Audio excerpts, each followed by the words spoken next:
Well, a tremendous Thursday afternoon. How are you? Welcome to the Jason Gregor Show on Sports 1440, sports1440.ca, Orders Nation, YouTube, Facebook, X, and Instagram, as always, presented by PlayAlberta.ca. It's Thursday, the Daily Grand, your chance to win $1,000 a day for the next 20 years.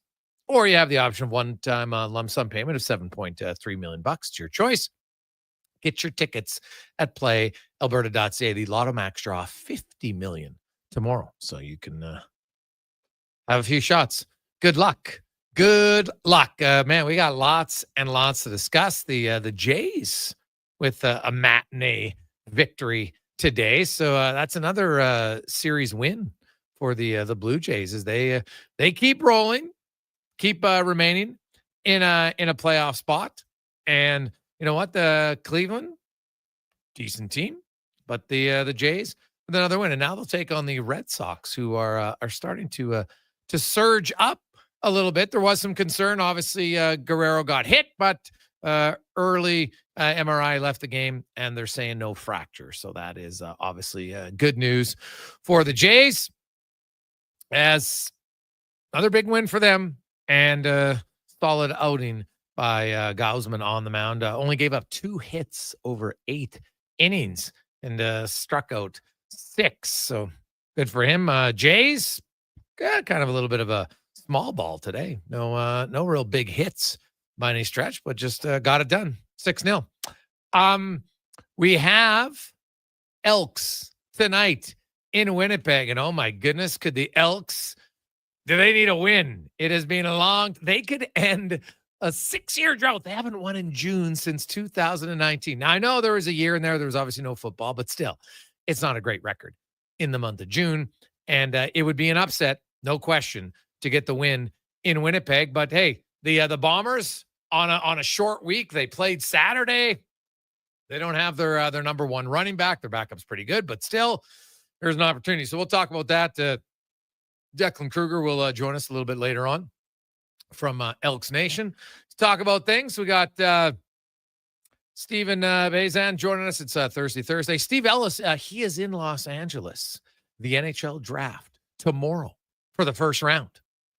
We got Derek Taylor joining us from Winnipeg. Jeff Patterson will hear about the Canucks, their side of things. How do they view the Evander Kane trade yesterday? Spec will be by. Mike Harrington will join us. The Buffalo Sabres.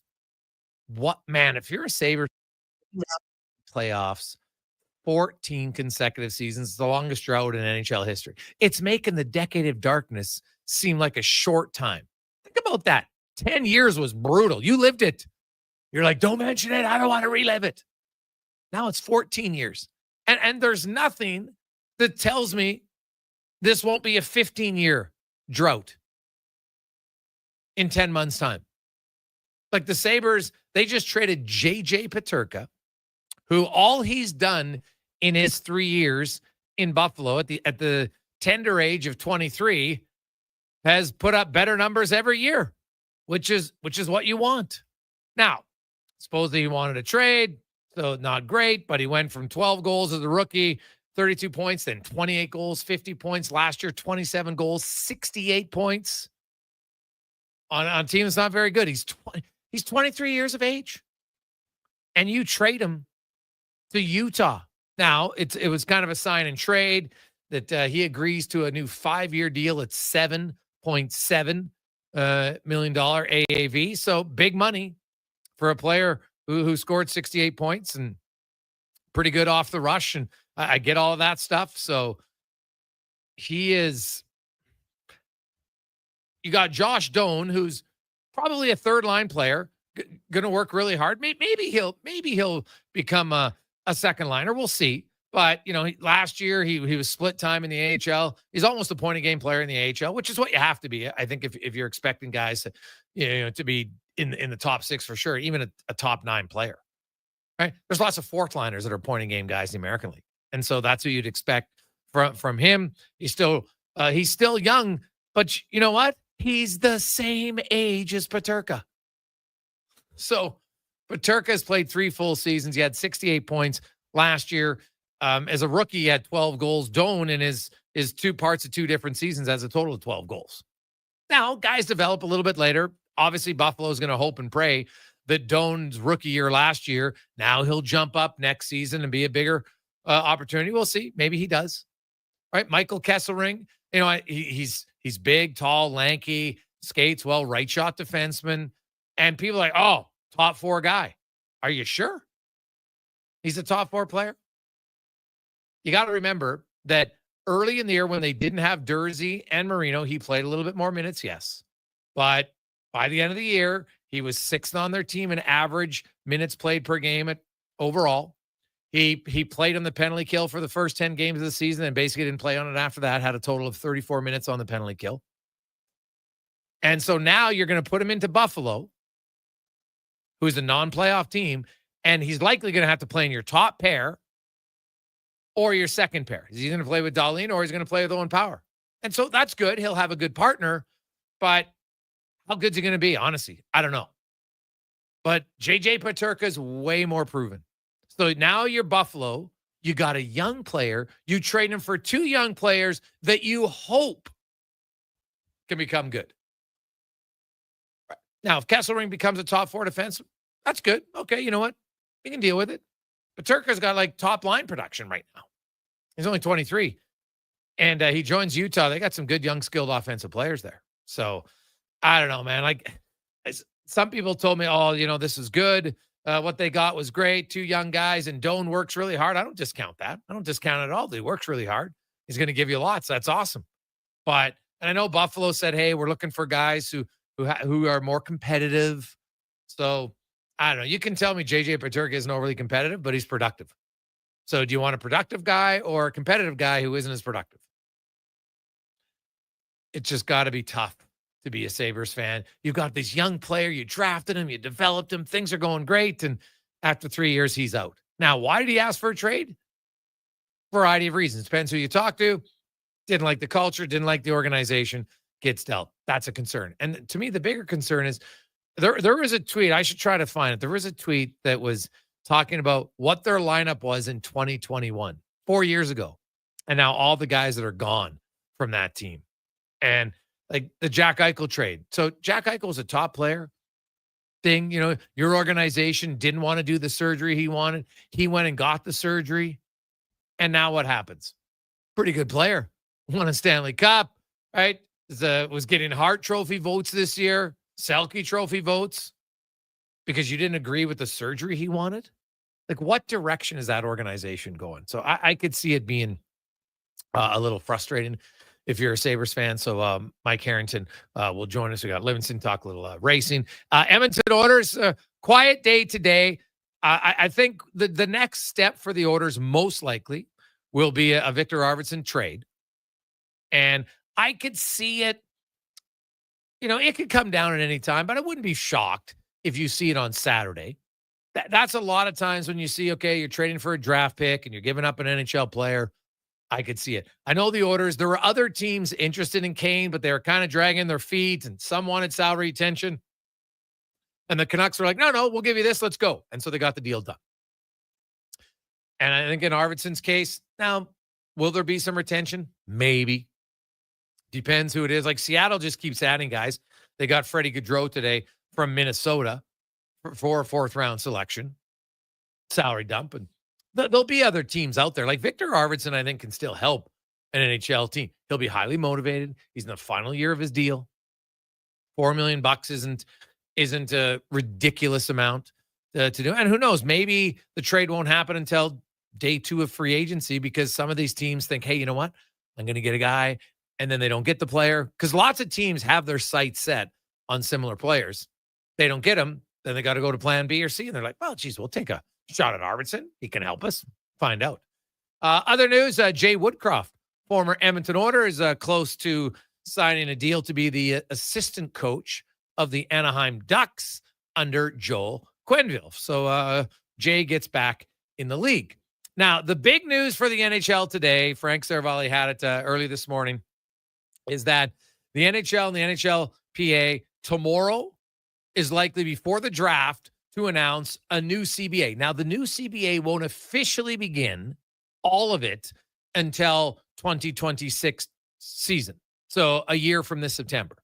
However, there will be some parts of that CBA that are going to get put in right away. The number one will be the signing rights to draft picks. It's now going to be even across the board that you will have a player, you know what, if it's their first year draft eligibility, you own them for 4 years. If it's their second year, you own them for 3, third year, you own them for 2, up until the age of 22. So whether you're a college player, European player, CHL player. Because right now it used to be as a CHL player, the teams had to sign him or he'd go back in the draft after 2 years. So now that rush is taken out, and it makes sense because you might be drafting some kids who are 17 turning 18 who end up wanting to go to university and college. And if they're signed, they can't go. Right? So you'll probably have some players that maybe would have signed at 18 or 19 will say, well, you know what? I'll wait. I don't need my signing bonus because I probably can get a little bit of money from an NCAA program. And that's the case. So we also could see, more guys just become unrestricted free agents. Now, they won't go back in the draft because by then they'll be too old. So that's the one. You won't see players. Jared Stoll for Oilers fans. Remember, he was drafted by Calgary, didn't sign. Then he went back in the draft. Oilers took him. Same with Matt Lombardi, went the other way from Edmonton to Calgary. Yeah, we're not going to see anything like that. But the highlights of the new CBA. Preseason games down to 4. Oh, my goodness. I'm singing hallelujah because Edmonton was one of the worst. They had 8 preseason games. It sucked. It was brutal. You knew it. You're a season ticket holder. You're like, oh, I'm paying for 45 games. What? 45? Give me a break. 4 of them are preseason games. So now you will have, instead of 41 regular season games, you'll have 42 regular season games and 2 preseason games, so 1 fewer. Because the Oilers, they always try to max it out at 8 preseason games. Some teams had 6 to 8. Now it's going to be a maximum of 4. So there'll be 88 games for every franchise between preseason and then an 84-game regular season, which will mean no more 3 times a year for the Oilers and the Flames or the Oilers and the Canucks. It'll be 4 all the time. Now, they could have fixed that easily a few years ago and had those 2 fewer games go to 2 teams in the Central every year, and you pay everybody twice in the East, everybody in the Central 3 times, except 2 teams you play twice. You would have rotated that, and then you play everybody in your division 4 times. It would have been such an easier decision. Should have been made many years ago. It was a super simple fix, but they didn't do it. But now, at least until there's expansion, there will be an equal number of games for everybody. 32 against the other conference, 24 against the other teams in your conference, and then there will be 28 games within your division against the other 7 teams until, of course, there's expansion. Other things, they're getting closer. I've talked about this for years. The NHL should have max salaries. I was even saying at the age of 27 of 5 years. Well, now it's even coming out of your entry-level deal, max of 7 years. If they stay in your organization, you leave as a free agent, someone else can sign you for a maximum of 6. This is good for the league. Honestly, it is. If your best guys, free agents, are going to only get 6 years, then the second-tier free agents should have a shorter term for sure. And then there's less dead cap space. There's less bad decisions. There'll still be bad decisions. They just won't last as long. So I like that deal. There's going to be a comprehensive playoff salary cap mechanism. Dun, dun, dun. Finally. I think anybody could admit this has been a clear advantage for teams. You can't deny it. It's been a clear advantage. You look at Florida, their cap in the playoffs was over the regular season cap. Now, by the rules, they did nothing wrong. So I don't complain about it. They did nothing wrong. But it was over. So now it's not necessarily just going to be as cut and dry. My understanding, it's going to be a little complicated, shocking. There'll be a formula that's going to take massive amount of times and probably different numbers to consider. But there will be something that it's just not a free-for-all anymore for salary caps in the playoffs. And that's good. No more deferred salary, which is good. That's only come in the last few years. And I can't even think. Is it 4 contracts of players who have deferred money. Well, they want to get rid of that. So that's good. The revenue split's going to stay the same at 50-50. The bonus pool will double, which doesn't really impact things. It's good for those teams. Great. But it's never, you don't win the cup for the money. You win the cup for having the opportunity to say you're a Stanley Cup winner. That's why you do it. Emergency goalie. Now it will be a full-time e-bug for each team. So you will have some players who, maybe they would have played in the ECHL. Now they're with the team. They practice all the time. This will be a good thing. Lots of teams have talked about many times they would like to have a third goalie just for practices. I'm assuming that's what the e-bug's going to be. So that will start next, not this coming season, the following one for 26-27. There is going to be landmark player benefits improvements to health insurance, post-playing health insurance stipends. So that's good for players. You've heard some horror stories from former NHLers, and they kind of get down on their luck. So the league's going to look out for them, as they should. A lot of those guys paved the way for guys today to make millions and millions and millions of dollars. So I like that. The funny one is the teams can no longer mandate player dress code. And I did text with a few players today, and they kind of chuckled at that one. Like, what do they think's going to happen here? Right? Like, there's maybe you don't have to wear a tie as much. But most guys never thought it was that big of a deal. And some teams didn't even mandate it. So, but either way, now you can't have it. So I'm assuming player dress code would include beards. So an organization, Lou Lamoriello, now he was one of the rare ones, but no more telling guys if they can have facial hair or not. I'm assuming that's part of the dress code. How can it not be? So we'll see. There's not a lot of teams who do it, but those are kind of the big ones. And, we'll see from there moving forward. I also think you're going to have the 19-year-olds into the American League. Now, whether that comes in as early as next year or not, we'll see. But it's been that way for European players, but now it's going to be for CHL guys as well. I don't think you'll see a mass exodus. I think it would be a bad decision in most cases for players to do it. So we'll see. 833-401-1440, 833-401-1440. You can text us in our inbox. Cons, anything in the new CBA that jumps out for you? Well, the one you mentioned about the 19-year-old potentially going into the AHL, like that's one I've kind of been a fan of, but only in rare circumstances. It's not one I'd like to see too many players get, but on the odd occasion. 4 preseason games turning into an 84-game schedule. I mean, that's another game for the owners and revenue, so I'm sure they love that one. But I do like it. I think the preseason in the NHL just drags on far too long. Teams are sending B squads. You're just not really getting anything out of it. And, the Oilers NHL teams have 2 teams that develop their talent. So they're going to get a look at these players. Those players are all still going to get their opportunities. It's not just relying on the preseason games. So honestly, Gregor, I like it. I think it's a really good thing, encouraging signs for the NHL that they're going in the right direction and getting this done, not having another lockout loom. Yeah, well, that's the great news about it. And it's great news for fans that you don't have to be stressing and worrying about if your favorite sport is not going to be playing. So that is great news.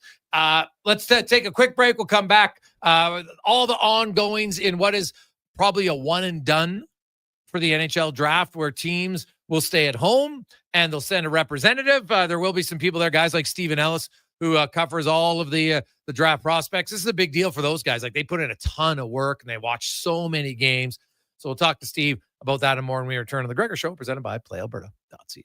New crust alert at Papa John's. Your favorite cheese meets your favorite pizza in the new cheddar crust pizza for only $17.99. Papa John's pizza makers created the perfect addition to their crust by melting garlic and herb seasoned cheddar cheese right on top of their fresh original dough that's made with 6 simple ingredients. Try a one-topping cheddar crust pizza today for only $17.99. You better hurry though, because it's only for a limited time. Better ingredients, better pizza. Papa John's, proudly locally owned and operated. The sun is shining, the weather's warm, and some of Edmonton's favorite sports are back in season. If you're looking for the cherry on top of a perfect summer day, check out Play Alberta to experience casino, sports, and lottery all in one app. Download the Play Alberta app today and deposit $20 or more with promo code OIL to claim a $100 casino bonus. That's promo code OIL for a $100 casino bonus on us. Gameable once per Play Alberta account. Remember, if you gamble, please use your game sense. The Discovery Day sales event is on now at Volvo Cars Edmonton. It's your final month to lease a 2025 XC90 plug-in hybrid from 1.49% and save $5,000. Lease or finance a 2025 XC60 plug-in hybrid from 0.49% and save $4,000. Lease or finance a 2025 XC40 from 0.49% and save up to $2,000. Come and discover the deals now at Volvo Cars Edmonton. Great vehicles, better services. Only at VolvoCarsEdmonton.com. Hey everybody, it's Gene Principe. How would you like to join me and others? It's the Edmonton Hockey Legends Cruise, and it's the summer of 2026. It begins July 17th, 7 nights on the Mexican Riviera. We go to Cabo, Mazatlan, Puerto Vallarta, and visit casks.tours/Edmonton. Number to call is 1-833-347-7678. Save $200 when you mention promo code Stingray Radio. That's cast.tours or call 1-833-347-7678. Legacy Heating and Cooling jingle auditions, take one for Gene Principe. Hey, thanks for being on time. I'm always punctual. Now how about some cool beats while I drop the heat? Ready when you are. Tall legacy, tall legacy. Nice. Boom! I'm a musical genius. Legacy's gonna love this for AC season. What's not to love with no interest and no Principe payments for 1 year? Are you always like this? Yep, unlike Legacy, I never know when to cool it. Legacy Heating and Cooling. An electrical solar team is now making a play for sustainability and savings. They're specialists in powering up for a greener future.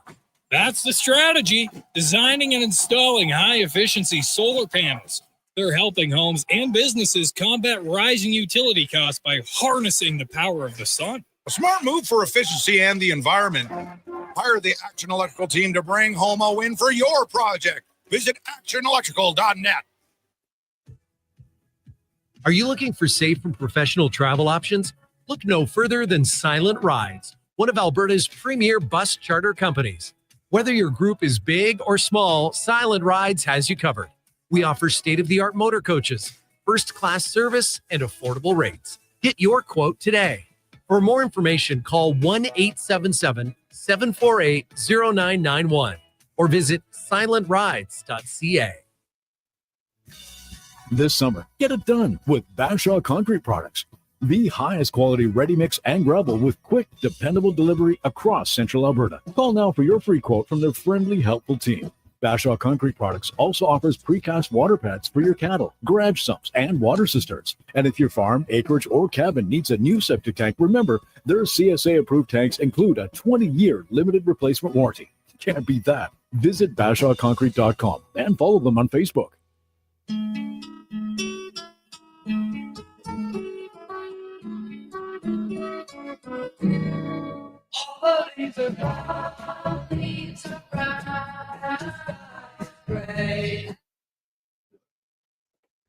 Portions of this hour brought to you by Crystal Glass, your clear choice for residential windows, locally manufactured and installed. Crystal Glass provides a beautiful product and incredible customer services for all of your residential needs. Call 310 Glass or visit crystalglass.ca for a quote. From puck drop to kickoff, it's the Jason Gregor Show on Sports 1440. Presented by PlayAlberta.ca, Alberta's only regulated online gambling website.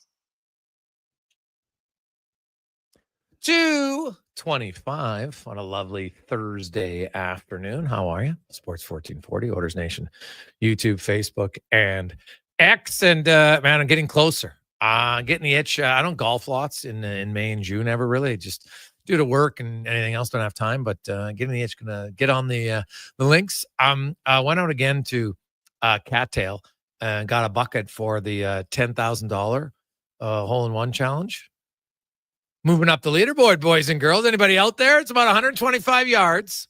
No one's yet to jar it, but if you get it on the floating green, then you get in the draw, and later on in the fall, the top three on the leaderboard will have a chance to win $50K. So if you're looking for a little bit of fun, I would check it out Thursdays to Sunday at Cattail. They do have some special Tuesday, Wednesdays as well, but check it out. If you're looking for fun, I'm telling you, man, it makes your game better. So I can't, I went out and played a few holes, just didn't play a full round yet. Just didn't have time, but I'm getting closer, just trying to warm it up properly. No stress. That's my goal this year, is to try to alleviate the stress, which might be impossible on the golf course. That sounds maybe like a impossible task for a hacker like myself, but we'll see.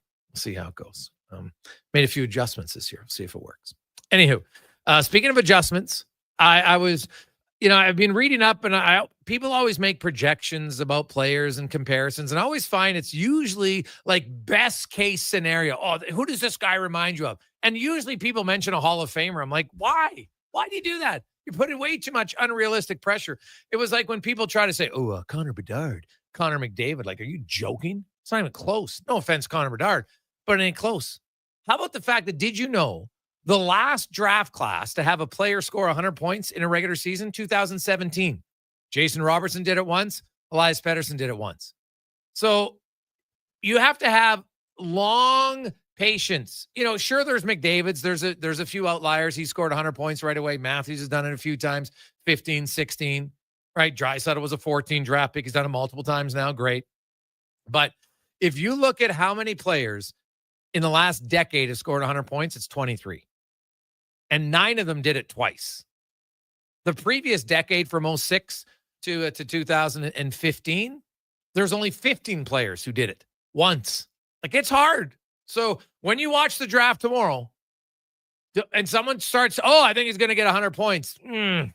Really? We haven't seen a 100-point player drafted since 2017. Now, guys have come close, but none since 2017. It takes some time. And our next guest knows all about it very well. What I appreciate about I find his comparisons are normally realistic ones, not pie in the sky, greatest case scenario. As we get to the draft report, brought to you by your Alberta GMC dealers. As Truck Month continues, employee pricing is on right now. You can get up to $12,000 off a 2025 Sierra 1500 Crew Cab Denali Ultimate, only at GMCCanada.ca. Stephen Ellis joins us. So, Steve, fun question for you.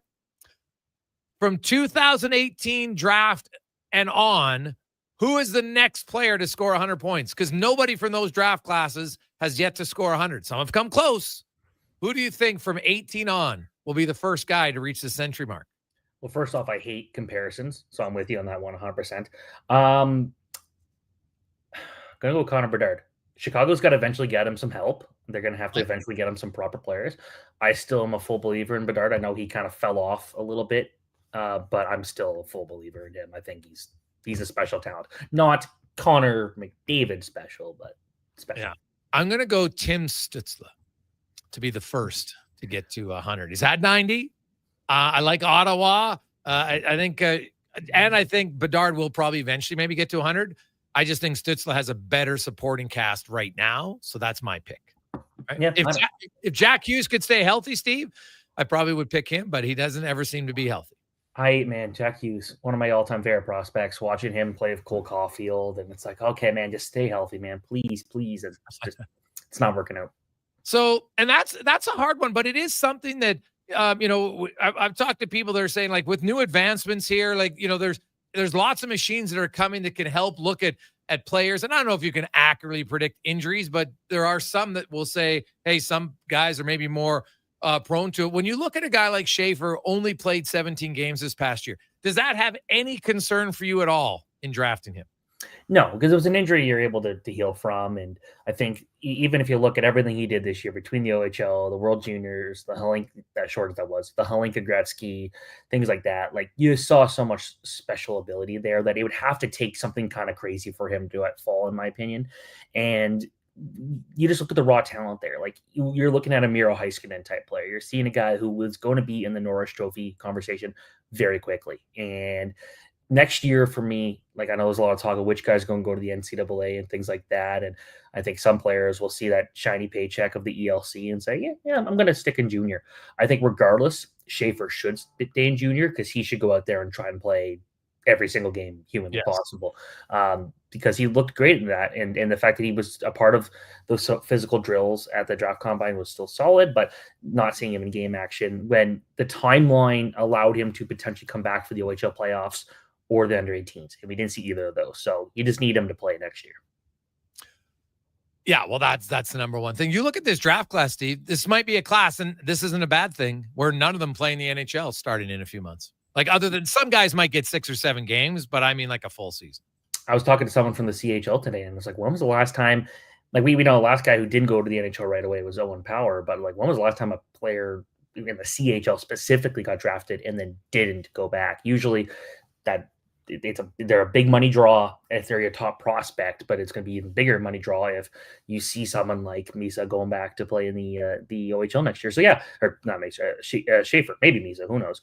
But that's the thing about this year. It's just I don't think we're going to see anybody go to the NHL. Like Misa has an argument, and there might be some guys who play a couple games, but realistically, I think with some guys with the potential to go to the NCAA, obviously that changes things too, right? Like that could mean like you can't just start the year in the NHL and go back to college like you could to the CHL. So if Porter Martone decides he's going to go to college, like we won't see him there. So I think that makes it really interesting. But yeah, very likely we're going to see it. I don't think that means the top of the draft class sucks. I think it's actually a pretty strong top 10. It's just in that case, you're looking at just some situations where like Schaefer already played the full season, probably is in the NHL next year, but injuries obviously preventing that from happening.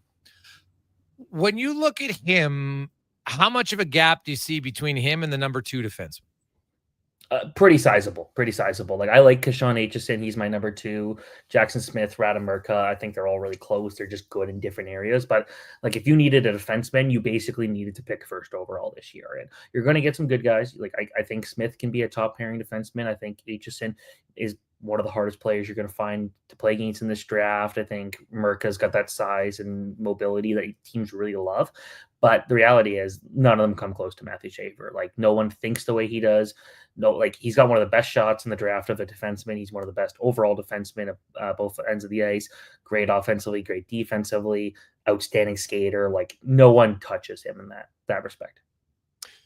Stephen Ellis joins us from Daily Faceoff. He is in LA for the NHL entry draft. Round 1 goes tomorrow. Round 2 to 7 goes on Saturday. The Oilers don't have a pick currently until the 83rd pick in the third round. That they do have a 4th round pick. They got that back in the Evander Kane trade from the Vancouver Canucks. Lots of people, most people have Schaefer 1. Then there's Misa, Martone, Hagens, Frondell, Desnoyers. And from 2 to 6, it's going to be different opinions on where guys rank them. Doesn't sound, they're all forwards. Some are centers over wingers.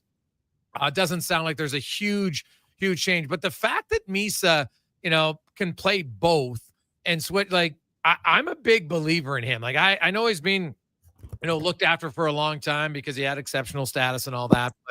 But where do you see Misa in 5 years? What type of NHL guy do you have him projected to be? I think with Misa, it's interesting. When he was drafted to the OHL as an exceptional status player, the big thing about him was how good of a two-way player he was. And he became more of a goal scorer in a way I don't think anyone really saw him coming out to be when he played in the OHL this year. And I think that you're going to see a guy who loves to shoot the puck, who could play a great two-way game, even though that's like defensively, there are points where it feels like he's cheating a bit. So when you look at that, it's like, okay, well, you're creating the great offense. You've got that skill. You can play that defense, but the way that he thinks the game at an offensive level is so elite for this level. And I hate saying elite because it's such an overused term in prospects and scouting and things like that. But he's just always in the right spot at the right time. And I think you could put him with a guy where if he plays center, wing, which he did a year ago. So I could see him playing wing again, maybe because you want a guy who's maybe a bit stronger as your centerman. Maybe you move him to the wing. I think he's going to be someone who is going to bring a center's mentality to the wing. He's going to still be good defensively, but he's got that ability to just rush out, beat guys with his skill, beat guys with a shot. And I think that he's not going to put up 100 points in the NHL, but he could be close. I think so. Like he's going to be someone who's going to be in the top 10, top 15 in scoring. I was looking at your latest rankings, and I love it. Like you do rankings like you go deep. It's not just the top 30. Like your rankings, we could look just for fun. Oiler fans, if you're looking at the 83rd pick, he has Victor Klingsell, a left winger out of Sweden, at 83. Like, you go very deep, Steve. Like, how many games, how many hours are you watching scouting players? Because you do a top 120 prospects. Yeah, you got to watch a lot, and a lot of it. Some of these guys you only really focus on seeing when you watch the international tournaments and things like the U18s, the Five Nations tournament, the Four Nations tournaments, the events that go on. But it's a lot of hockey to watch, and you got to be able to compare. You got to be able to compare these guys in context, and what you're looking at is James Hagens, for example. In my opinion, had a good college season, but he only had a point per game, which when you compare it to like 37 points, when you compare that to the 134 that Michael Misa put up, you got to say, well, one guy faced tougher competition. So then you got to look at the traits like the guys skating and the hockey sense and the other things like that. And then go from there. So you got to be careful in how you kind of evaluate guys, and you got to remove biases. But when you do that and you watch all these guys and you see so many different prospects, it really opens up. It just like, you're going to miss guys.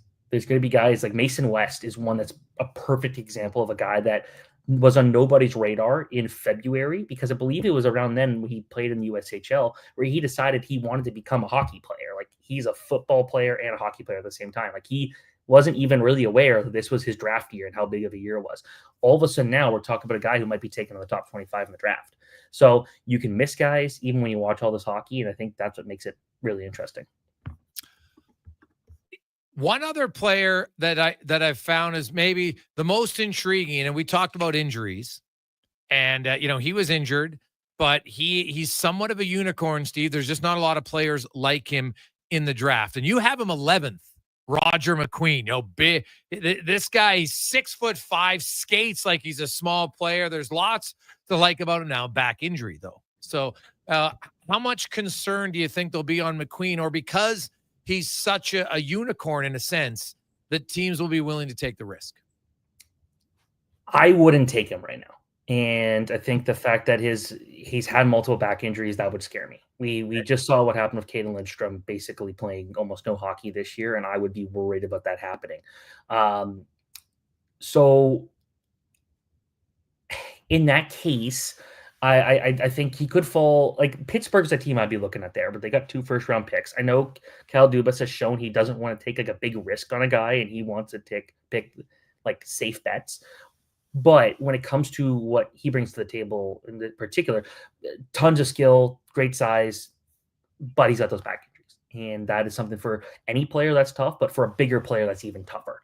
So for me, I'm worried about him. But if he had stayed healthy and he had the season everyone thought he could have, we're talking about a top 5 prospect this year, maybe a top 3 prospect, because you just don't find big guys that move or have the skill that he has. Like, that's the thing. You look at some of the bigger guys who like don't have great hands or maybe not the greatest skater. Like, he's got none of those big guy issues, and that's why he's intriguing. But I don't have a do not draft list, but he'd be the one guy I would totally stay away from. And you still ranked him 11th though.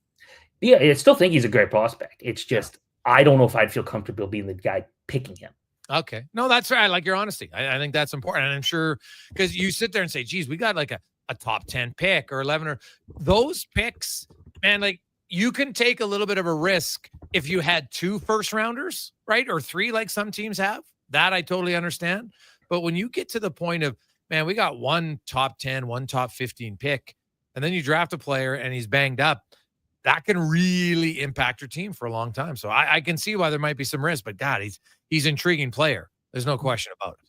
Yeah, like if you ask me back in October, November, I'm saying like 100% you want all in on this guy. But the fact that when he came back, he didn't look great, and his back has been an issue. Like, I'd be concerned for sure. So I wouldn't draft him, but then that's why I'm looking at a team like Pittsburgh. I know their history would suggest they wouldn't take him, but you got those 2 first-round picks. If you don't trade one, really, you should just go bank high and say, we're swinging high for a guy who's got this top 5 talent. Looking at the NHL playoffs, I think there's a premium more than ever to find guys who can just, maybe they're not huge point producers, but they're gamers, right? And they're aggressive and they skate well and they can forecheck and they're in. Do you have a list of those type of guys? I'm not going to say they're going to be Sam Bennett. He was a 4th overall pick, for goodness sakes, right? Or Brad Marchand, who obviously became a really good player. But are there guys who just play with that relentless edge and bite who maybe don't put up points, but you think could really help a team in the playoffs down the road? The one name that definitely comes to mind the most is Brady Martin, and he's going to go in the top 10. He could be gone either number 4 to Utah or maybe number 6 to Philadelphia. He's not a huge guy. He's not the greatest skater, but he's relentless. Every shift, you know what he's going to go out there and do. He's good in the power play, penalty kill. He can score. He played on a Greyhounds team that didn't have a ton of great offensive weapons, but if he played for London, I think we're talking about him a little higher in the draft. And some people I've talked to think that he's still really early on in his development, that he was more of a skilled guy in minor hockey, goes to junior, kind of had to reinvent himself, but he reinvented himself to be like a Brad Marchand or a Sam Bennett. And when you look at Sam Bennett, that's a guy that when he was drafted, he was drafted more for his skill. He became a bit of a different player the last couple of years, and it's allowed him to open up all these new opportunities. Brady Martin's kind of got that for me. On a lesser extent, Shane Van Sogge is a guy that could go late in the first round, maybe early in the second round. Not a great skater at this point, but he's a Michigan State University player who, when he played higher up in the lineup, he looks really good. He feels like he's more of a bottom 6 guy, but he should be a really hardworking bottom 6 guy. The teams like Jack Nesbitt, 6'4" center, loves to take space away. He's got some skill to him too. So those are the ones I think that, and if on a defensive side, Kashawn Aitchison, he's like a Jacob Trouba or like a Radko Gudas, maybe with a bit more puck skills. Like he goes out there to knock guys down, and he's my second favorite defenseman in this draft. Lastly, Mo Sider's a recent great example of it where people were like, what? And this guy went, and obviously he turned out to be a really good pick. Is there somebody that you have or that's very different that you think could jump up high in this draft that a lot of people don't have going in the 3, 4, 5, 6, 7, 8, 9, 10 spot? I'd say one faller would be James Hagens, but one riser, I think, look for Jake O'Brien. I think some guys have him outside of the top 10. I got him kind of around that top 10 area. I could see him go as high as 5th. Nashville needs a centerman. Okay. If they don't want Brady Martin, they don't know if he's the right skater for them, and Brady Martin could also move to the wing at some point. O'Brien's a much more natural fit. Just had a very quiet 98-point season in the OHL of Brantford. Like, feels like no one was talking about him enough because he's not the flashiest guy, but he'll beat you by just outplaying you and things like that. So I like him. That's the one I would choose. Awesome stuff, Steve. We'll be reading and watching. Enjoy LA. A little bit quiet of a draft. It sounds like it'll be a one-off, and they'll get back to having everybody in the same building next year again. It's not the same, is it? It's not. It's funny seeing some NHL executives just walking around. I'm like, hey, how about you guys just do it all normally and just invite everybody over right now? Let's do that. But I will say that coming to LA to cool down after the heat wave we had in Ontario, odd. Doesn't make a lot of sense to me. Thanks, Steve. Have a good one. Thanks so much. Stephen Ellis joins us from Daily Faceoff. When we return, many of you, school just ended, right? School's ending this week. Parents, you're happy, your kids are proud, but then you're just like, oh, geez, what are we going to do with those little rodents a little bit? So we have an idea for you how to just relax. Next on The Gregor Show, presented by PlayAlberta.ca. Legacy Heating and Cooling is your #1 air conditioning company. So when you can't take living in oppressive heat any longer, call Legacy. Call Legacy. If your hot, sticky sheets keep you up all night, call Legacy. Call Legacy. If you've decided that you deserve to be cool and comfortable, call Legacy. Call Legacy. And with no payments, no interest for 1 year, it could only be Legacy Heating and Cooling. And now Action Electrical's testing team is on defense duty. They're the guardians of safety and compliance, a critical part of any lineup. Precisely. They perform rigorous safety and code compliance testing for commercial operations. Think of them as the referees, ensuring everything is up to standard before disaster strikes. Their preventative plays are legendary, spotting faults early. Hire the Action Electrical team to bring home a win for your project. Visit actionelectrical.net. New crust alert at Papa John's. Your favorite cheese meets your favorite pizza in the new cheddar crust pizza for only $17.99. Papa John's pizza makers created the perfect addition to their crust by melting garlic and herb seasoned cheddar cheese right on top of their fresh original dough that's made with 6 simple ingredients. Try a one-topping cheddar crust pizza today for only $17.99. You better hurry though, because it's only for a limited time. Better ingredients, better pizza. Papa John's. John's, proudly locally owned and operated. Scott McGilvery here, HGTV host and renovation expert. The one upgrade I know homeowners will love: better, fresher Culligan water straight from the tap. Culligan's Aquasential reverse osmosis filtration system takes your water to the next level. With up to 7 stages of filtration and 14 filter options, they're certified to reduce over 90 contaminants. Your tap water is about to get a major upgrade. Safer water that tastes great. Get started with a free in-home water test at Culligan.com. Culligan, water you love. Whether you're a craft beer connoisseur or more of a wine aficionado, there's always something new to discover at Sherbrooke Liquor, a unique, family-owned, independent liquor store. The selection? Incredible. The non-alcohol section is also very impressive. Sherbrooke Liquor, expert, knowledgeable staff with a passion for unique finds. More than just a liquor store, we're a community. Alberta's best, the one and only Sherbrooke Liquor. Wine, spirits, and oodles of beer. Visit SherbrookeLiquor.com. Find the perfect tractor for any job at Edmonton Kubota. Their massive selection of compact tractors has something for everyone, whether you're tackling small tasks or big projects. And right now, take advantage of 0% financing for up to 72 months. It's never been easier to get the power and reliability you need. Come down to Edmonton Kubota today and drive away with a tractor that's just right for you. Edmonton Kubota, where your perfect tractor awaits. Sorry, Papa. Portions of this hour brought to you by Japa Machinery. Japa is digging deep on their 50-year history of supporting Alberta's construction industry with their line of special edition blackout excavators. Visit japamachinery.com for all the details. Hat tricks, touchdowns, and home runs. Get it all with the Jason Gregor Show on Sports 1440. Presented by PlayAlberta.ca, Alberta's only regulated online gambling website.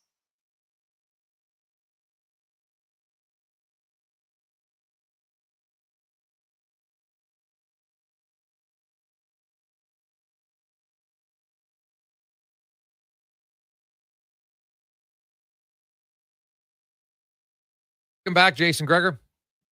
Connor Halley with you on Sports 1440, Orders Nation, YouTube, Facebook, X, and Instagram. Hope you are having a lovely Thursday. Of course, NBA draft day 2 tonight, and then we got the NHL draft tomorrow and Saturday. Free agency begins on Tuesday, and you will have players need to be qualified by Sunday night. The Orders only have 5 players.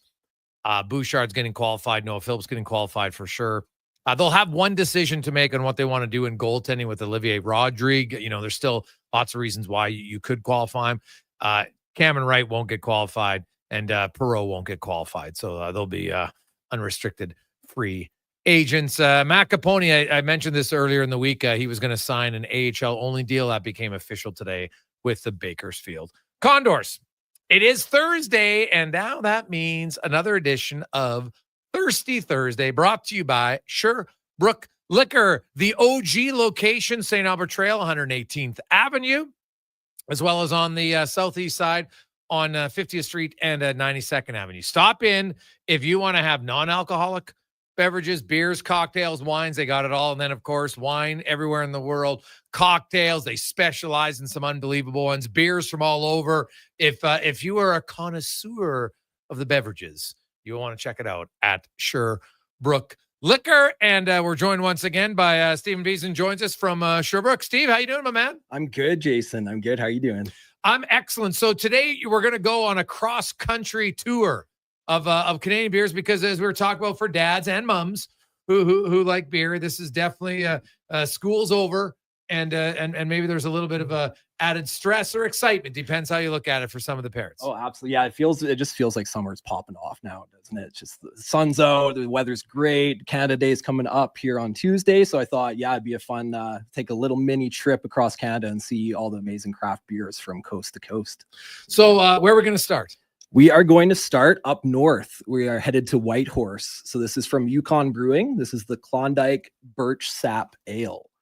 So like the name suggests, this is brewed using freshly tapped birch sap right from trees up in the Yukon. Oh my God, is that a different... I don't know how to describe that taste. It's pretty wild. So it's a malt forward ale. It's kind of like a German style Kolsch in a way. So it's a little bit crisp, but you get a nice caramelly malty flavor to it. On the nose, you get a touch of sweetness. Like I like the smell of it more than the taste, which is odd to me.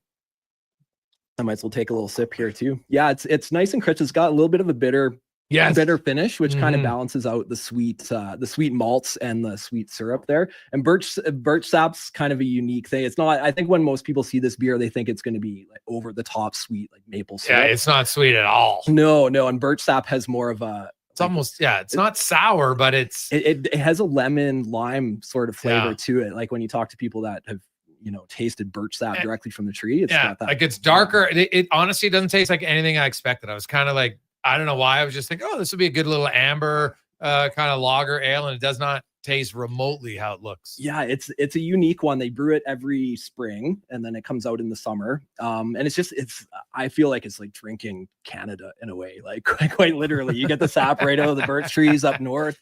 It's it's a good way. And we've had different iterations of it throughout the years. I mean, Yukon Brewing has been a staple here in Alberta and at Sherbrooke for decades now. So it's a beer that I always look forward to. It's a seasonal release and it's pretty tasty. Okay. And then up next we have the Super Flux. Yeah. So we're going to BC now. We're headed to Vancouver. So this is an India Pale Ale. Yeah. And just look at the color on this one. Well, the can is very different. Little kind of, I don't know, I guess that's pink and blue. It looks like a wave almost. Yeah. It's like a soft pastel pinky blue color. That's a good word. Yeah. So Super Flux, they are, so you may be familiar with the New England IPA style or the hazy IPA style. That sort of. This is a great hazy IPA. It's a great hazy IPA. Super Flux, this is what they're known for. This is their wheelhouse. Ooh, I like that. Color and shape, which we're tasting right now. This is in many ways their flagship beer. Yeah. They do a lot of one-offs and limited editions that get a lot of hype. Like people line up out the door. Dude, right between these first two beers, I am taking the Super Flux like all day. Oh man. All day. Yeah. So you have it's loaded with citra hops. So if you're a hop head and get into the IPAs, especially the hazy IPAs, there's different hop varieties that have different flavors, different qualities to it. So this one has citra hops, which gives it that. Yeah, I got it. Anybody who's watching on YouTube, you can see that. I like the look. I know it sounds odd, but I like the look of the hazy IPAs. It just can't to see me through it. Like it's a glass of sunshine right there. It's just and it's a little tip too when you are when you do have a hazy IPA that you're about to crack open. It's good to kind of swirl it around a little bit, maybe tip it upside down before you crack it. Before you crack, yeah, definitely before you crack it, and you can even store it upside down in your fridge. Why? It's helpful too. So they're hazy because they're unfiltered. There's a lot of proteins and different particles in there, and you want it to be evenly distributed throughout the can before you open it. So if you leave it just right side up and don't shake or but you don't want to like shake as all you don't want to shake, like you just gentle swirl it all right. And that evenly distributes that. Steve's giving us good tips here, boys and girls. Man. That's a beer connoisseur tip that I never would have thought of. Yeah, that's a good tip. All right. But Super Flux right now is super good for me. I'll tell you that. I love it. Awesome. I'm glad you like it. Really good. So now we're going with the Spontaneous Manifesto from Blind Enthusiasm. Absolutely. And look at the awards on that glass there. It's getting the World Beer Cup Silver Award. Yeah, for best. So essentially the second best beer in the world for this style. And this is brewed right here in Edmonton. Second best beer in the world for this style. So what kind of style is it? It's in the barrel aged sour category. And there's a lot of beers internationally. This sort of style is really well known in Belgium. It's modeled after what they call a lambic style. And I should have warned you. It is tart. It is really So the spontaneous manifesto, the name is in reference to how they brew it. It's brewed using spontaneous fermentation. Yeah. Which essentially means, and they use, like, if you've ever been to the Monolith, which is Blind Enthusiasm's sort of barrel aging spontaneous fermentation facility, there's nothing like this in the whole world. This is a state-of-the-art. And this is in Edmonton. In Edmonton, yeah, right on. Do they do tours? They do tours. Yeah, you have to check it out. Where is it at? It's on Happy Beer Street, which is 99th Street, right? Where a lot of the breweries are located. Yep. So the exact avenue escapes me, but if you look it up, you'll be able to find. No, that's like 80th Avenue. Yeah. So right around there. It's literally, this will be an international destination spot, and then they're getting a lot of acclaim right now. They brew some of the best beer in the world for this style as the awards. Okay. Tell ya. Well, I'll say this, man. It gives you if you like tart, like there's no joke. Like that is really like it's almost eye-watering tart. It's super, super sour. Like it's people who haven't had this style before and are jumping right into it. This is a game changer. Like it just defies what your expectations are for beer in a lot of ways. It totally doesn't taste like beer. Yeah. It's got almost more of a cider or wine, white wine, champagne sort of character to it. A lot of funk, a lot of like apple tartness to it. Yes. It's pretty incredible. It is good. Yeah. So up next we have the Auto Pop Concord Crush Sour Ale. Well, I just will say that the cans and the names today automatically I'm like, well, I just want to try because of the name. It's got like a sick car on the front. It's a beautiful can. So we're grabbing some brew house from Saskatchewan. We're skipping over to Saskatchewan, Manitoba, going straight to Ontario. Okay. So Blood Brothers, they're out of Toronto. A really adventurous. They take a lot of risks. They do a lot of really unique beers. And this Auto Pop is a series that they do, which is experimental sour ales. So this is another type of sour ale. We just had one with the Monolith. That's super tart, super funky. Ooh, this one's a little sour. Oh yeah. My God. Yeah. So this is brewed with Concord grapes. Yeah. Well, it is like a light kind of purple looking. Mm-hmm. And it's when you smell it, it's like you get this Welch's grape juice sort of thing. Yeah. Oh, like almost Welch's like a grape juice. Kool-Aid. Do they even make Welch's grape juice anymore? I think they do. God, yeah. So that as a kid all the time. And they use Concord grapes and Welch's. So it's just purely from the grapes where you get that smell. And it might come across as a little less tart, especially. Well, it's way less tart after the last one, but it does taste it tastes very much grapey at the end. Yeah, this is sort of my patio crusher. Grapey. I'm not even sure that's a word, but I'll just use it anyway. So. Yeah, some Blood Brothers, Concord Crush. Concord, buddy. These are some beer that I never even heard of, and obviously that's what's great about Sherbrooke. And people like to try different things. You want to, and this is obviously so those last two beers, the difference in the tartness and the sourness is like from a 2 to a 12. Yeah, exactly. So when you think of sour ales, which are really popular now, a lot of people just have one sort of example in mind, like maybe they've had a fruited kettle sour is what they call it, but a sour ale, it's a banner that encompasses a lot of different styles, so you'll get a lot of different flavors and textures and smells. Now this is something I didn't even know was a thing. White stout. A white stout. So yeah, wow. we're hopping over to the East Coast now. So a white stout, it's sort of a newer style that craft brewers are picking up a little bit. Oh my God, so you'll see it's a golden color. Like it smells like a stout. It smells like probably a stout. tastes like a stout. Does not look like one. It's deceiving. Like you could go to a house party, people will be blown away when you take a sip of this. We have these little black wine glasses, these little mini tasting glasses. You can't see what's inside the glass when you pour it in there. And if you just tasted this blind, you would think it was a dark, roasty stout. So it's a style that brewers are playing with. They do add coffee to it. I was just gonna say I loathe coffee, and so I'm like right away. I remember like, you saying that. Out. Sorry for Pellier, but if you like coffee, you would love this. But it's Java forward for sure, and they have some cocoa nibs in there too. So it's like. I like these coffee beers, especially. Really? Yeah, I'm sure if you like coffee, I could see why people would love this. You would really have to like coffee. Yeah, you got to really like coffee. It is coffee forward. Like it smells like coffee. It tastes like coffee. It just doesn't look like it.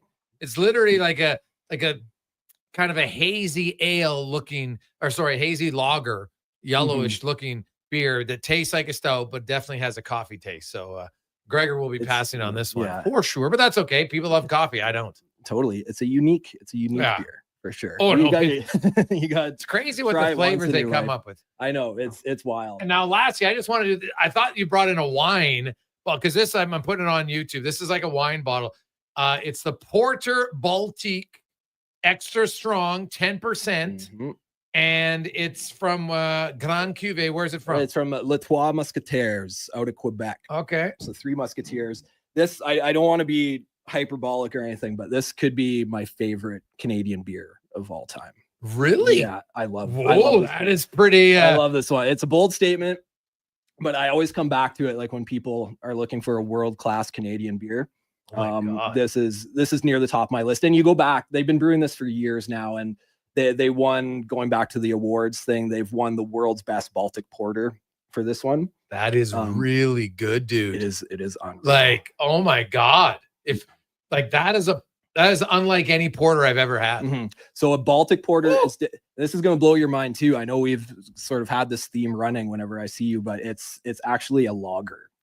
Get the come on. Yeah. So a Baltic porter is a lot. They use lager yeast. It's lagered, so cold fermented. So for all intents and purposes, Because lagers come from the bottom, right? And ale, or which one? I got yeah. So ale uses yeast that ferments at the top. Yes. The brew kettle lagers are at the bottom and at cooler temperatures. Temperature is a big factor. So this is considered a lager. It's all about the yeast. Yeah. Okay. So it is. Yeah. And a Baltic porter originated in the UK. Britain used to export it to, countries bordering the Baltic Sea. So good. They made a stronger dark lager to withstand. Like, I just want to show up at a party because this looks on my golf trip. I'm gonna have to bring some of these because this looks like a bottle of wine and it tastes as flavorful and as classy as a good bottle of red. It like, does. no joke. This is God, is that really good? Yeah, you get that dark chocolate. A little bit like I get dried fruits, raisins, and like even a little cherry to it. And they use this really nice smoked malt. And I know you're not the biggest fan of smoky. No, I don't mind it, but I don't taste or smell much smoke. Yeah, it's just so well integrated. And like I said, like this is not only one of the best beers in Canada, but when you look at their awards that they've won over the years, this is one of the best beers in the world. This is seriously, I recommend to anybody out there, stop in this weekend at Sherbrooke and just ask for the Porter Baltique from Latois Musketeers. We ordered the last case that was available in Alberta just today, so we're loaded up at both stores. It'll go. We see it. We don't have it all year round. It comes in really small shipments, but it goes pretty quick. Yeah, it goes quick. We get the word out when it beer does arrive, drinkers. You will not be disappointed. I'm telling you that right now. It looks like a wine. It's unreal. That is really good. I've liked a lot of these beers, but that one's number one for me. I really like the Super Flux and the Concord. Those would be my three. Oh, sure. Great. Yeah, I hope you like the mix. No, very good mix, man. That's what we like about it. So check it out at Sherbrooke Liquor. Steve, as always, man, we appreciate it. Happy premature Canada Day. Yeah, my pleasure. You too, buddy. Have a good, because there are lots of Canadian beers. I love it. Promoting Canada. Let's take a quick break. We'll return after a Connor Halley Sports 1440 update brought to you by Legacy Heating and Cooling, home of the no payments, no interest for 1 year on your AC unit. Stay cool all summer at legacyheating.ca. This is the Sports 1440 update. Week 4 in the CFL kicks off tonight. The Elks heading to Winnipeg, taking on the Bombers. That'll start at 6:30 from the NHL. The league and the PA are in the final stages of agreeing to a 4-year extension of the CBA that includes an 84-game regular season, reduced preseason. Also provides a solution for emergency goalies and limits player contract lengths to 7 years. The deal could be announced by as soon as tomorrow ahead of the draft, but would still need to be signed by both sides and ratified. Round 2 of the NBA draft kicks off tonight. It's from Brooklyn. Dallas Mavericks on the clock. It gets going at 6 p.m. Timberwolves will be selecting second, followed by the Boston Celtics, and then Charlotte with 2 straight picks. Riverhawks on the road taking on the Harbor Captain Victoria once again. First pitch 7:35, and in the majors today, Jays big win over the Guardians, winning 6-0. Coming up in hour 2 of the Jason Gregor Show, we'll be joined by Terry Ryan, also the voice of the Winnipeg Blue Bombers, Derek Taylor, and we'll speed things up in the Cantor Racing Report with Colin Livingston. I'm Connor Halley. This has been a Sports 1440 update. Sports 1440, a Stingray radio station broadcasting on Treaty 6 territory. Download the free iHeartRadio app and listen to CKJR wherever you go. The Discovery Day sales event is on now at Volvo Cars Edmonton. It's your final month to lease a 2025 XC90 plug-in hybrid from 1.49% and save $5,000. Lease or finance a 2025 XC60 plug-in hybrid from 0.49% and save $4,000. Lease or finance a 2025 XC40 from 0.49% and save up to $2,000. Come and discover the deals now at Volvo Cars Edmonton. Great vehicles, better services. Only at VolvoCarsEdmonton.com. Day afternoon. Wet dripping on your sheets. You want to cool it down, but your AC can't compete. So you fall upon your knees and cry out, oh please, I need a cooling breeze. 25. I love it. AC repair. Legacy's AC repair. Connor Halley with you. AC repair. spell legacy without AC. Legacy Heating and Cooling's got a guy who's really good at fixing broken ACs. So if you got one, call Legacy. Okay, see you later. Legacy Heating and Cooling. What a performance by Action Electrical today. Their projects team kicked things off, designing and building with unmatched skill. Then the service team swoops in for those crucial repairs and maintenance. And don't forget the testing team, ensuring everything's safe and sound before the solar team scores with sustainable energy. A complete team effort. Have Action Electrical bring home a win for you and your project. Visit actionelectrical.net. New crust alert at Papa John's. Your favorite cheese meets your favorite pizza in the new cheddar crust pizza for In only Canada. $17.99. Papa John's pizza makers created the perfect addition to their crust by melting garlic and herb seasoned cheddar cheese right on top of their fresh original dough that's made with 6 simple ingredients. Try a one-topping cheddar crust pizza today for only $17.99. You better hurry though, because it's only for a limited time. Better ingredients, better pizza. Papa John's, proudly locally owned and operated. Summit Restaurant, located in the heart of the Silent Ice Center and just minutes from South Edmonton Common. Summit is your destination for exceptional house-made pizza, delicious entrees, and expertly crafted cocktails. Experience the perfect blend of flavor and ambiance in a modern setting. Join us for a straightforward yet elevated dining experience where our commitment to quality speaks to every bite and sip. Make Summit Restaurant your next night on the town. What's your vision for your community? At Vision Credit Union, ours is a thriving rural Alberta where kids have team jerseys, firefighters have the gear they need, and community kitchen fridges stay full. It's why we give back millions every year through grants, donations, sponsorships, and profit shares. Because when your community succeeds, we all do. Bank somewhere with Vision. Vision Credit Union. We see banking differently. Learn more at visioncu.ca. I'm Rick Showers from No Bull RV. Did you wake up this morning and think, I want to be a used RV salesman? If you're like most people, the answer is no. But if you want to sell your quality used RV yourself, then a used RV salesman is what you are. Welcome to your new job. That's right, Bob. Put it up on all the best websites. Wait for the phone to ring and be ready day or night, weekday or weekend. Drive out to the storage lot for every random tire kicker who calls and hope that what you have is exactly what they want. There's an easier way to do this, Rick. That's right, Bob. You could bring it to No Bull RV. We love selling used RVs, and the customers are already here. Commercials like this bring them in by the hundreds. All you need to do is cash the check when it leaves our lot. Used RV salesman is not what you wanted to be when you woke up this morning. And if it was, well, I think you better come out here and apply for a job. And that's No Bull. NoBullRV.ca.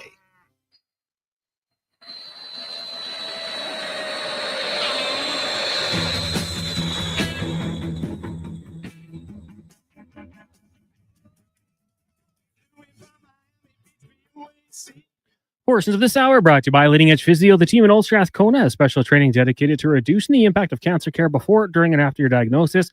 From lymphedema to the management of fatigue and side effects of chemotherapy and radiation, they can help. Learn more at leadingedgephysio.com. The Jason Gregor Show, the best of Edmonton sports talk and beyond. This is Sports 1440. Presented by PlayAlberta.ca, Alberta's only regulated online gambling website.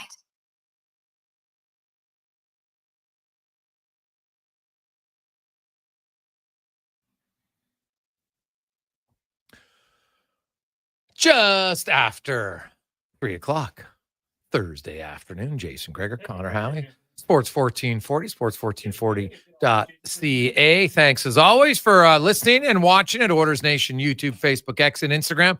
The big news, of course, today is that the NHL and the NHLPA will announce officially tomorrow a new collective bargaining agreement. You don't have to worry. There won't be any holdouts anymore. No lockouts. Thank you very much. Now, it won't start until the following season, 26-27, except there will be a few details like the draft age. Well, not the draft age, but currently, if you draft a player out of major junior and you draft them in 2025, you have to sign them to a contract by June 1st of 2027. So you basically have the rights for 2 years.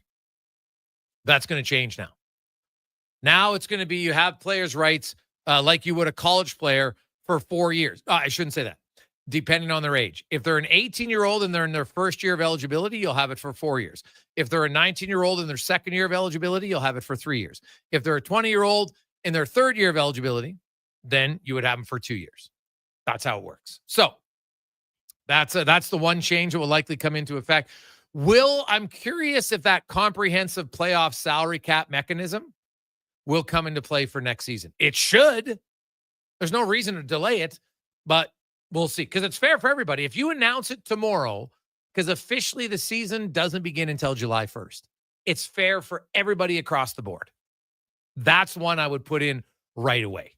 No questions asked for me. I'd put it in right away.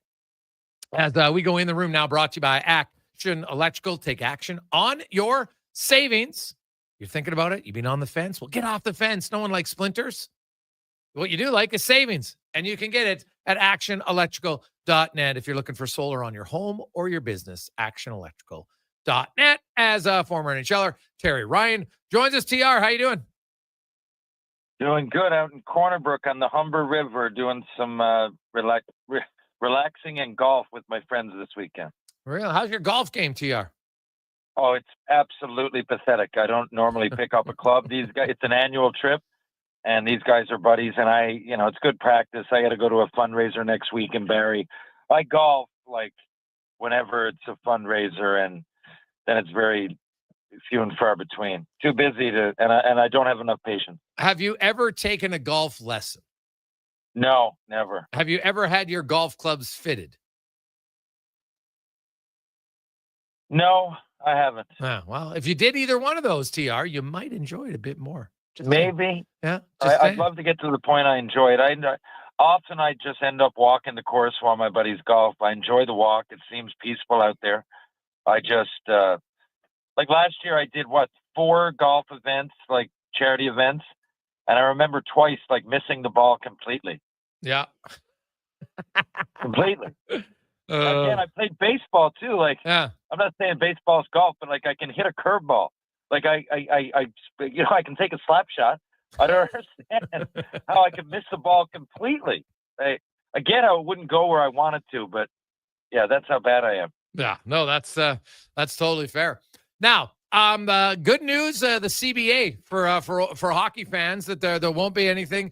It sounds like they're going to fix the playoffs because let's be honest, it's been a problem. Teams have had a benefit by being able to bring in guys who are hurt all year long, and then the orders. Had everybody stayed healthy, then they would have been a better factor, but they weren't, right? Because when Kane came back in, Ekholm was out. So they never really got that benefit. And then when Kane and Ekholm were in, Hyman was out. So they never got that benefit. But it sounds like there's going to be a comprehensive playoff salary cap mechanism in place, TR. Also, they're going to go to an 84-game season, but limited to only 4 preseason games. So a maximum of 88 games and only 2 maximum preseason games for vets. And I talked to 4 veteran players today. They're loving that. The guys are in such good shape. They're like, man, I'm scrimmaging playing hockey for months. I don't need to play 3 or 4 preseason games. I think, first of all, to dissect it, just even the tip of what you said there, the iceberg, I totally agree. If I'm a vet, do I want to be playing those games? And it's full of rookies trying to make their mark, that are going to come and hit you. And to me, I don't know. You're ready. If you're not ready to go, then there's something wrong in this day and age. There's something wrong always. Let's be honest. They train harder now, but if you come to camp and you're not ready to play, then it's not out of the realm to get traded or cut or whatever it is, unless you're a superstar. So for me, 2 is more than enough. I wouldn't want any if I was a veteran, just out of injury purposes alone. But I understand it. But to me, this is a step in the right direction. I didn't realize everything else happened. The first couple, what did you say was the first part of that deal, Jason? The playoffs. Basically, you're not going to be able to have a guy on LTIR all year long. There's going to be some sort of comprehensive playoff salary cap mechanism. So if the regular season salary cap is 95.5, you're not going to see teams icing $105 million salary. This past year, yeah. Florida was at 91 in the playoffs in certain games. Yeah, I understand. Okay, so I think that's a little bit overdue. Sometimes, you benefit from that, and sometimes people legit are out all that time, and it's just timing, right? I mean, injuries happen. There's like a 1 in 8 chance or whatever in months of the year that to play hockey that you'll come back at the right time. But I think generally, it's just a way to kind of prevent a loophole that can really, really benefit teams if they take advantage of it. So I'm all for it. The other thing that's interesting will be they're going to shorten the length of contracts. The max term now will be 7 years for a player that's in your organization, and 6 if it's a free agent player. So they're coming down 1 year. Music to my ears, TR. I've been talking about this for a long time. I think it's better for the league having more short-term contracts. I don't think, like, I was looking, and I got the list here. I have to pull it up on my phone. The amount of players who signed 8-year contracts. There's not many to begin with, right? But just since 2018, I'd have to go back and look. I think there's like 22 or 23, right? Like, it doesn't impact a lot of guys. And very few of them are like, oh, man, what a great bargain deal because I got him for 8 years. You get him for 7. If your organization's good, he'll re-sign. It's not going to be a big deal. Honestly, I'd never in my life heard any players talking about the need for the 8. And, I talked to a lot of players in and out of the game. I'm 48 years old. I got drafted when I was 18. A lot of that time in junior and the minors, spent even now, like for the last 20 years, bringing people into junior and helping them when they go to pro. And honestly, I've never heard that big of a point of contention about that particular. And everybody, not everybody, but the majority of the hockey world, I think, echoes your sentiments. So I think it's a welcome change, and one that'll, I think was a long time coming. Yeah, I think it is. It is very good. What's your thoughts on the Evander Kane trade for the Oilers? Oh, I think it's good. Like Kane, it's weird. Kane to me is the kind of player that has an expiry date with each team he goes to. And, if you see there starts to be a little bit of tension. Now, look, it's a salary dump. You got to do, I mean, people, same thing. They talk about these players that leave, like Toronto with Marner or Kane. I know it's not the same situation. But you can't just look at it like that. It's you got, now that you got all that money to work with, you need to address some assets. I love Kane when he's on, but it's sporadic. And in a perfect world, if there was no salary cap, I don't know that I'd be as quick to release that guy. I think he helped him out big time. But there's a push and a pull, right? There's pros and cons to his game. And if you had to open up that money, and he's going to, I mean, he played hard for them. And I think they kind of, I want to say did him a favor, but definitely in a way made it a positive trade. He's going home, man. I think he'll be motivated. I think it works for both sides, not in the 4th round pick aspect, but you needed to dump some salary. You got to change something, right? And I'm not saying he was the main guy to look at, but it's a lot of money, man. And if they're talking Arvidsson too, that's just a lot of obvious money and they have to free some up. So I don't look at it like, good riddance. I just think, he again, he's a player with, in my mind, with an expiry date. I think that the Oilers, other than injuries, I think they retained his services and he was cordial, and it was a match not made in heaven, but it worked for the time being, and he moved on, and I think it was probably time. Yeah, I would agree. You look at, Arvidsson, I think, is next for sure.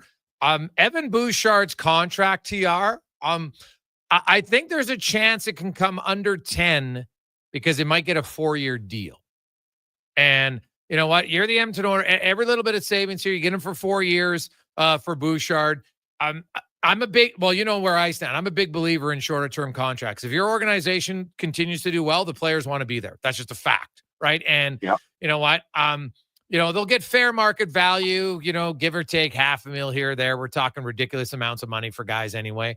But I think a way to keep the cap hit down slightly is to go shorter, which is what I would do with Bouchard. What about you? Yeah, I think that works. When I heard that, I was pumped. I mean, I hope that most people will understand that because of the odd defensive breakdown and the fact he didn't get picked for Canada, he's still, I mean, for every player that questions players who don't bring it in the playoffs, you got to give it to that guy. I mean, he's one of the best in the league. And if you can get him for that, and sure, I'm with you. I'm a big fan of shorter term, and I think it works for both parties. I think he's a big time cog in the wheel that is a huge Stanley Cup contender and is going to be again next year.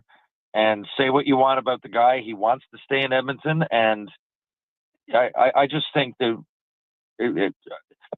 if you know hockey and you watch this guy develop for that long, you got to take the good with the bad like you do with any player. And some of his mistakes might be obvious, but he's one of the best defensemen in the league, offensive defensemen in the league at that, at a time where it's the fastest game that we've seen. He's playing with some players that you got to know. It's not just, people say that, you know, he benefits by being on the power play sometimes with guys that are, you know, world talents. But you got to know how to play with them, right? Like, you've got to, it's not easy to compliment the best players in the world. And he does it seemingly flawlessly. So there's that as well. I think he's got everything going for him. You can always, you know, coach out the odd mistake, but there's just too many intangibles that he's good at. And I would all day go 4 years for 9.5 for that guy. Okay.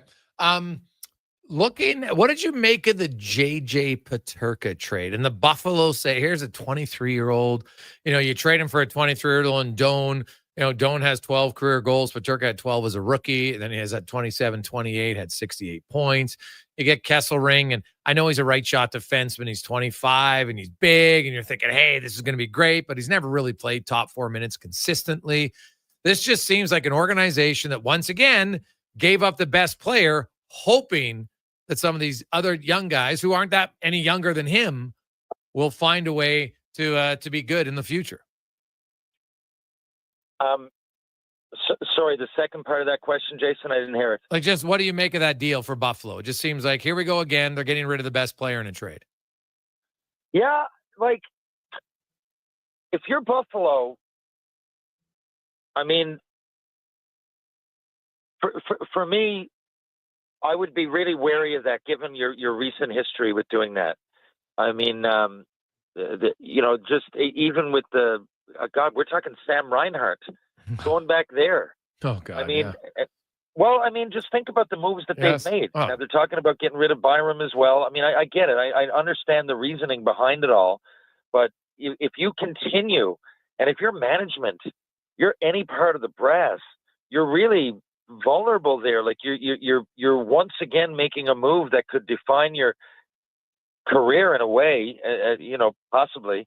And I don't know if I'd want to have egg on my face again. I mean, you know, there's times to move off of guys, and sometimes guys just stay and they end up, you know, just hitting a second gear, and you don't give it enough time. I mean, Sam Bennett's another guy like that. I know he's not ripping up the league, but I mean, he matured. And I guess in Calgary, when he started, you wouldn't have known the playoff prowess of the guy, but you know, you just got to let things evolve. And I don't know. I think Buffalo move off of guys too early. Oh God, do they ever? TR, enjoy the golf. Serenity now. Have yourself a great weekend, and we will talk to you next week. Okay, sounds good. Thank you, Connor. Thank you, Jason. Thank you, Edmonton, and talk soon. There you go. That's Terry Ryan joins us Tuesday, Thursday here on Sports 1440. We'll take a quick break. The green and gold are back in action. We'll talk about that and more when we return here on Sports 1440, Oilers Nation, YouTube, Facebook, and X, presented by PlayAlberta.ca. The sun is shining, the weather's warm, and some of Edmonton's favorite sports are back in season. If you're looking for the cherry on top of a perfect summer day, check out Play Alberta to experience casino, sports, and lottery all in one app. Download the Play Alberta app today and deposit $20 or more with promo code OIL to claim a 8-1 in $100 soccer. casino bonus. That's promo code OIL for a $100 casino bonus on us. Gamable once per Play Alberta account. Remember, if you gamble, As good as your last please game. use your Not game good. sense. Hey, sports fans, we've got a clear choice for you. At Crystal Glass, we provide customers with the perfect glass for any job. From home to auto and even commercial, installation or repairs, we're your team. Call 310-GLASS or visit crystalglass.ca. Crystal Glass. You have a choice, and it's a hard one. GMC employee pricing or 0% financing at Wolf GMC Buick. A hard choice, but also super awesome. Get GMC employee pricing on our Sierra lineup, from the Sierra half-ton to the heavy duties. If you have cash, get discounts over $12,000 on many of our Sierras, along with GMC pricing. Or choose 0% financing on our Sierra half-ton lineup. And what a great selection of GMC Terrains and fabulous Buick SUVs to pick from. So many choices. But one thing's for sure, you are getting the best deal at Wolf GMC Buick. McDonald's summer drink days are back, which means it's officially summer. Enjoy your refreshing small Coca-Cola or small iced coffee for just $1 all summer. Woo! Summer's booming with summer drink days. Excludes flavored iced coffee at participating McDonald's in Canada. Taxes extra. Prices exclude delivery. You don't have to wait. Boxing Day is back at the Brick. For 4 days, shop incredible deals, like mattresses starting at just $99. Save big on genuine leather sofas and sectionals. Queen beds start at only $199. And save the tax when you buy 2 or more major kitchen appliances. Plus, get free local delivery on outdoor furniture purchases of $4.99 or more. Some exclusions apply. See in store for details. Boxing Day starts Friday at the Brick, saving you more.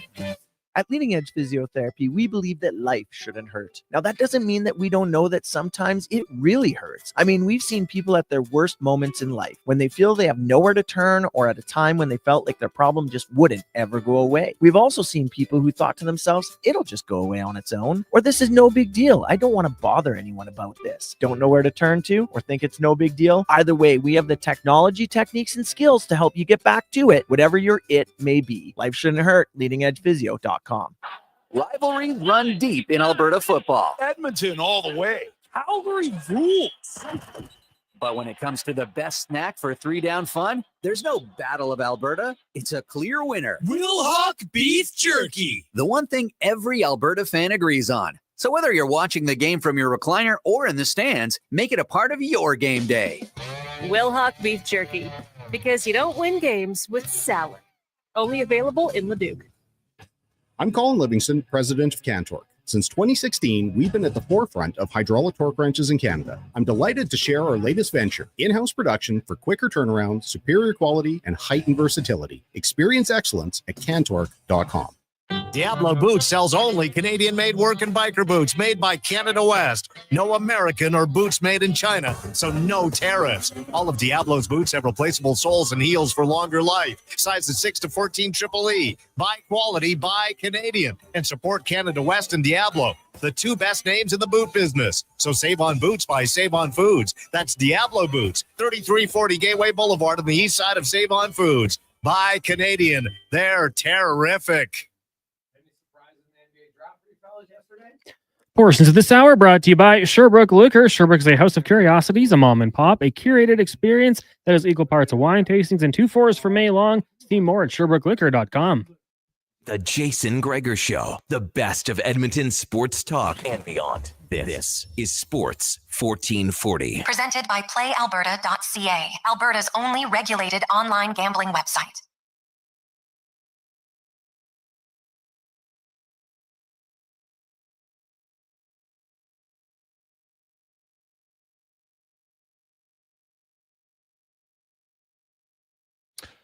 .328 Sports 1440, Oilers Nation, YouTube, Facebook, X, and Instagram. Hey, Greg's, if you never do long-term deals, you won't get steals like Draisaitl and McKinnon. Well, they still would have been steals. It just would have been 7-year steals instead of 8-year steals. So, that's better for the team. Still gets a big benefit for a long time. And the player, the ones who deserve it, get a contract, a raise a year earlier. So that you'd still going to get them. It's not like Leon Draisaitl was only a steal this past season. I think he's been a steal for the majority of that contract, which has been which has been very good for him.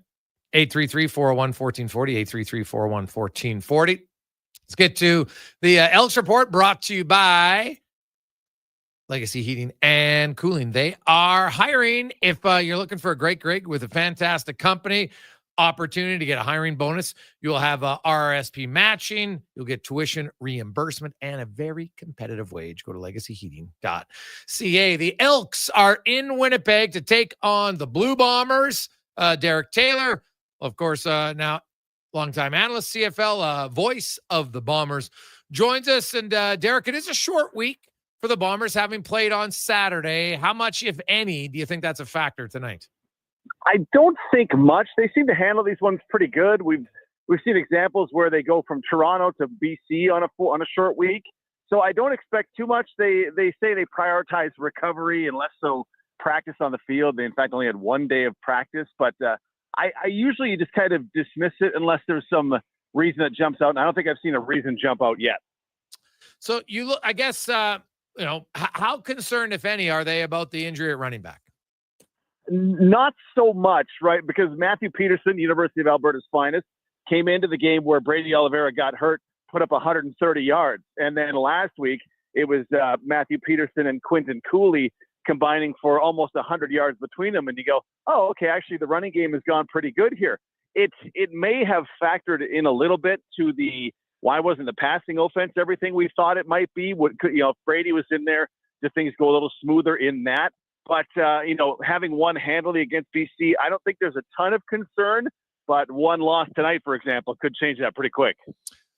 You look at this Bomber team, and man, they've been the class of the CFL here for the last 5 years. You're in the Grey Cup every year. I know you don't win it all the time, and some people would look at that as a negative, but just to get there is a pretty big accomplishment.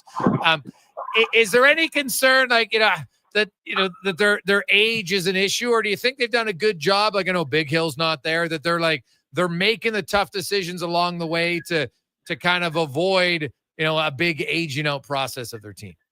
Yeah, they've really started that aging, like the process of bringing in some younger players along the way. Their starting lineup this year was actually a couple months younger on average than last year's, which was a couple months younger than the year before. So their average age of their starters in week 1 this year was under 30. So they were probably pretty happy with that. The one guy that, if this week goes like last week, people are going to start asking about Zach Kalaris, the guy who turned 37 in August. And, physically, during practice looks great, but there were 2 interceptions last week. And, there was a lot of stalling out by the offense, a lot of 2-and-outs by the offense. And you go, when does age start to catch up to Zach? Because 39-year-old Stanley Bryant looks pretty good. And 38-year-old Mike Benson keeps on keeping on, right? But Zach is going to be the one to watch. Everybody else who you'd kind of worry about, the Patty Neufelds and stuff, still feel like they're among the best at their position in the league. What about Nick Dembski? I know he's a game-time decision. Do you think he'll play? He was super confident yesterday, almost dismissive of being asked about will he play. And, when you go to walkthrough, for anybody who's been through walkthrough, there's some actual stuff going on, but then there's got times where the guys just kind of fool around, right? Right. And you saw Dembski running around and kind of kicking a ball with one of the other guys, and nothing that made me think, he's being extra cautious about how he plants on that ankle. So combine that with how he spoke yesterday, I'm convinced he's a full go today. Okay. When you look at their offense, any concerns at all about Collaros' ball control? Here's the thing, and just looking at the last few years, people have been concerned about turnovers, and there were 2 interceptions last week. But his turnovers have been, his interceptions have been pretty constant over the last couple of years, right? It's his touchdowns that fell off a cliff last year. Yeah. He had 37 2 years before last year, and then 17 last year. And he went, okay, where's the production gone? He's not turning the ball over at an exponentially higher rate. It's just, it's not as productive as it used to be. And even last game wasn't as productive as it used to be. So the turnovers, I think it's just kind of the price you pay as a Bomber fan for Zach's terrific aggressiveness, where he goes, you know what, I am jamming this ball deep downfield to Dalton Schoen. You get that, and it turns into a 70-yard touchdown, right? But sometimes it's going to go bad. The one to Dembski last week just lingered in the air. I described it as kind of like a high school punter. I'm like, why is this ball so high and just hanging there? And then Dembski went, oh man, that's way behind where I thought it should be. So it's just the price I think you pay with a quarterback who's quite as aggressive as Zach. Okay, that's fair. You look at the Elks, and they're 0-2. They haven't won a game in June since 2019, which is mind blowing to me. Wow. They've had a tough schedule. There's no doubt. They got a whole new coaching staff. They still have a really young quarterback at the edge. What do you expect this Bombers defense? How are they going to attack Elks offensively tonight? Oh, they're gonna go after Ford with a million looks. And one of the things that was super impressive from last week's game, I know it was Jeremiah Masoli and not Nathan Rourke, but the Bombers were able to generate pressure with 4 guys and 3 guys and push the middle of the pocket. And it really freaked out Masoli by about halftime. Okay, well, if that happens with Ford and you keep those edges sealed, it's going to be a long day in this Edmonton offense. I'm still waiting, Jason, for the Elks to embrace the run game fully, like to an excessive degree. Yes. And just leverage Ford and Rankin and Leak and go, okay, the Bombers, you played a lot with 7 defensive backs last week. Well, we're going to go super heavy in the run game and try to stop this. And we're going to be aggressive on third down and try to keep us off the field, because Ford is he's a force multiplier in the run game for the Elks. It's been shown out over his entire career there. I just want that so bad. I want it bad. So I think it's going to be a real challenge, though, for Ford to be reading down the field of, okay, well, I thought that guy was a safety, but now it's this guy, and now Willie Jefferson is 15 yards down. What am I looking at? Like, I feel for quarterbacks trying to piece together what this Bombers defense is doing, because personnel-wise and formation-wise, they do a ton of stuff. Well, to me, I agree exactly what you say. I would, attack the run, set some clear run plays for Ford. I know that he wants to improve as a passer, and I get that. But until you get a win or two, like at some point, you just got to build some confidence and then force the teams. Like, I love what you said about the Bombers defense, because they've been like, hey, we're not going to get beat on the run because we think we can get enough pressure, so we'll have the extra DB in. Well, if your strength has been the run game, which it was last year, the Elks had the best running game in the league. They should be running the ball more. Yeah, and it's almost running backs get almost double as many yards when Ford's the quarterback versus last year MBT, right? So just leverage that. And I mean, Jordan McSimic is a guy in BC who made Vernon Adams for the first 9 weeks. He looked like the MOP of the league, right? With what felt like giving him simple things to work with. And granted, the Elks don't have the receiving core that the Lions had last year, but I'm excited for the next few weeks of McSimic to maybe make it easier on Ford from the pocket, and then just know that, hey, when he gets out of the pocket, he is a nightmare, right? But let's focus on adding in the stuff inside the pocket, making it easy. Maybe he is staring down, Curly Gittens on a deep crosser. Maybe he does stare it down, but when it comes open, he lets it go. I want to see that, because I really think seeing what McSimic did for BC and for Vernon Adams, I just feel like if Ford was 80% of Vernon Adams last year, that's a massive step forward this season. Yeah, that's totally fair. Derek Taylor joins us. Derek, what about, the secondary? Speaking of another Ford, Terrell Ford was great at the corner position. How have they done replacing him? Not bad. It was poignant that Marquise Bridges, who took Tyrell Ford's spot, had 2 interceptions in the first game. I think we all kind of went, oh, okay, well, that's nice. One of them was thrown directly at him and not anywhere near a receiver. And the first one was tipped up and he picked it off. So a little bit of lucky, but he got burned a couple times in that game too. So much that BC went after his side in the next game, him and Evan Holm. They really tried to get after Marquise Bridges. So it hasn't cost them yet. Let's say that, but, and the 2 interceptions look good, but there's just no question that going from Tyrell Ford to almost anybody else who's not like, I don't know, Gary Peters from the BC Lions, is going to be a real drop-off, right? So it's just a matter of how will Bridges be able to hold up, and learning on the fly as well. But there's no question that he has missed here. It caught me, Jason, when I go back over the stats. He had 7 interceptions last year and double-digit knockdowns, and he went, oh, yeah, right. Tyrell was really, really all CFL good. Yeah, no, he was really good, and teams haven't thrown to him very much through 2 games, right? Like it's hard for, like, when a guy, like, I always chuckle when people, yeah, but look at this DB, he's got a lot of tackles. I'm like, yeah, that means because they're throwing to him all day long. If you're a DB with a ton of tackles, that's usually not a great sign.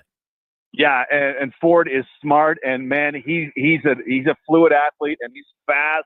He's kind of got it all. He ended the game, the Banjo Bowl last year against the Riders, breaking their hearts. He's timely with his plays. Like, he's just on that field corner doing his thing. And yeah, it'll be interesting how much the Bombers get, say, Dalton Schoen or Carrick Wheatfall over there tonight to try to test that, because you'd like to have Carrick Wheatfall has been an impact player for 2 weeks, but if you keep him to the boundary side, good. If you keep him to the field side, I'm going to be very excited to see how that matchup goes. And it might not go well for the Bombers. And lastly, the Elks offensive line revamped a little bit due to injury to Beard. Do you expect, you mentioned that the Bombers are going to go after them with a lot of pressure. Do you think we will see more blitzing or just more stunting from the Bombers defense tonight? It's been noticeable more blitzing for sure this season. And they kind of evolved last year in the first year with Jordan Younger as defensive coordinator. This season, like I can't tell you how many times I've said 9-man, 8-man, 7-man blitzes just in the 2 games against BC. It's so much higher than it would have been late last season when they might do it once a game, right? Jordan Younger's really throwing some different looks at him. I think, the first couple second and long situations that Edmonton gets caught in, I'm going to be watching for that, like drop 4 and rush 8, and let's see what Trey Ford does, and we'll cover our butts if Casey scrambles. But yeah, there's certainly going to be some of that. But my guess would be, you know what, we're going to lay back and make Trey beat us and try to find the holes that we're going to hope are not there. Derek, great stuff, buddy. Have a great call of the game tonight. We'll be watching. We appreciate it. Thanks for having me. There you go. That's Derek Taylor, of course, a longtime analyst in the CFL, voice of the Bombers. So, Nick Dembski sounds like he is going to play. Obviously, a big-time player for Winnipeg. And I agree with Derek. I think the Elks, your bread and butter was your running attack last year. So bring it back a little bit. Run the ball. Obviously, it's going to start with your O-line. Do you always have to run between the tackles? Maybe you have a few select draws. Maybe you can have some run option where you have Ford running out to his right, and he can either take it or he pitches it. Right? Get some different looks here. I've been surprised at kind of how cautious the play calling has been through 2 weeks or 3 weeks, 2 games for the Elks. We'll return, and there'll be nothing cautious about the next segment on The Gregor Show, presented by PlayAlberta.ca. You got a go-to coffee spot, a trusted barber, even a lucky game day jersey. But when it's about looking your absolute best, there's only one name you need. Mr. Dirk. Family run since 1939, we're experts in crafting impeccable tailor-made suits and offering a wide variety of everyday styles. Pair that with personalized one-on-one fittings and the convenience of on-site tailoring. Mr. Dirk elevates your style game. Visit our Edmonton store or explore MrDirk.com. Score big on style with Mr. Dirk. Silent Ice Sports and Entertainment is an innovative market leader across Western Canada, with sports and entertainment properties including the Spruce Grove Saints, the Junior Prospects Hockey League, Silent Rides Charter Company, the Hockey Super League, and the newly launched Female Super League. Silent Ice also owns the Western Hockey League's Seattle Thunderbirds and operates the Morinville AAA Arena. The Silent Ice Center, a new state-of-the-art entertainment facility, is open in Nisku, which features 2 sheets of ice, including a 1,600-seat arena and a restaurant with a viewing area.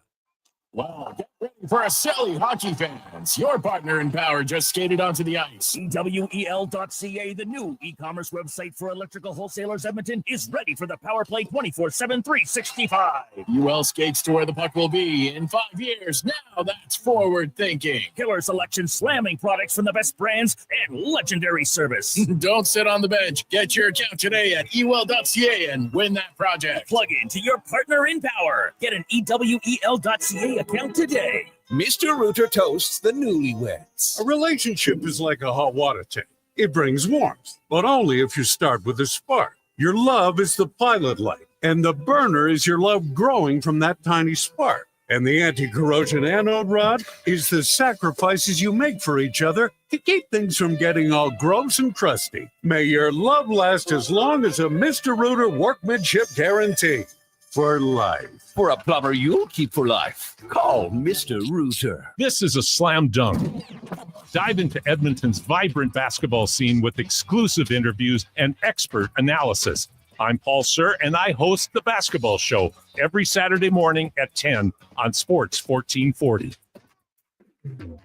Get ready to revolutionize your job site with Edmonton Kubota's game-changing compact construction equipment. From mini excavators and skid steers to track loaders, carriers, and utility vehicles, they have a model to fit every need, all powered by legendary Kubota diesel engines. These machines are built for performance and reliability. Transform your work with Edmonton Kubota's top-of-the-line compact equipment. Visit them today and see why they're the name you can trust for power and precision.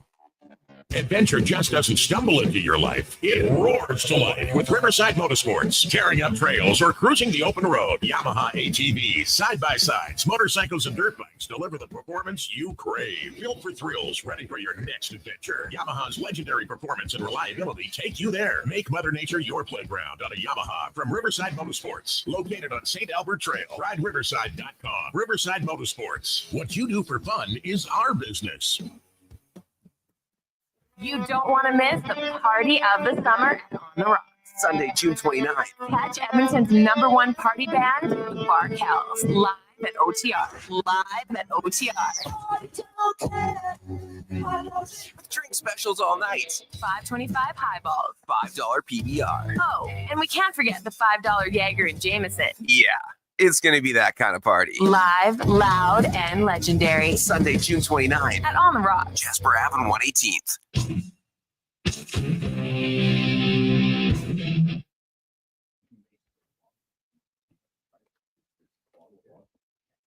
Portions of this hour brought to you by Culligan for all your residential water needs. Your local water treatment company, more than just big bottles, Culligan.com. From puck drop to kickoff, it's the Jason Gregor Show on Sports 1440. Presented by PlayAlberta.ca, Alberta's only regulated online gambling website.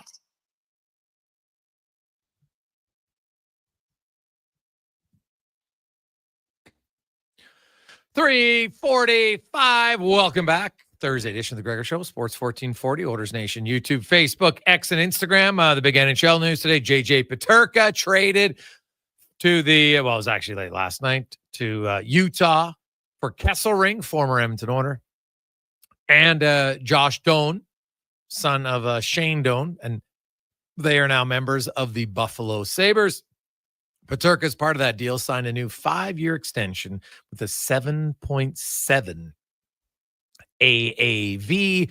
And the NHL, Frank Saravalli reporting that tomorrow the NHL will officially unveil a new CBA for next, starting not this coming season, but the following one. And it looks like there'll be a playoff salary cap, essentially. There'll be 84-game season starting that year, only 4 preseason games. Draft, which I think is going to get implemented this year. That's why they're going to announce it tomorrow before the draft, is now you'll own the rights of players for 4 years, not just 2, before they have to go back well, obviously they won't go back in the draft. They'll be too old and they would just become free agents if they're a CHL player. We'll talk more about that, but let's get to the racing report brought to you by Cantork. And hey, what's the best way to beat the tariffs? Well, buy Canadian. Cantork's products are not only made in Canada, but right here in the City of Champions. Save money, support Canada at Cantork.com. Colin Livingston joins us once again. We'll get to F1 and IndyCar and everything, but I want to talk about the Pinty series for you guys. And when I was watching some videos online, rather windy day. But it was part of your job. Was it more to hold down the tent than be a spotter? Yeah, I mean,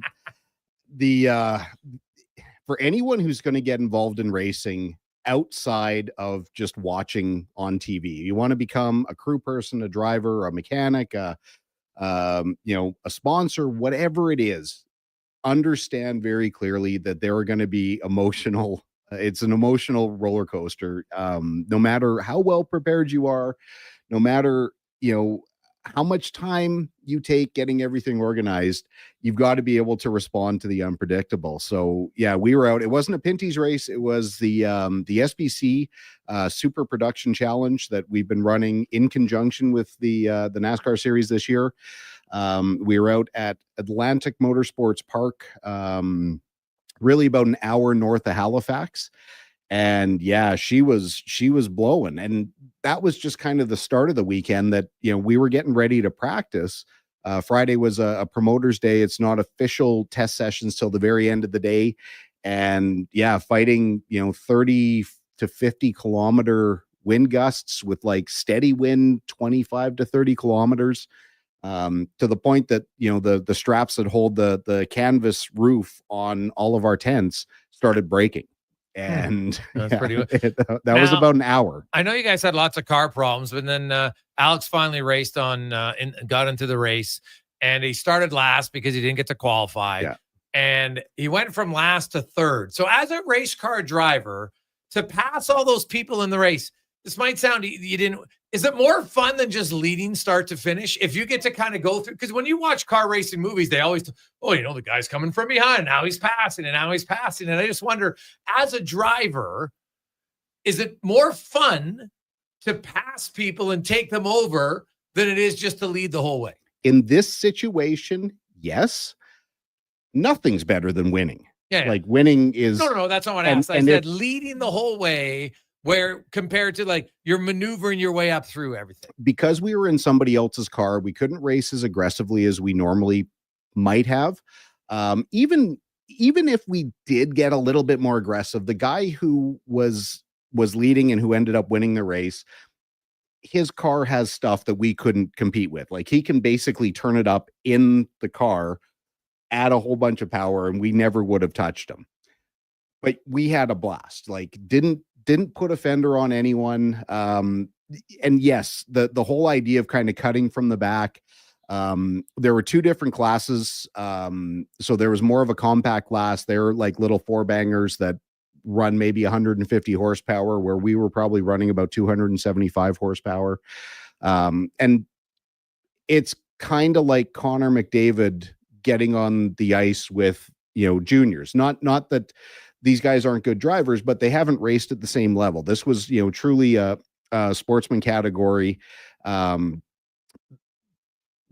it was fun to watch because for me as a spotter, it kept me really busy, having to help him navigate through the traffic, having to, there's a bunch of blind corners at that track. So even when it looks really obvious that, the pass is going to be done this way, we've got to, have a ton of communication. So staying busy for me is great instead of just, sitting back and watching. It would have been nice if we had our chicken car out there, the number 43, but unfortunately that's the way it works. We had a we had an engine problem that just couldn't be fixed on site. And unfortunately for our team, they hauled all the way out from Montreal just to load up and drive everything back. Just part of the roller coaster. You've talked about it, as we switch to IndyCar, Alex Palou wins his 6th race of the year. And he's up picks 18 points on Kirkwood. He's got 93 points, which is massive. There's 8 races to go. And when you look at how dominant he is in IndyCar, should F1 be looking at him? They are, without question, unless he got a call from Mercedes, Red Bull, or Ferrari. There's no way he would. He's categorically stated he's not gonna, like, the way it generally works is he doesn't want to leave to go race for a kick Sauber, no offense, correct, to have no chance to win. Even though they're turning into Audi, which is a proper factory back team, he doesn't want to go do the typical route where you've got to mire yourself in mediocrity for 2 to 4 years before you even have the potential to go to a team that has the potential to win. Right now, he's making good money. He's winning. He's having the time of his life. And IndyCar, we keep talking about it, is no joke. It's not an easy series. They've just hit on something, and he really developed in the offseason, which is allowing him this kind of, like, he's won 6, Kirkwood's won 3. They're the only 2 that have won this year. That I don't think that's going to last the whole season, but it's damn fun to watch. When you look at, I look at Red Bull, if Red Bull, you talk, they're going to go after this guy. Like, why wouldn't you just go after Powell? It's a great question. They've got a number of drivers under contract. Red Bull has a bit of an identity crisis because they always promoted from within. They start with junior drivers. They basically grab them in go-karts. They start moving them into the various European formulas before, they make that move. And lately, they've, brought a guy like Perez. When he came in, he was not part of their group. So they're starting to deviate a little bit from what got them to where they're at. But yes, on paper, it makes sense, but it doesn't when you figure out how many drivers in the wings that they've already invested crazy amounts of money in, that they want to see these guys go up the ladder. Yuki and Liam Lawson are, the heir apparent, although I think Sonoda's probably done at the end of this year. He'll probably, just my guess, that he's going to go to Aston Martin, once they bring the Honda engine over. Right. But they've got tons of guys in the pipeline, in the pipeline, and just on the shelf waiting to go. NASCAR Canada, haven't talked about it a lot because all the races are getting postponed due to rain. Yeah, so crazy. Terrible timing for them. But how much of a, because the guys travel all the way there and then the rain's delayed, like how much of a loss is that? They don't, though. NASCAR is great. The 2 races that were postponed like Wednesday. Oh, okay. Before so guys the aren't state, making okay. Yeah, but we've only run 1 race. Yeah. Like the first race at Canadian Tire, and then that's it. They followed us. So we were in a town, and I love saying it, is the where the racetrack is called Shubenacadie. And then this weekend, our friends are at Riverside, so just outside of Antigonish. But this is, again, only the second race. I think this is the last event before the teams come west. So we're only 2 weeks away from NASCAR coming to Wetaskiwin, and then the following weekend at Saskatoon. So, yeah. Now, F1 is back at it the next 2 weekends. They're in Austria for the Red Bull Ring in Austria. On paper, this looks like should be an exciting, action-packed race. Every year, this is this the best race in the calendar for F1? It's always got something. There's opportunities to pass. There always seems to be some kind of contact. There's always some kind of crazy overtake. It's not a really complicated racetrack, but it's a well-built track. I read today, I've never been there, but 63 meters of elevation change, which, you can see a lot as they come up the front straightaway. They climb up to turn 1, they go through this little kink at turn 2, they go up, they go down. It's going to be really interesting. Ferrari finally has an upgrade that they're bringing with a new floor that they think is going to improve the balance and hopefully get them a bit more of an operating window. Yeah, I'll be watching 14 hours until FP1.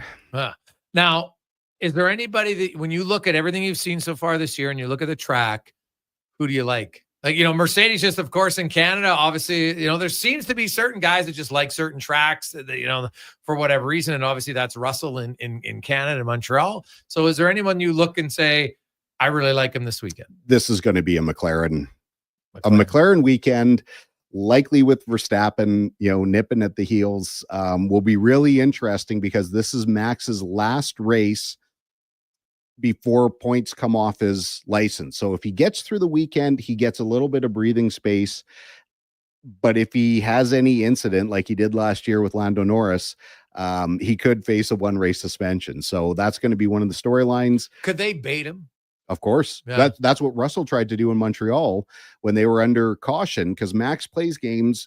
He started pulling up beside Russell. Russell slammed on the brakes because he wanted Max to get the technical overtake, which could have resulted in that penalty point. These are the things that Max has done for years to other drivers, not necessarily to goad them into but he plays the head games. Yes. They're playing the head games. They don't seem to like it. Yeah. Oh, I love it. I think it adds to it, right? There's a little 100%. Bit of gamesmanship involved, and what's good for the goose is good for the gander. So Bingo. Red Bull fans, don't whine about it, because guess what? When the shoe's on the other foot, you had no problem doing it. They've rewritten rules because of how far Max pushed them. Like the 2021 race at Abu Dhabi, where Lewis and Max were coming down to it. Well, the rule said that you couldn't be ahead of the leader. So Max was he was driving beside Lewis 6 inches before getting ahead of him. And by the definition of the rule, that was acceptable. Now you've got to stay behind. You can't have any part of your car.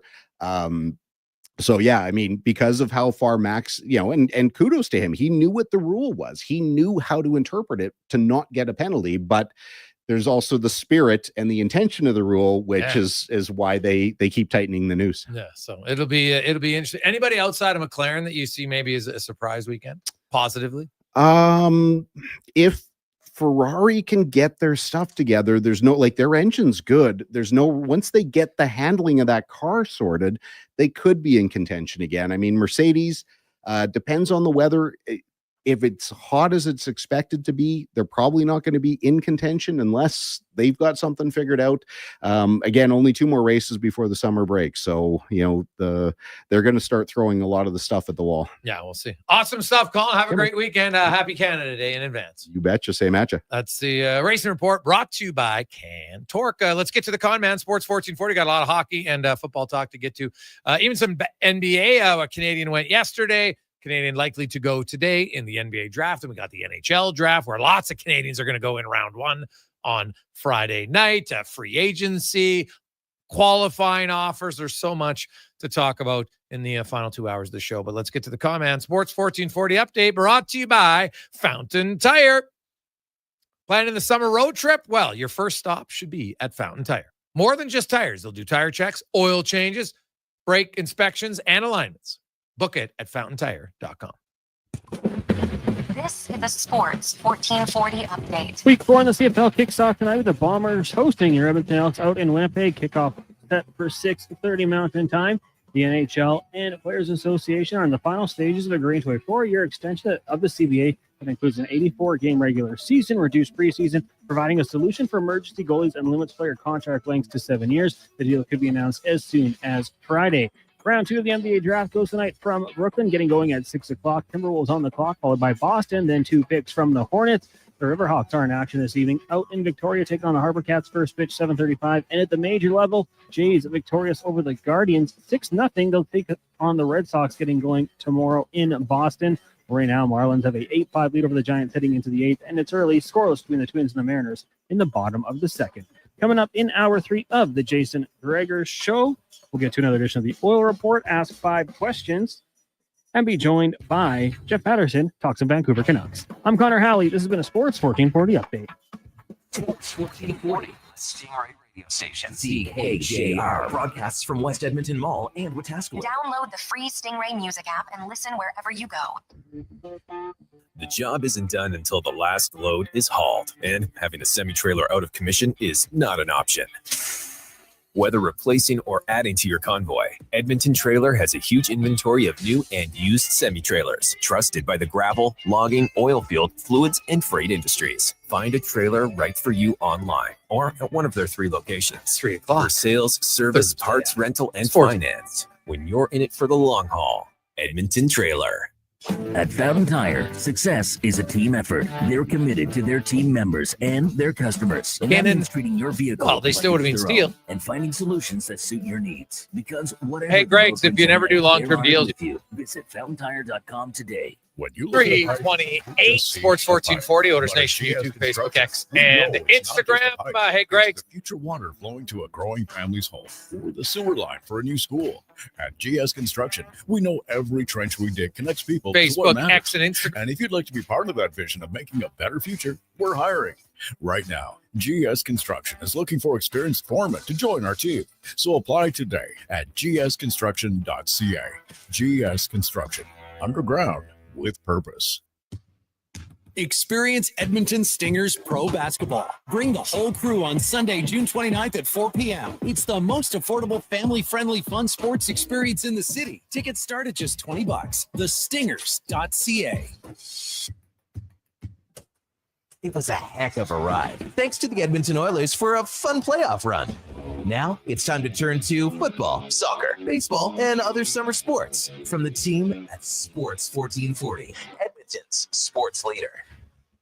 The Discovery Day sales event is Happy now Canada at Day in Volvo advance. Cars You betcha, Edmonton. same at It's ya. your final month to lease a 2025 XC90 plug-in hybrid from 1.49% and save $5,000. Lease or finance a 2025 XC60 plug-in hybrid from 0.49% and save $4,000. Lease or finance a 2025 XC40 from 0.49% and save up to $2,000. Come and discover the deals now at Volvo Cars Edmonton. Great vehicles, better services. Only at VolvoCarsEdmonton.com. The sun is shining, the weather's warm, and some of Edmonton's favorite sports are back in season. If you're looking for the cherry on top of a perfect summer day, check out Play Alberta to experience casino, sports, and lottery all in one app. Download the Play Alberta app today and deposit $20 or more with promo code OIL to claim a $100 casino bonus. That's promo code OIL for a $100 casino bonus on us. Gameable once per Play Alberta account. Remember, if you gamble, please use your game sense. Need the perfect ride? The Golf Cart people have it. They offer a wide selection of new and used models from top brands like Club Car, Yamaha, and E-Z-Go. Whether it's a lifted cart for adventure or a sleek ride for the course, they'll find your match. Customize with accessories or choose a ready-to-go option.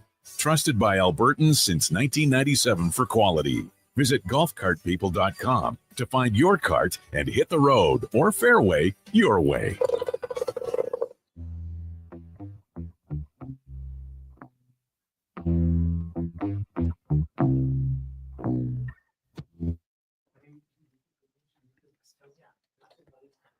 Portions of this hour brought to you by your Alberta GMC. Dealers employee pricing is on now at GMC. Get up to $12,000 off a 2025 Sierra 1500 Crew Cab Denali Ultimate only at gmccanada.ca. The Jason Gregor Show, the best of Edmonton sports talk and beyond. This is Sports 1440. Presented by PlayAlberta.ca, Alberta's only regulated online gambling website.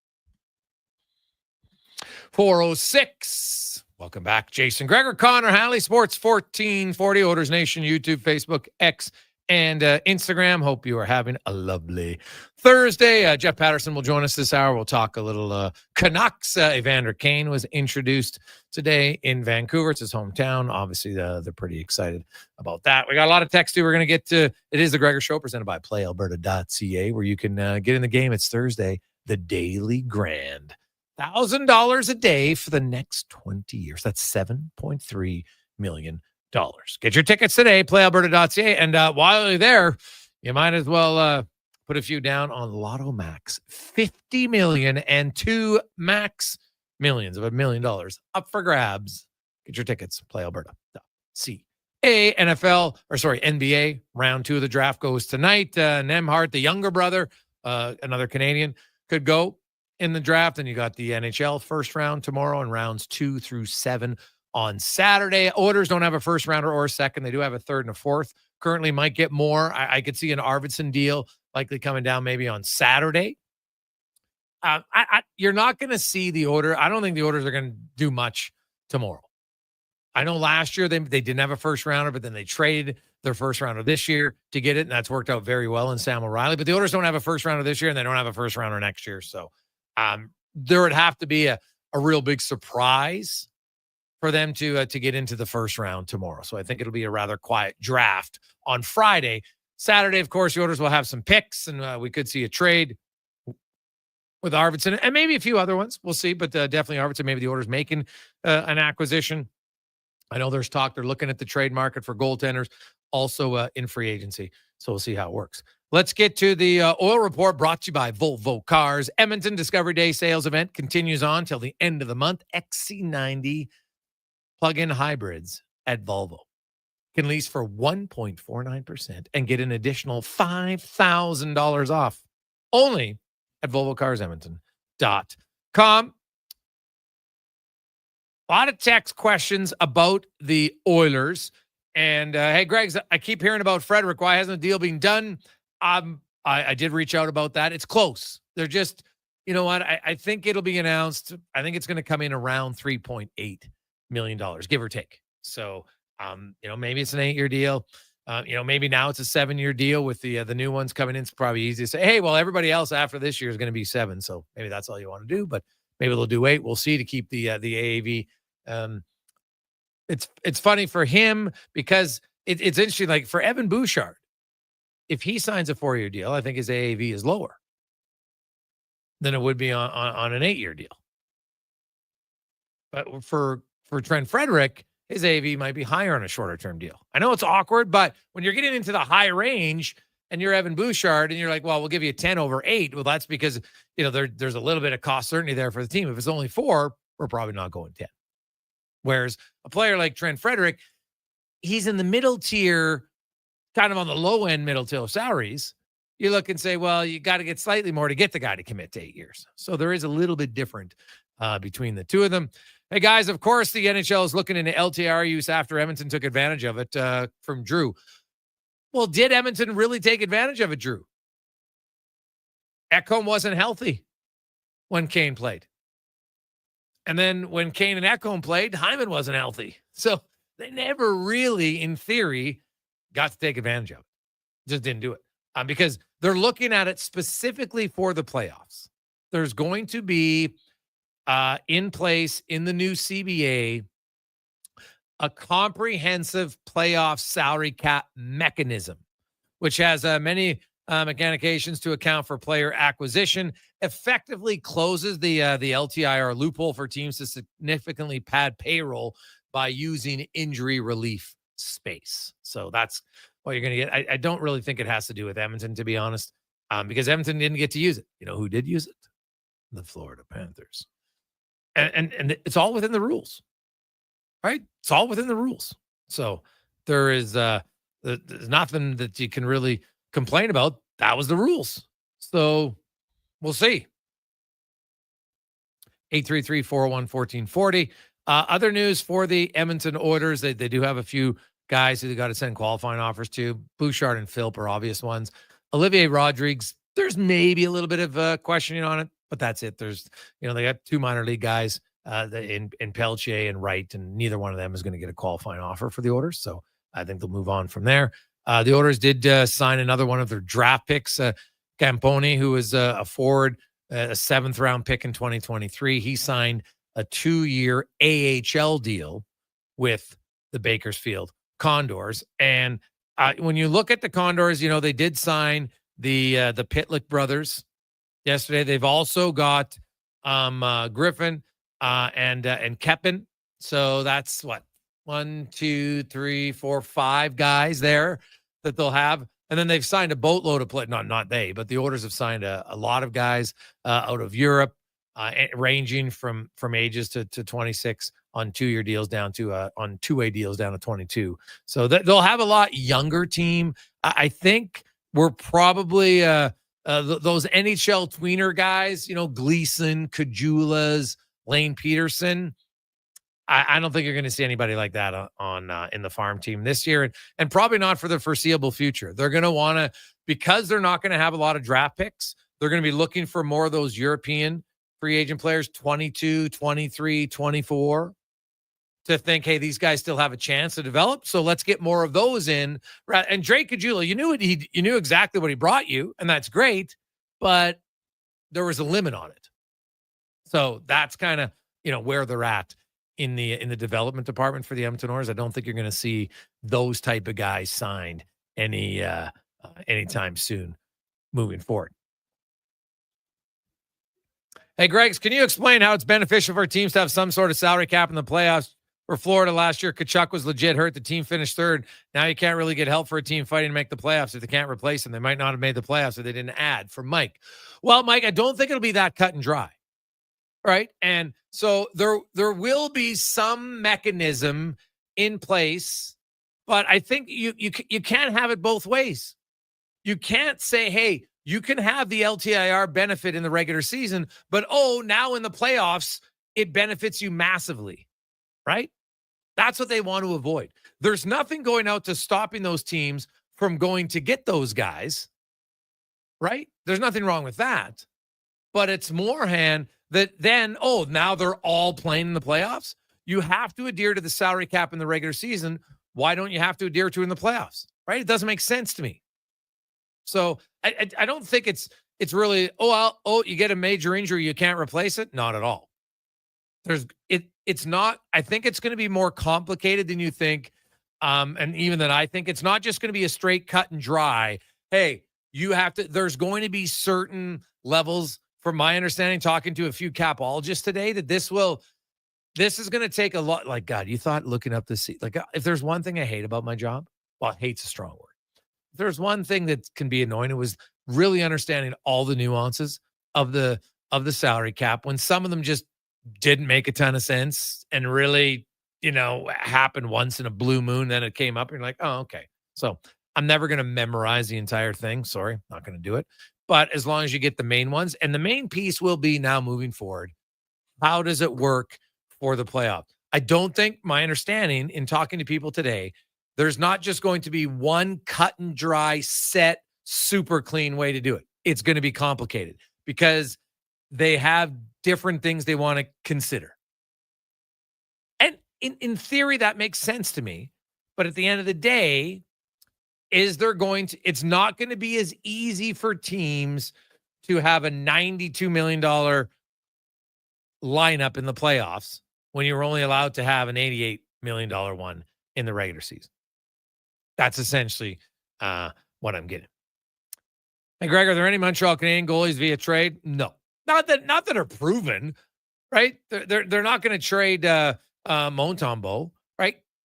I think Caden Primo's definitely up for grabs and you can trade him. But are the Edmonton Oilers, when they're looking to go back to their third consecutive Stanley Cup, going to go to a guy who hasn't even been a regular NHL goalie and think this is going to be who we're going to hitch our ticket to? I know that it happened to St. Louis. It was the massive outlier of outliers. I get it. So could it happen again? Yes. But I don't think that's going to be their main MO. Hey, Gregor, is Gruby still around Bakersfield? Yeah, he's got 1 year left on his contract. And you know what? They kind of like where he's at. Buddy, it is tough. It is hard going from the AHL to the NHL when you're not like a high-end pick or a top player. It's just difficult. There's only so many jobs. And the Oilers right now, like, there's not a lot of openings for young players. So there's Szymanski, Quinn Hudson, you've got Viljami, you got Marawala, you've got James Steven, Grube, Clattenburg, Stonehouse, Petrov, Yarventi, James Hamlin. James Hamlin's kind of like an old guy now at 26, which isn't old, but a little bit old when you look at all those other guys I named were between the ages of 20 in Stonehouse up to 23 in Szymanski. So it's a pretty young group. But yes, Gruby has 1 more year in his entry-level deal. Hey, Gregor, what about the tax haven benefit that Florida has, especially with possible weaker dollar on the horizon and the CRA hammering sports stars bonus payments? Well, didn't John Tavares win that last I read? Number one. Number two, I don't really buy that it's that big of a deal because, like I always say to people, so the players who signed there, it benefits them. But when Barkov signed for $10 million in October of 2021, that wasn't a bargain deal.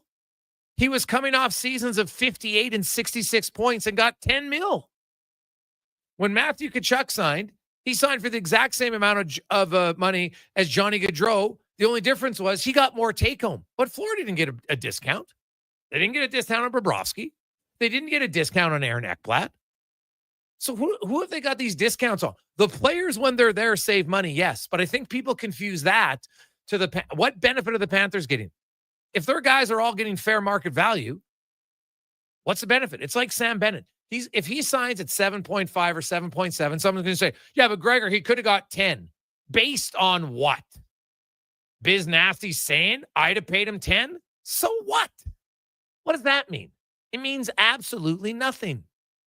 Right? It's no offense. The biggest joke is people think that Sam Bennett, who has one 50-point season, was going to get $10 million freaking dollars. You think you're going to pay him as much as Barkov? And if the Toronto Maple Leafs wanted to pay him $10 million, great. It's a gross overpay.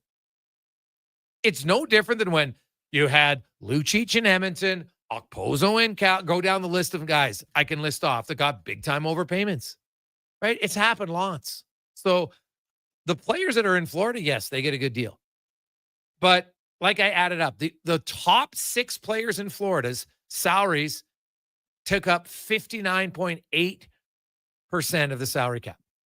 If Connor McDavid gets a $60 million contract on his next deal. The Oilers' top 6 players, when his deal kicks in, will be 57% of the cap. So please explain to me how Florida had such a great deal. They never did. It's a myth that's been repeated and repeated for a long time. Ekblad wasn't a savings. Barkov wasn't a savings at the time of his signing. Bobrovsky definitely wasn't a saving at the time of his signing. Neither was Tkachuk, and neither was Sam Bennett, to be honest. Or sorry, Sam Reinhart. Sam Reinhart had a great year last year. And then he signed for 8.6, which is, and guess what he was projected to get by those guys who do all the number crunching?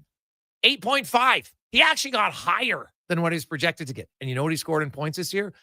81. It's not a great bargain savings. It's not.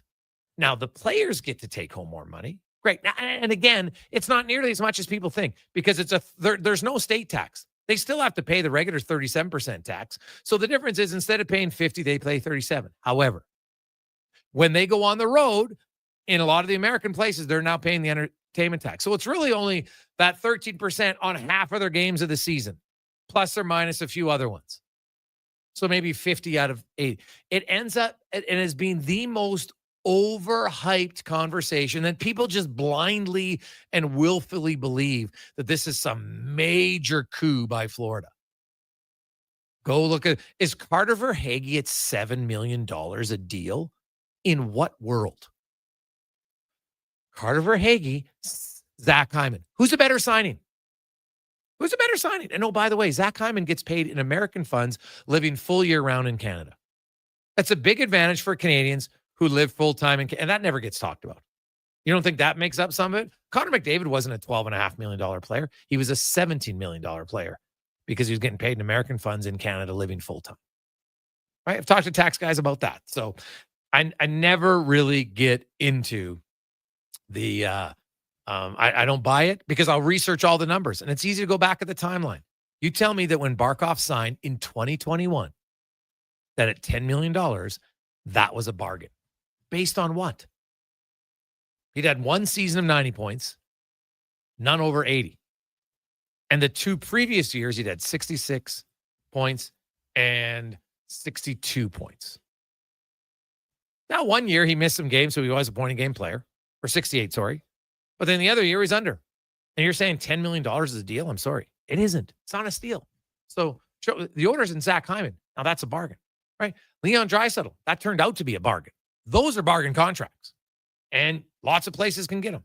So I don't buy it. And I would strongly encourage people not to repeat that. That, oh, Florida has this huge savings. Hasn't really. The players save more money. The franchise hasn't got the savings on the cap hit because of it. They just haven't. Now, they got a good team. They built a really good team. They should get credit for that. I think people just don't want to give them credit. Like, look at the trades they made. Reinhart, Tkachuk, Marchand, Bennett, Jones. Are you kidding me? Forsling off of waivers. That's why they won. Like, give the GM some credit. That's why they won. Any team come even close to those type of players in trade acquisitions lately? The only team come close to that is the Buffalo Sabres giving up players. Not acquiring them, but giving them up. We'll return on the Gregor Show, presented by PlayAlberta.ca. Jeff Patterson joins us to a team that just took on a $5.1 million player in Evander Kane, hoping that coming home in the final year of his deal is going to work out. Find out where is he going to play. How's it going to work out next on the Gregor Show, presented by PlayAlberta.ca. Noodle, noodle, noodle, noodle, noodle, noodle, noodle, noodle, noodle, noodle. Noodle, noodle, noodle, noodle, noodle, noodle, noodle, noodle, noodle,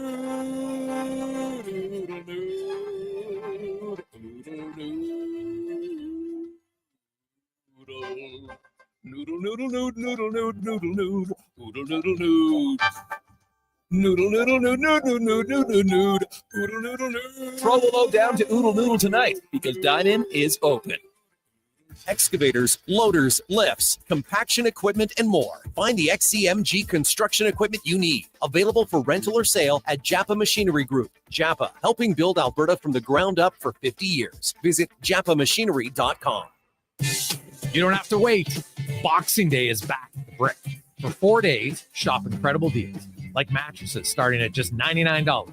Save big on genuine leather sofas and sectionals. Queen beds start at only $199. and save the tax when you buy 2 or more major kitchen appliances. Plus, get free local delivery on outdoor furniture purchases of $4.99 or more. Some exclusions apply. See you in store for details. Boxing Day starts Friday at the Brick, saving you more. McDonald's summer drink days are back, which means it's officially summer. Enjoy your refreshing small Coca-Cola or small iced coffee for just $1 all summer. Summer's booming with summer drink days. Excludes flavored iced coffee at participating McDonald's in Canada. Taxes extra. Prices exclude delivery. At Fitted Golf, we know that you continue to believe. It's not my clubs. Really, it's my swing. Except it's already June, and you're still not playing the game you want because you continue to insist it's not your clubs. Except it really is your clubs, and we prove it every day. Fitted Golf customers continue to be amazed at how good they actually are when they use the right clubs for their swing. Why would you play the game you love but not love the way you play it? From beginners to pros, Fitted Golf makes all the difference. Visit fittedgolf.ca. The Summer Drive event is on now at Buick. Right now, get 0% financing for up to 60 months on the 2025 Buick Envision. Make your presence known with available 20-inch alloy wheels with pearl nickel finish. Showcase your style with available quilted perforated front leather-appointed seats. And radiate confidence on any drive with Buick's suite of standard safety features. Get behind the wheel of your Buick Envision today. Ask your Buick dealer for details. Whoop, there it is. 4 days of basketball at its best. Hoop City 2025, North America's largest FIBA 3x3 showcase. The top 4 Olympic teams on both men's and women's categories, featuring Canada's women's Olympic team, with Edmonton's own Michelle and Catherine Blue. More than just hoops, there's entertainment, long-distance shootout, Grand Slam showcase, plus interactive games and prizes for everyone. Hoop City 3x3 Basketball Festival, July 31st to August 3rd, Ice Palace in West Edmonton Mall. Admission is free, so bring the whole family. Diablo Boots sells only Canadian-made work and biker boots made by Canada West. No American or boots made in China, so no tariffs. All of Diablo's boots have replaceable soles and heels for longer life. Sizes 6 to 14 Triple E. Buy quality, buy Canadian. And support Canada West and Diablo, the 2 best names in the boot business. So save on boots by Save On Foods. That's Diablo Boots, 3340 Gateway Boulevard on the east side of Save On Foods. Buy Canadian. They're terrific. Portions of this hour brought to you by On the Rocks. Jump on OTR's party, shuttle buses to Elks games, Riverhawks games, and concerts at Commonwealth. To see all upcoming bus events, visit ontherocksyeg.com. Hat tricks, touchdowns, and home runs. Get it all with the Jason Gregor Show on Sports 1440. Presented by PlayAlberta.ca, Alberta's only regulated online gambling website.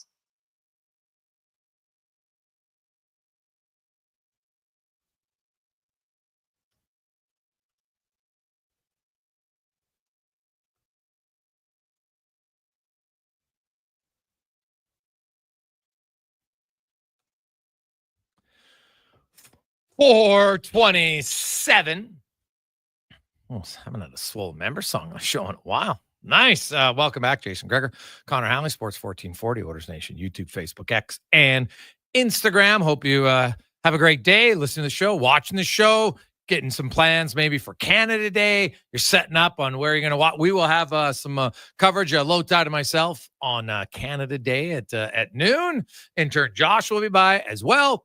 Also, we will have, of course, lots of coverage on Monday. You have qualifying offers that are due Sunday night. I don't think there's a real big story in Edmonton. Maybe Olivier Rodrigue.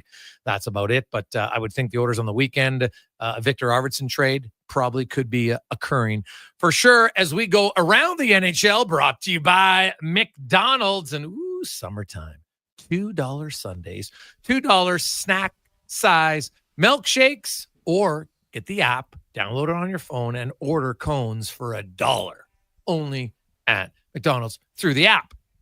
As we go out to Vancouver, where the Canucks, of course, acquiring Evander Kane yesterday for a 4th-round pick, no salary retention, so they'll take on the full $5.125 million of the final year of his deal. From rink-wide in Vancouver, as well as Canucks Army, Jeff Patterson joins us. JP, you look at this from a Vancouver perspective. What's your viewpoint on this deal?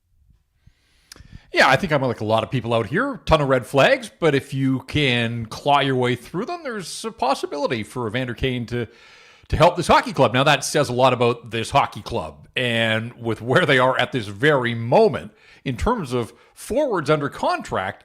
I mean, he probably is one of the best 3 or 4 forwards that they've got. And that's, again, just to sort of speaking the truth of where the Vancouver Canucks are. Obviously, Brock Besser is going to market. Pius Suter coming off a nice season. He's probably going to go to market as well.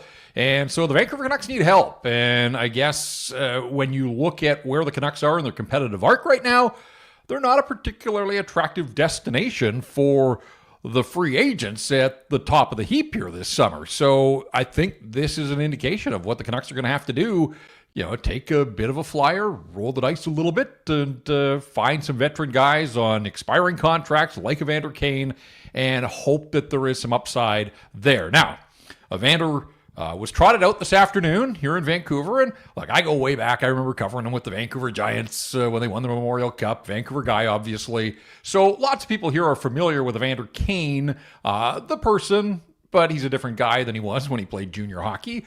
That said, I think we got the full Evander Kane experience in about 15 minutes this afternoon. He came into the press conference room rocking a beautiful blue and green double-breasted suit. He looked sharp. He was wearing Canuck colors already.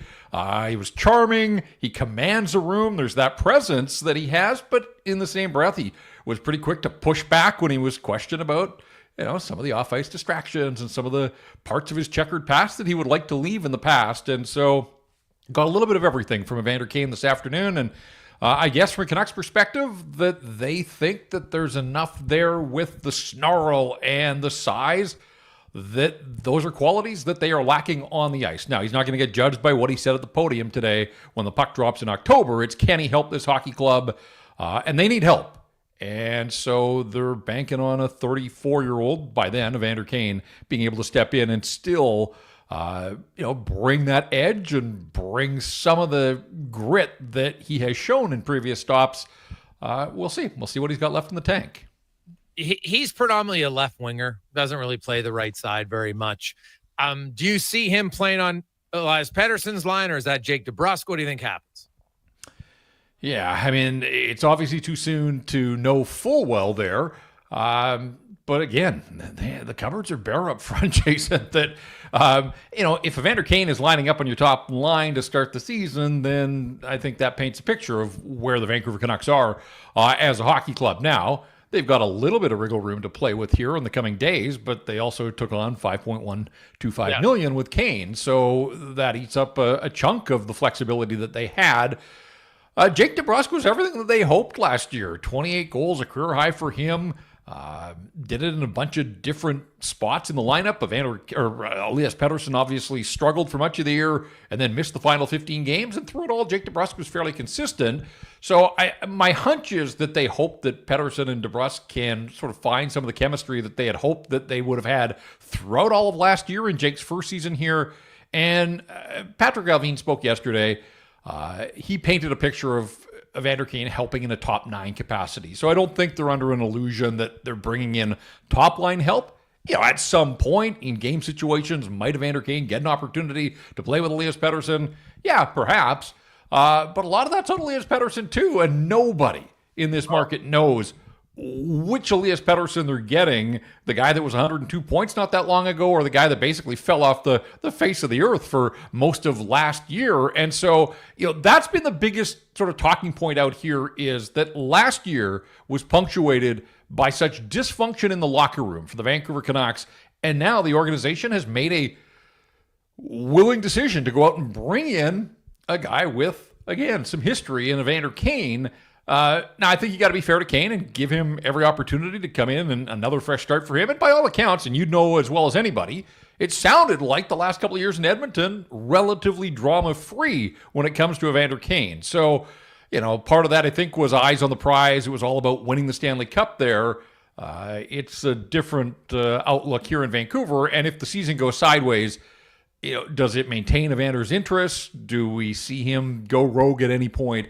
I think some of those are questions that are being asked around, but also it's just, I don't think the dust is fully settled from the dysfunction here last year. JT Miller doesn't play here anymore, but again, we just don't know what the Canucks are going to have in Elias Pettersson and what they can bank on and expect when this season starts up. So lots of moving parts, lots of questions. There always seems to be lots of questions out here in Vancouver, but this much we know for sure. This team is not not in the same place the Edmonton Oilers were. So for Evander Kane, he has to understand that he's coming to a team that certainly has a ton of work to do just to qualify for the playoffs, forget pushing for a Stanley Cup.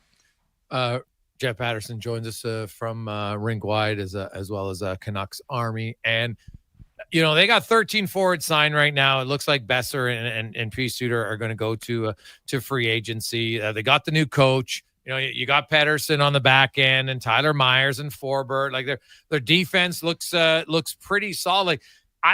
The one conversation has been Demko. And, Edmonton, there's been some talk about a goalie trade here. Now, what do you make of any of the rumblings about a Demko trade? Well, I think when you look at the Canucks and the lack of true trade chips, that, again, when you're down, you have to consider every option. And they do have depth in goal. I mean, Artur Silovs was just the American Hockey League playoff MVP and guided Abbotsford to a Calder Cup. And this is a guy that obviously, and Oiler fans saw it in the playoffs last year, at times has looked good in the National Hockey League. Now, this regular season, Rick Tocchet kind of lost faith in Silovs when Demko was out, and so they leaned on Kevin Lankinen probably more than they ought to have, but there was just that trust factor. Rick Tocchet's not here anymore, but Adam Foote was an assistant coach, so he kind of went through that same Artur Silovs experience. Silovs needs waivers next year.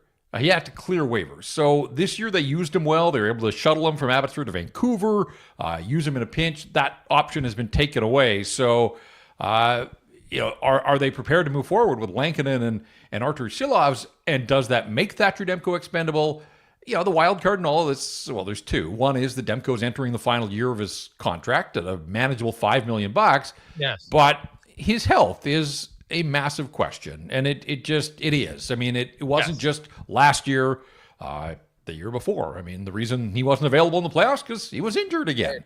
Yeah. And really, it's been 3 years where he has suffered a significant injury. He's going to be 30 in December. He has 4 NHL playoff games on his resume. Wild. It is wild. And so, when he's on and when he's dialed and when he's healthy, you saw as recently as 18 months ago, he was a runner-up to Connor Halley for the Vezina. Like, he can get to that level. And even this past year, he only played 23 games, but right before the Four Nations break, he looked locked again, and there was 5 or 6 games there where absolute stone-cold difference maker for the Vancouver Canucks. Does that kind of goaltending intrigue other teams around the National Hockey League? Of course it does. But I think a lot of teams also would like to see Demko come back, prove that he's healthy to start the season, get on a run, and then maybe the interest picks up. But it only takes one team, and maybe there's one that is willing to take a bit of a gamble here, looking at the upside. But the problem is you have to be prepared to understand that he may not be available to you just because the body isn't willing. So the hope is that a full off season of training, and when the season ended, he was healthy. So that is the hope. And there is some suggestion out here now that the Canucks are actually closing in on an extension with Thatcher Demko, and so maybe that takes him off the table. But at some point, I think they're going to see some sort of goaltending move just because you can't keep all 3 of them happy. There's not enough nets to go around, and so they do have a surplus. I don't know that Artur Silovs alone on the market, even coming off a fine playoff run, is going to be that attractive. But I do think the Canucks would lose him on waivers at the start of the season. If you put the AHL playoff MVP on, I think there's a team out there that would take a gamble on Artur Silovs, thinking that he could help them somewhere as a backup at the very least. What about Ian Clark when we talk goaltenders? And, he basically kind of got neutered as the goalie coach. Now he's a goalie scout, just getting paid to scout. Now, I know that part of this started when he went to them and said, you know what, I just don't know if I want to go through the on-ice grind all the time. My body can't do the butterfly all the time anymore, which is normal. But, this guy has a really proven track record of helping goaltenders. And even if he's not on the ice every day with them, do you see any chance here if a team came calling for Clark? And I know that some teams have been interested, but they didn't want to pay. Like, I've heard that, anywhere from, $400,000 was his contract. And it's funny to me how important the goalie position is, but teams are like, well, geez, we don't, you know what? Let me overpay a a number 4 defenseman $8 million, but God help us if we get our goalie director at $400K. What have you heard on the Ian Clark front? Do you think there's any chance that he could get plucked by another team? Yeah, this one's curious. I mean, this guy has been the goalie whisperer when you look at the track record of Roberto Luongo, Sergei Bobrovsky. Worked with him in Columbus. I think it's worked out okay for Bob. Jacob Markstrom built him into a legitimate National Hockey League starting goaltender, and then has certainly done work with Thatcher Demko, and there are others in there. And you're right. It just felt like there was this sense that he wanted to step back from being like frontline everyday hands-on, but obviously is still an asset to an organization just with his thought process and his guidance. And yet he really seemed to get pushed aside. And, it's funny because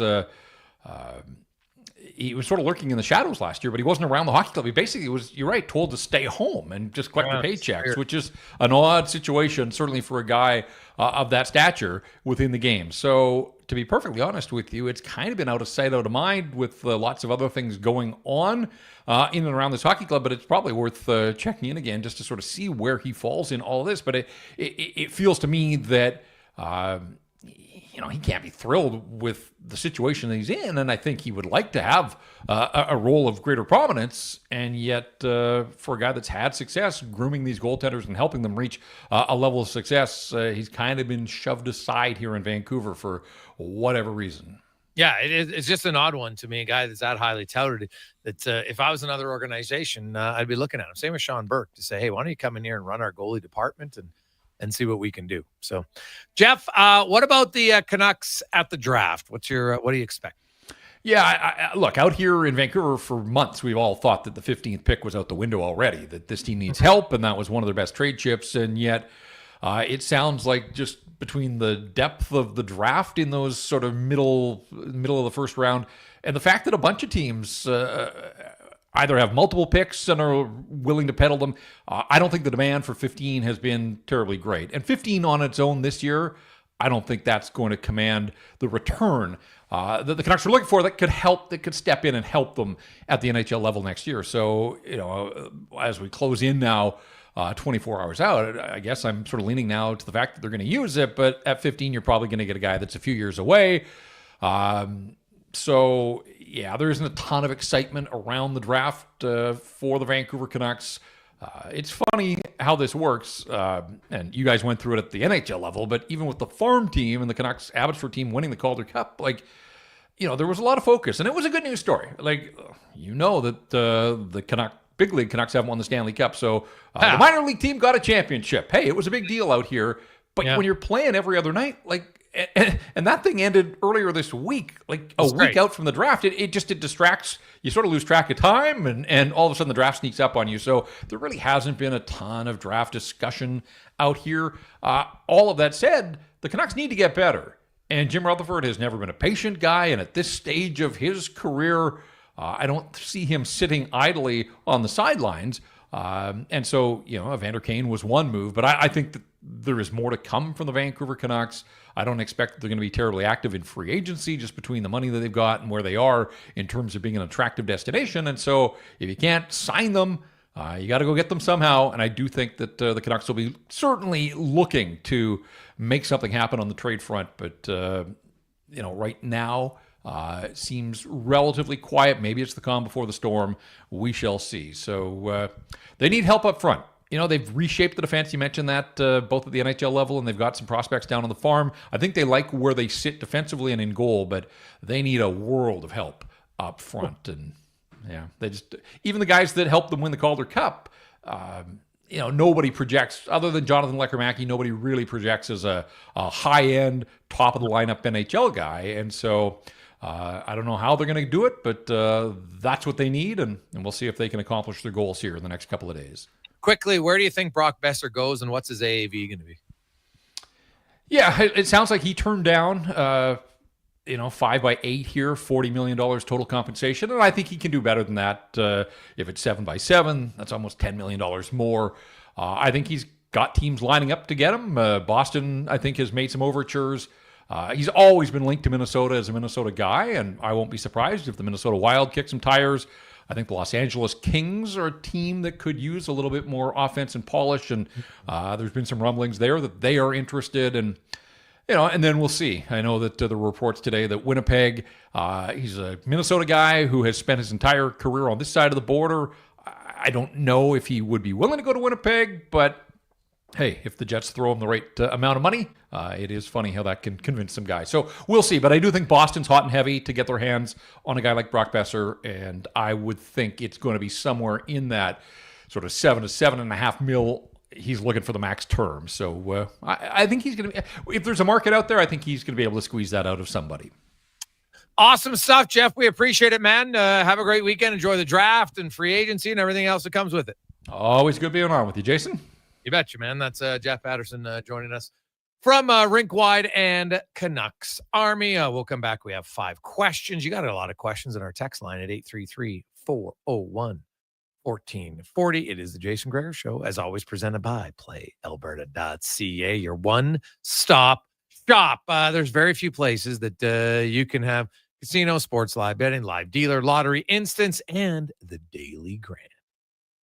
$1,000 a day for the next 20 years, or one sum payment of $7.3 million. Get your tickets, PlayAlberta.ca.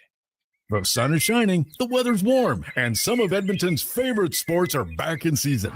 If you're looking for the cherry on top of a perfect summer day, check out Play Alberta to experience casino, sports, and lottery all in one app. Download the Play Alberta app today and deposit $20 or more with promo code OIL to claim a $100 casino bonus. That's promo code OIL for a $100 casino bonus on us. Gameable once per Play Alberta account. Remember, if you gamble, please use your game sense.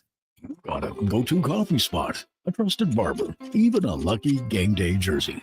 But when it's about looking your absolute best, there's only one name you need. Mr. Dirk. Family run since 1939. We're experts in crafting impeccable tailor-made suits and offering a wide variety of everyday styles. Pair that with personalized one-on-one fittings and the convenience of on-site tailoring. Mr. Dirk elevates your style game. Visit our Edmonton store or explore MrDirk.com. Score big on style with Mr. Dirk. Actions speak louder than words. Japa Machinery Group puts your construction plan into action with XCMG construction machinery you need. Available for rental or sale. Learn more at japamachinery.com. Day or night, tasting just the right. You can order Oodle Noodle at oodlenoodle.ca. Delivering you the news almost right. Remember, you can order Oodle Noodle at oodlenoodle.ca. So stay on your couch all day and order oodlenoodle.ca. Oodle Noodle.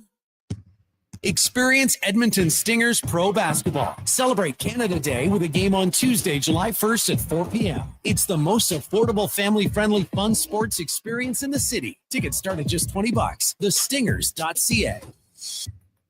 You don't want to miss the party of the summer on the Rocks. Sunday, June 29th. Catch Edmonton's number 1 party band, the Bar Kells, live at OTR. Live at OTR. Drink specials all night.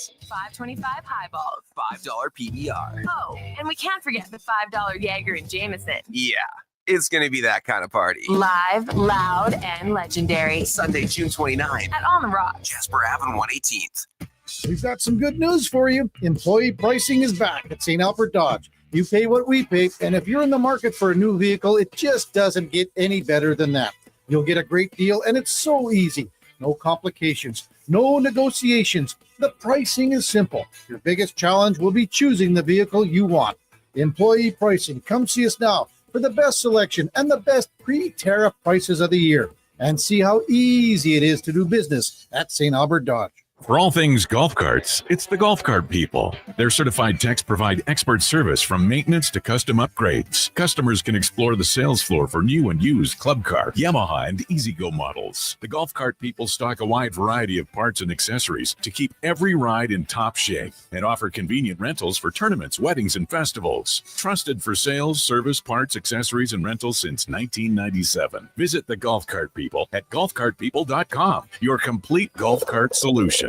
Hey, everybody, it's Gene Principe. How would you like to join me and others? It's the Edmonton Hockey Legends Cruise, and it's the summer of 2026. It begins July 17th, 7 nights on the Mexican Riviera. We go to Cabo, Mazatlan, Puerto Vallarta, and visit casks.tours/Edmonton. Number to call is 1-833-347-7678. Save $200 when you mention promo code Stingray Radio. That's cast.tours or call 1-833-347-7678.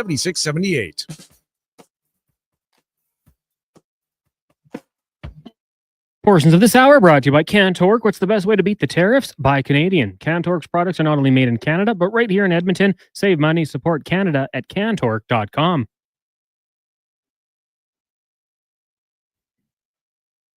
From puck drop to kickoff, it's the Jason Gregor Show on Sports 1440. Presented by PlayAlberta.ca, Alberta's only regulated online gambling website.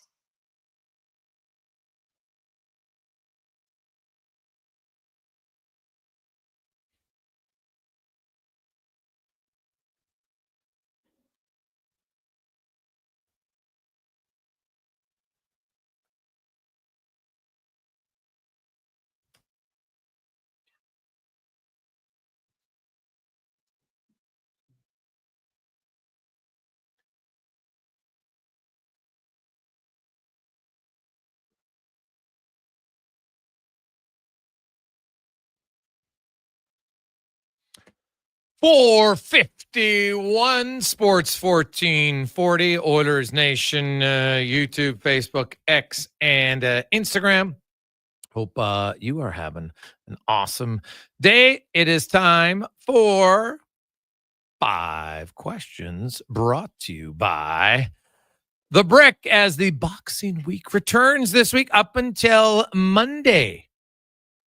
Stop in. Incredible deals for only 4 days starting tomorrow. Mattresses, only $99.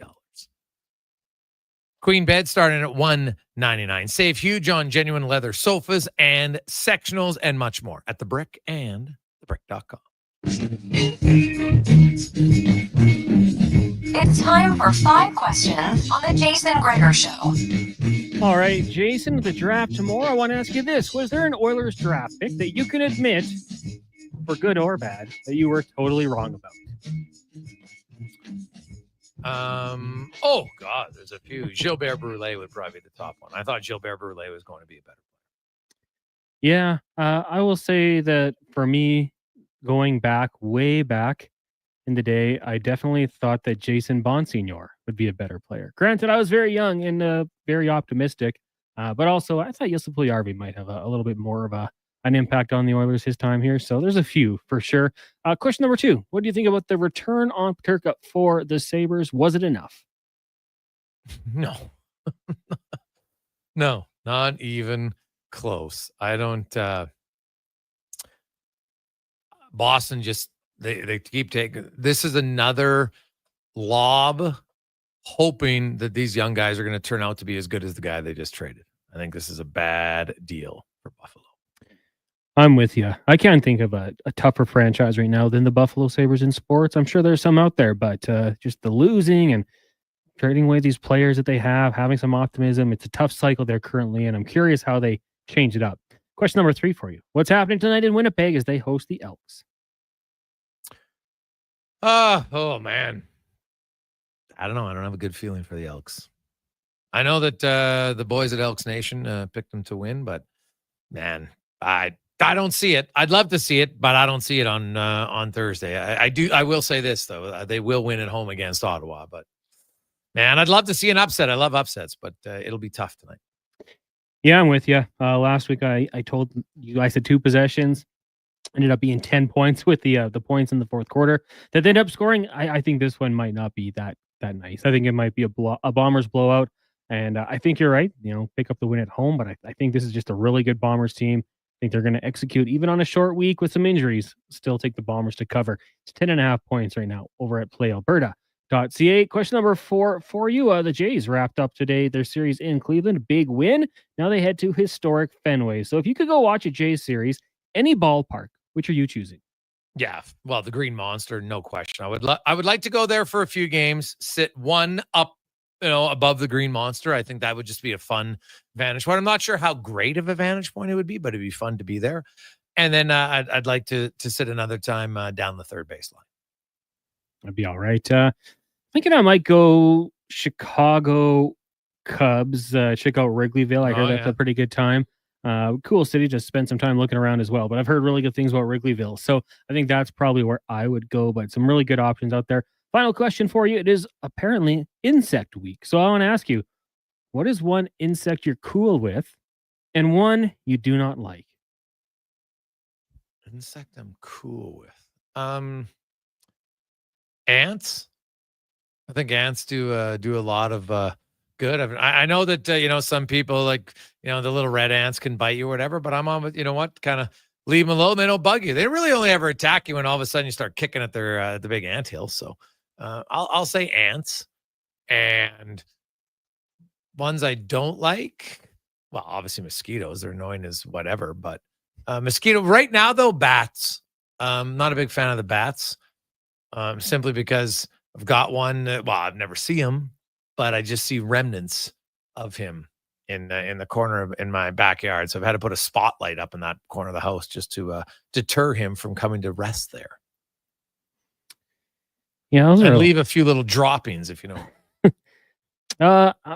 I'm cool with ladybugs. My niece, are they an insect? I think so. Wait, how can you not like ladybugs? Yeah, my niece is kind of a fan of them now, so she collects them for a day or two at a time before releasing them. So ladybugs are cool. Spiders fall into insects, right? Oh yeah, you got arachnophobia? You do a little bit. A little bit, yeah. I don't like them. There's like some bugs I don't want like in the house. I'll catch it, I'll release it.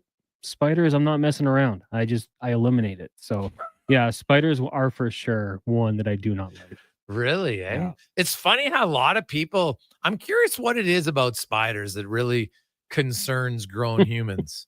Right? Like they're small little thing. Like I could see if we were living, in South Africa and South America where they got like some poisonous ones. You get into Australia and my God, they're as big as your head. In those places I could see where maybe you'd be a little concerned. But in Canada, we really don't have any spiders that are, that worrisome, are we? No, not at all. So what is it about the spider that bothers you? I don't even know. And when I was in grade 3, I held a tarantula. So I had no problem with holding it. Tried to be tough, hated every second of it, but decided to, be the alpha.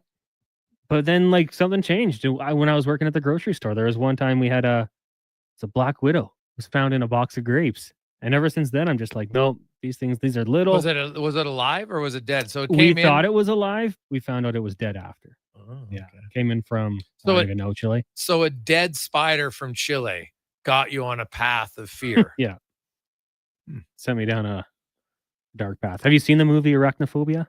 Yeah, the giant spiders. Oh yeah. I could see how like those ones that are that big. I could see people having a little bit of fear. Like if you see a spider, are you like a? No. But like, are you sure? I might just go stomp it.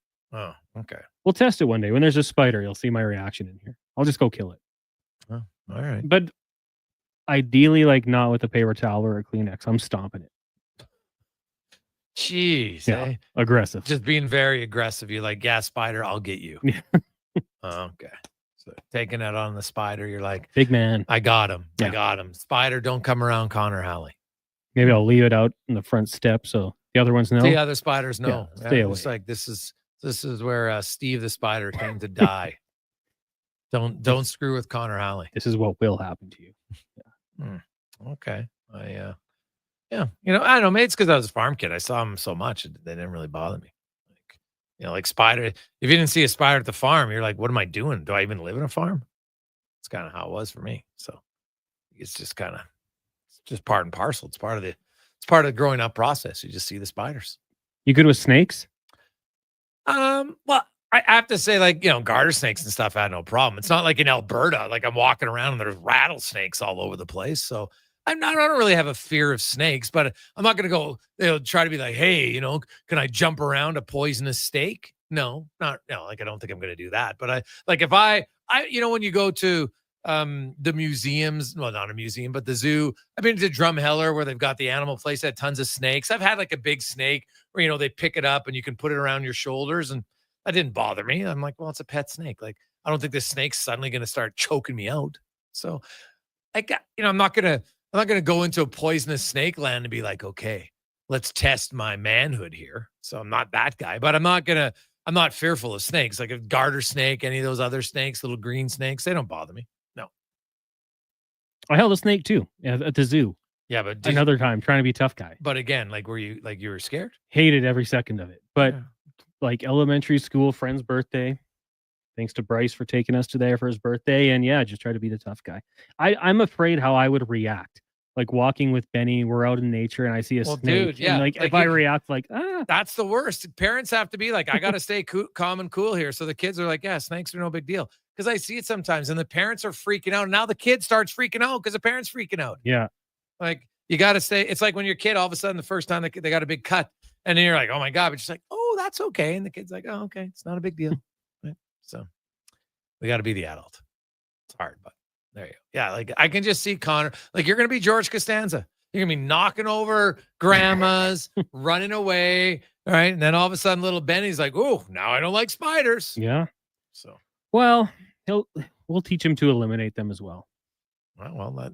Oh, trust me, you tell little boys they can go kill spiders, they're all over it. Yeah. Oh, yeah, trust me. No, what was George's defense to running out of the fire? Nothing. He just thought he just wanted to get out. He's like every man for himself. That was just George's personality. So good. It's a classic scene, man.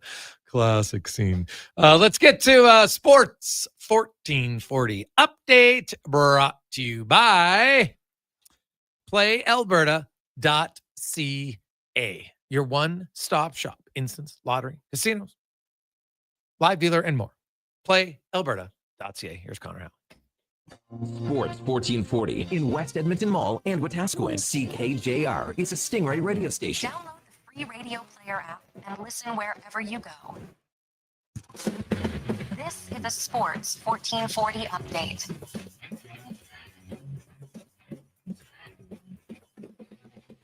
CFL Week 4 kicks off tonight out in Winnipeg as the Elks taking on the Bombers. That one gets going at 6:30. The NHL NPA are in the final stages of an agreement on a 4-year extension to the CBA that includes an 84-game regular season schedule, reduced preseason, providing a solution for emergency goalies, and limits player contract lengths to 7 years. The deal could come as early as tomorrow. Round 2 of the NBA draft goes tonight from Brooklyn, gets going in just under an hour. Timberwolves on the clock, followed by Boston, then 2 picks from the Hornets. Out on the island, the Riverhawks taking on the Harbor Cats once again. First pitch set for 7:35 earlier today. At the Major League level, you have the Jays blanking the Guardians 6-0. Also, Tigers over the Athletics 8-0. Astros doubled up the Phillies 2-1, and the Royals falling to the Rays 4-0. One game going on right now. Twins lead the Mariners 2-0 in the top of the 6th. And later tonight, you got Braves Mets meeting in New York. And in the WNBA at 5, the Fever host the Sparks, and at 8 o'clock, it's the Mystics in Las Vegas. Coming up in hour 4 of the Jason Gregor Show, we'll be joined by Mark Spector of Rogers Sportsnet, and we'll talk some Buffalo Sabres with Mike Harrington. I'm Connor Halley. This has been a Sports 1440 update. The job isn't done until the last load is hauled, and having a semi-trailer out of commission is not an option. Whether replacing or adding to your convoy, Edmonton Trailer has a huge inventory of new and used semi-trailers, trusted by the gravel, logging, oil field, fluids, and freight industries. Find a trailer right for Jason you Gregor, online Connor Halley, at Sports. one of their 3 locations. For sales, service, parts, rental, and finance, when you're in it for the long haul, Edmonton Trailer. At Fountain Tire, success is a team effort. They're committed to their team members and their customers. And that means treating your vehicle like it's their own Facebook and finding solutions that suit your needs. Because whatever the road brings ahead, they're on it with you. Visit fountaintire.com today. Some jobs are easy, and some jobs are not. When the going gets tough and the job is tough, GS Construction hires good people to get the job done right. So, if you know it takes teamwork, grit, and the utmost care to work underground, you just might be who we're looking for. Right now, GS Construction is hiring experienced foremen to join our crew. Apply today at gsconstruction.ca. And remember, from the first manhole to the final tie-in, we've got your back. GS Construction. Tough jobs, good people. McDonald's summer drink days are back, which means it's officially summer. Enjoy your refreshing small Coca-Cola or small iced coffee for just $1 all summer. Summer's booming with summer drink days. Excludes flavored iced coffee at participating McDonald's in Canada. Taxes extra. Prices exclude delivery. This is a slam dunk. Dive into Edmonton's vibrant basketball scene with exclusive interviews and expert analysis. I'm Paul Sir, and I host The Basketball Show every Saturday morning at 10 on Sports 1440. The summer drive event is on now at Buick. Right now, get 0% financing for up to 60 months on the 2025 Buick Envision. Make your presence known with available 20-inch alloy wheels with pearl nickel finish. Showcase your style with available quilted perforated front leather-appointed seats.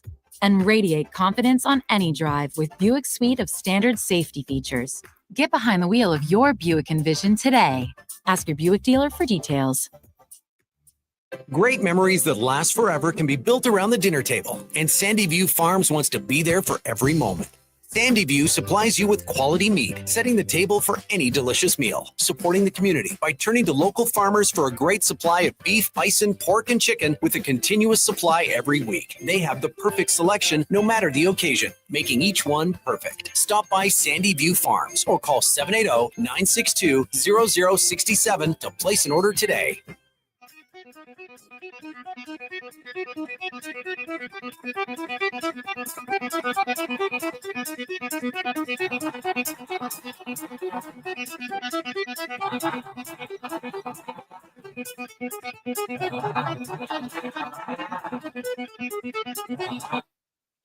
I go out there more. Portions of this hour brought to you by Harley Davidson of Edmonton on the Yellowhead Trail, locally owned and operated by the Kent family and celebrating 45 years. See all our rides at hdedmonton.com. The Jason Gregor Show, the best of Edmonton sports talk and beyond. This is Sports 1440. Presented by PlayAlberta.ca, Alberta's only regulated online gambling website.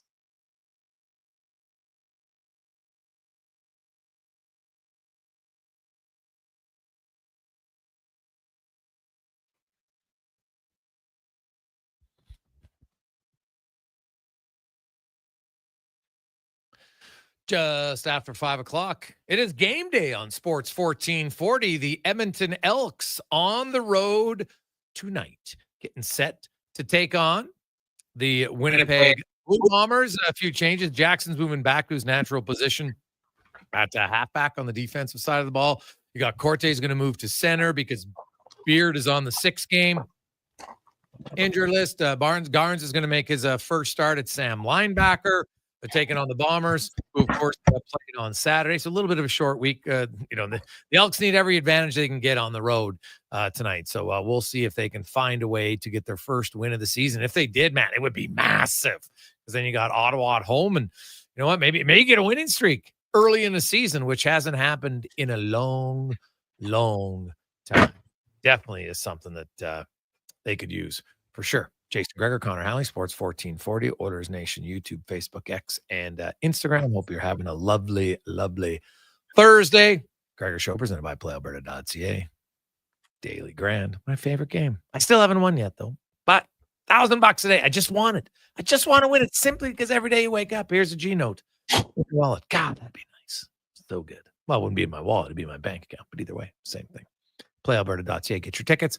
Also, the $50 million Lotto Max. We'd take that too. PlayAlberta.ca. Let's get to the spec report brought to you by GS Construction, your underground infrastructure specialists.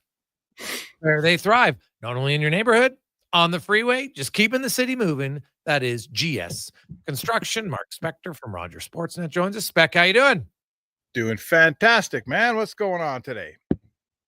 Hey, not a lot, man. Hey, as a former president of the PWHA, I'm just curious, when you ran... PHWA.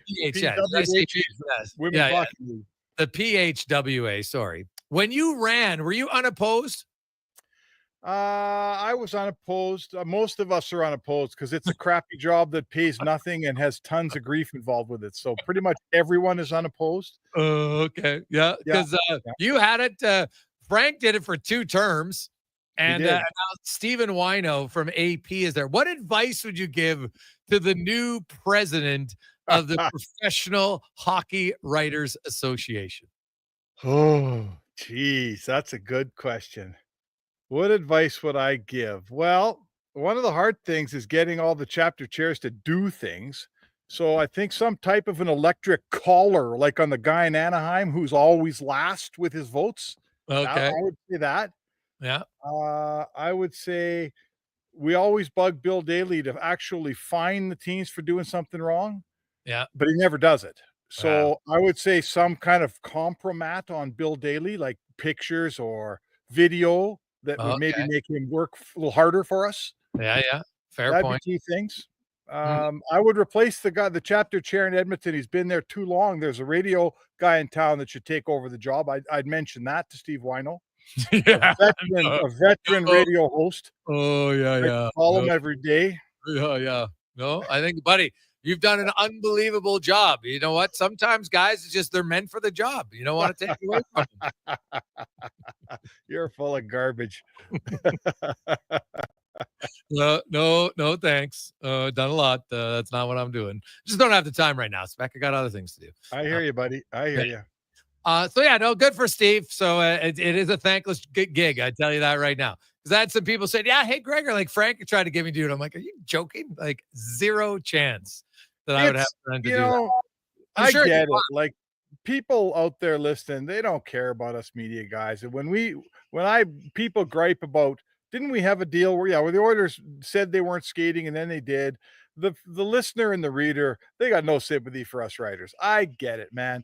You guys out there, you don't care that I have a hard time getting my quotes or someone turned me down for it. I don't expect you to care, right? I don't expect you to care. But there is a need for some kind of guardrails for the teams, or they'll just make it up as they go. And when the coach gets mad, no one will talk. And then none of the readers will get quotes, and there won't be any insight into what happened. So that's kind of all we're there for, Jay, is we're just trying to have some guardrails and some sort of protocol. So if you get beat 8-1, you can't just close your dressing room and no one has to talk to the media, right? That's really what we're there for. And I don't think that's that bad a thing, do you? Oh God, no, not at all. It's a small percentage of people who whine about it. And I'm like, they're entitled to their opinion. It's the whine. Usually I find it's the anonymous people, which I find hilarious. So I'm like, and then they rip on a player. This guy's gutless. And I'm like, dude, you don't even have the guts to put your name on your box. Right? So you're gonna tell me that some young guy, these guys don't work hard, they got no guts. I'm like, dude, you're so gutless, you can't even put your name on your own opinion. Yeah, it is kind of ironic, isn't it? Yes, it is. It is very much so. We had Jeff Patterson on earlier about Evander Kane, and everything's. They're saying, hey, we hope that it works out, and that's fine. And I think it's more and more looking like a decent deal for Edmonton. But what did you make of that Peterka trade that came down late last night for two young guys?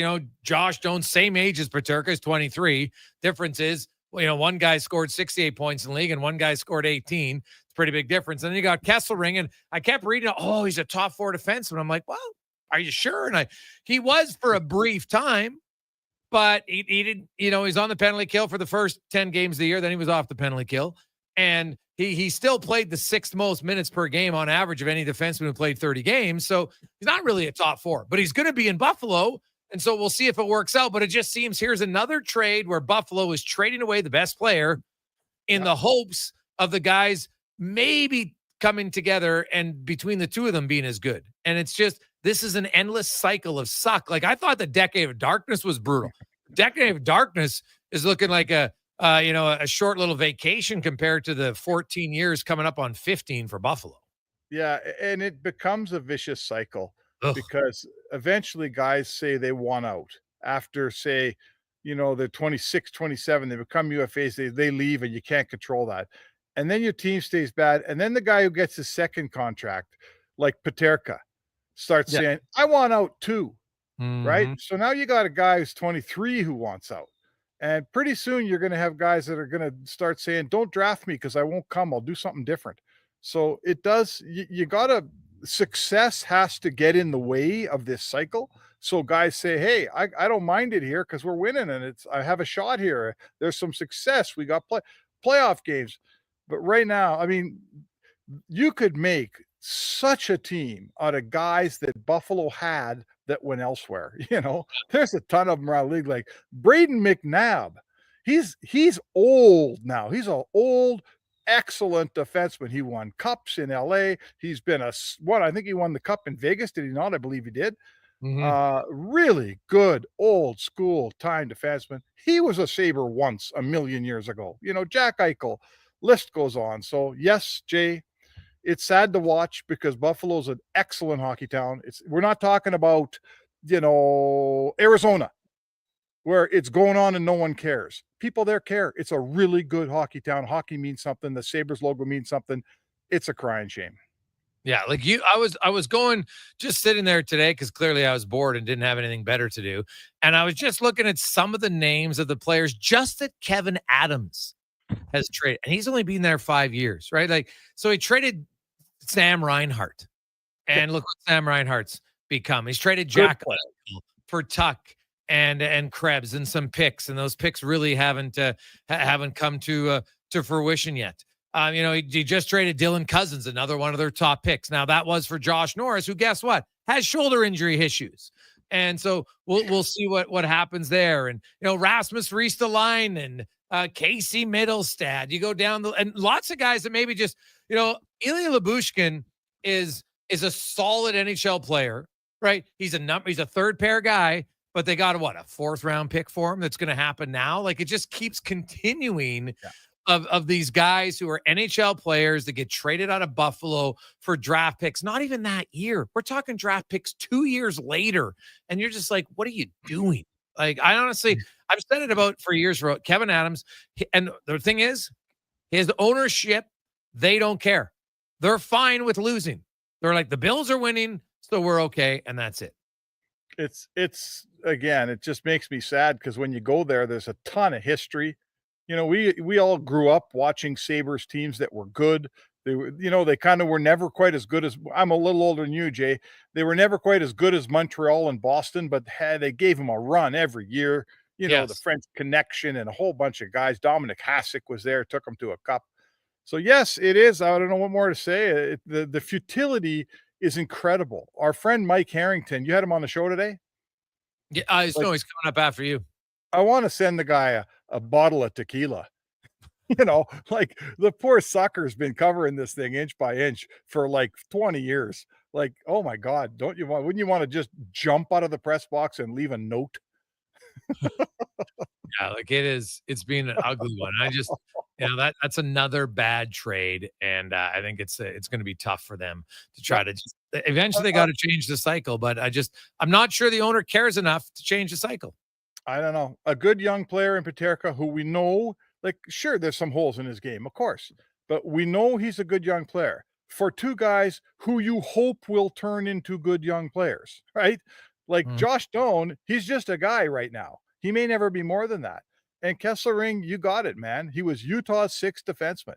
Will he be a 3-4? Maybe. But, potential. We all know what potential means, Jay. It means you haven't done anything yet. Mark Spector joins us. Spec, as it gets closer to free agency and the draft and everything, what's kind of your sense on how big, if any, of a goalie deal do you think the Oilers are going to make? I can't identify. Like, I've been looking too, man.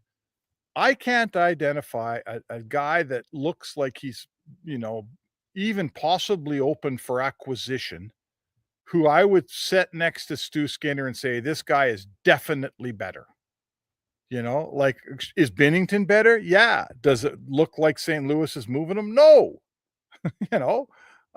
So honestly, like, the free agents out there are probably all, I'm going to say all the free agents I've looked at here are not as good as Stu Skinner. So why you're bringing one of those guys in, I don't know.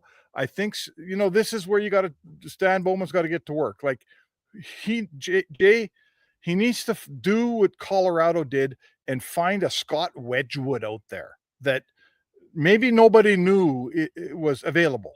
You know, he's not a guy we're talking about on our show here because we're not aware that his team might move him. That's the guy you got to find. They exist somewhere in the league. I don't know who they are even. And I don't want to throw a bunch of names out because that's irresponsible, but that's what you got to do. You got to get out and dig up a guy and you tell me, Jay, like how far below Stu Skinner does this next goalie have to be before we say, let's just keep Pickard? Yeah, because there is, there's the dressing room dynamics that Calvin Prickett brings. He's highly popular. He's very good at lowering the temperature at times of the year when it needs to be lowered in the room. And I know some people will say, "Oh, that stuff doesn't matter." Well, it does matter, and it does matter. You hear about just how close this dressing room was in Florida, and a big key to their success was that they were super well liked and popular with each other. And, they went out for dinners together all the time. And I know everybody just thinks that that's the norm and anybody can do it, but that's not really the norm. Not everybody does do it. You know the list you should look to?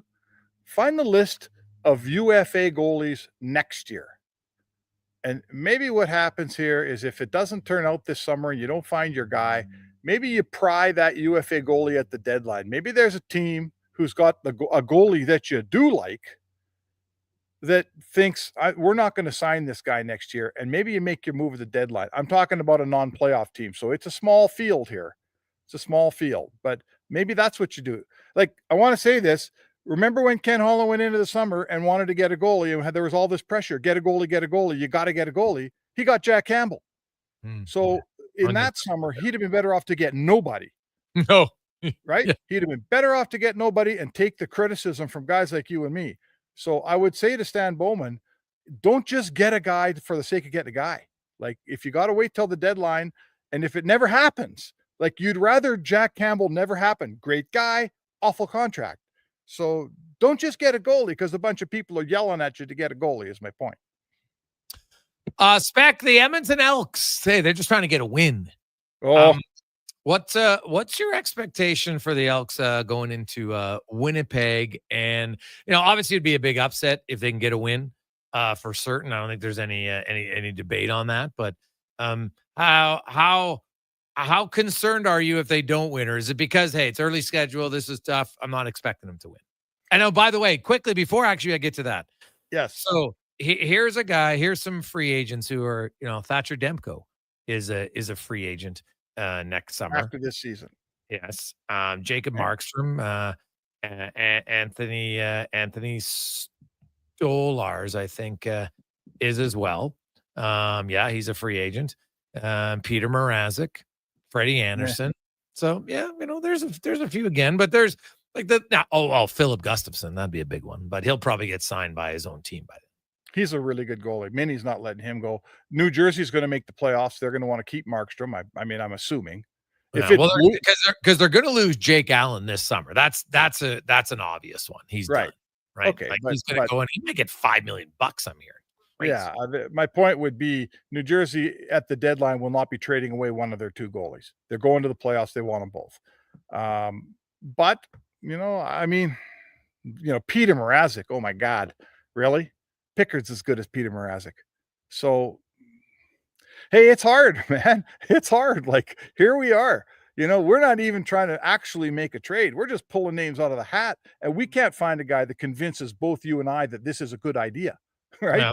I know there's a lot of people that like Gibson and his name's out there, and I'd have time for Gibson depending on the return. They'd have to eat a lot of it. But I'm not trading Gibson for Skinner. I'm trading Gibson to come in with Skinner because I still don't trust that Gibson would be healthy when the chips are down. No, and I mean, it's the same with Demko. It sounds like Vancouver's working on an extension for Demko. Yes, sounds like. He's like players who get hurt a couple years in a row, you can usually they figure it out. Not many guys get hurt every year. Goalies are different. When goalies start getting hurt, sometimes it never stops. Like I am so untrustworthy of any goalie that gets hurt 2 seasons in a row. Like Demko, right? I'm here to say it.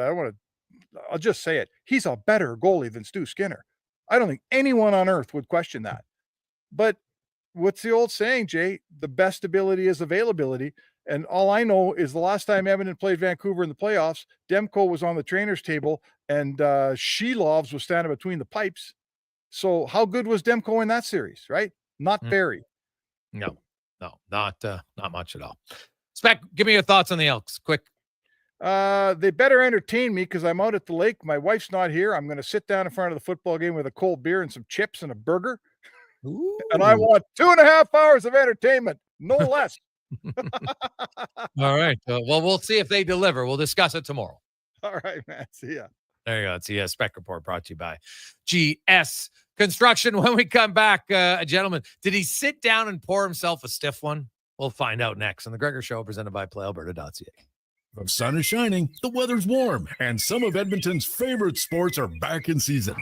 If you're looking for the cherry on top of a perfect summer day, check out Play Alberta to experience casino, sports, and lottery all in one app. Download the Play Alberta app today and deposit $20 or more with promo code OIL to claim a $100 casino bonus. That's promo code OIL for a $100 casino bonus on us. Gamable once per Play Alberta account. Remember, if you gamble, please use your game sense. Tee off to win with Cattail Crossing's $10,000 hole-in-one challenge, powered by Sports 1440, Canada's first ever Aqua Range event. Just walk up, grab some golf balls, and start swinging. Or book a VIP bay today. Win 10 grand with a hole-in-one, plus great secondary hole and leaderboard prizes. Closest to the pin and monthly winners will battle for a $50,000 grand prize. The hole-in-one challenge, open Thursday to Sunday, noon till 8 through August. Weather permitting, cattailcrossing.ca. Reports suggest that Canadian taste buds are bored to tears.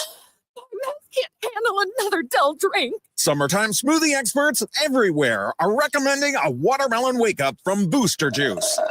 It's so smooth, cool, and refreshing. And ridiculously delicious. Enjoy the Watermelon Wave and Watermelon Explosion smoothies, available all summer long at a Booster Juice near you. Stay cool, Canada. Booster Juice, Canadian born, blending since 1999.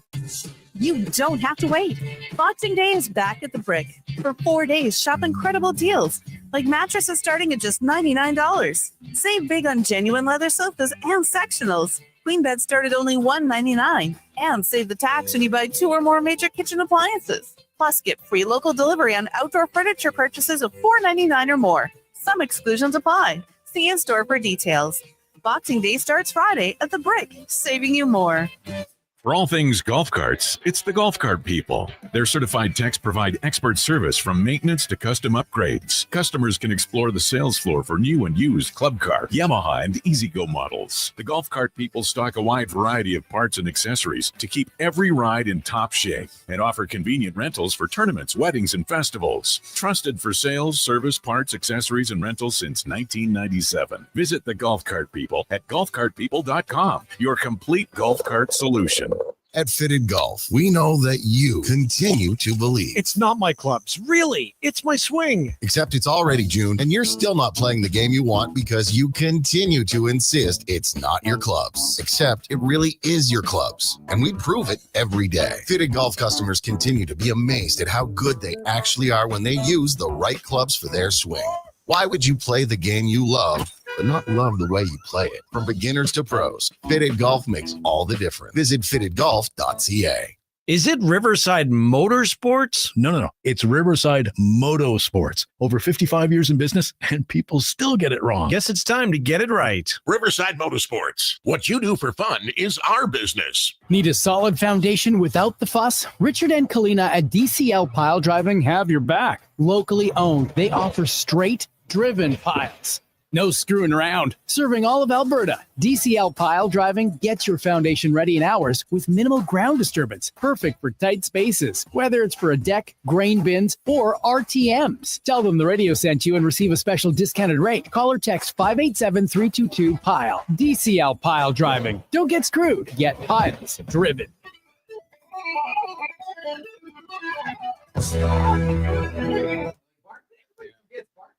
Portions of this hour brought to you by Papa John's. Calling all cheddar lovers, try Papa John's new cheddar crust one-topping pizza for only $17.99. Order online at papajohns.ca or through the Papa John's app. The Jason Gregor Show, the best of Edmonton sports talk and beyond. This is Sports 1440. Presented by PlayAlberta.ca, Alberta's only regulated online gambling website.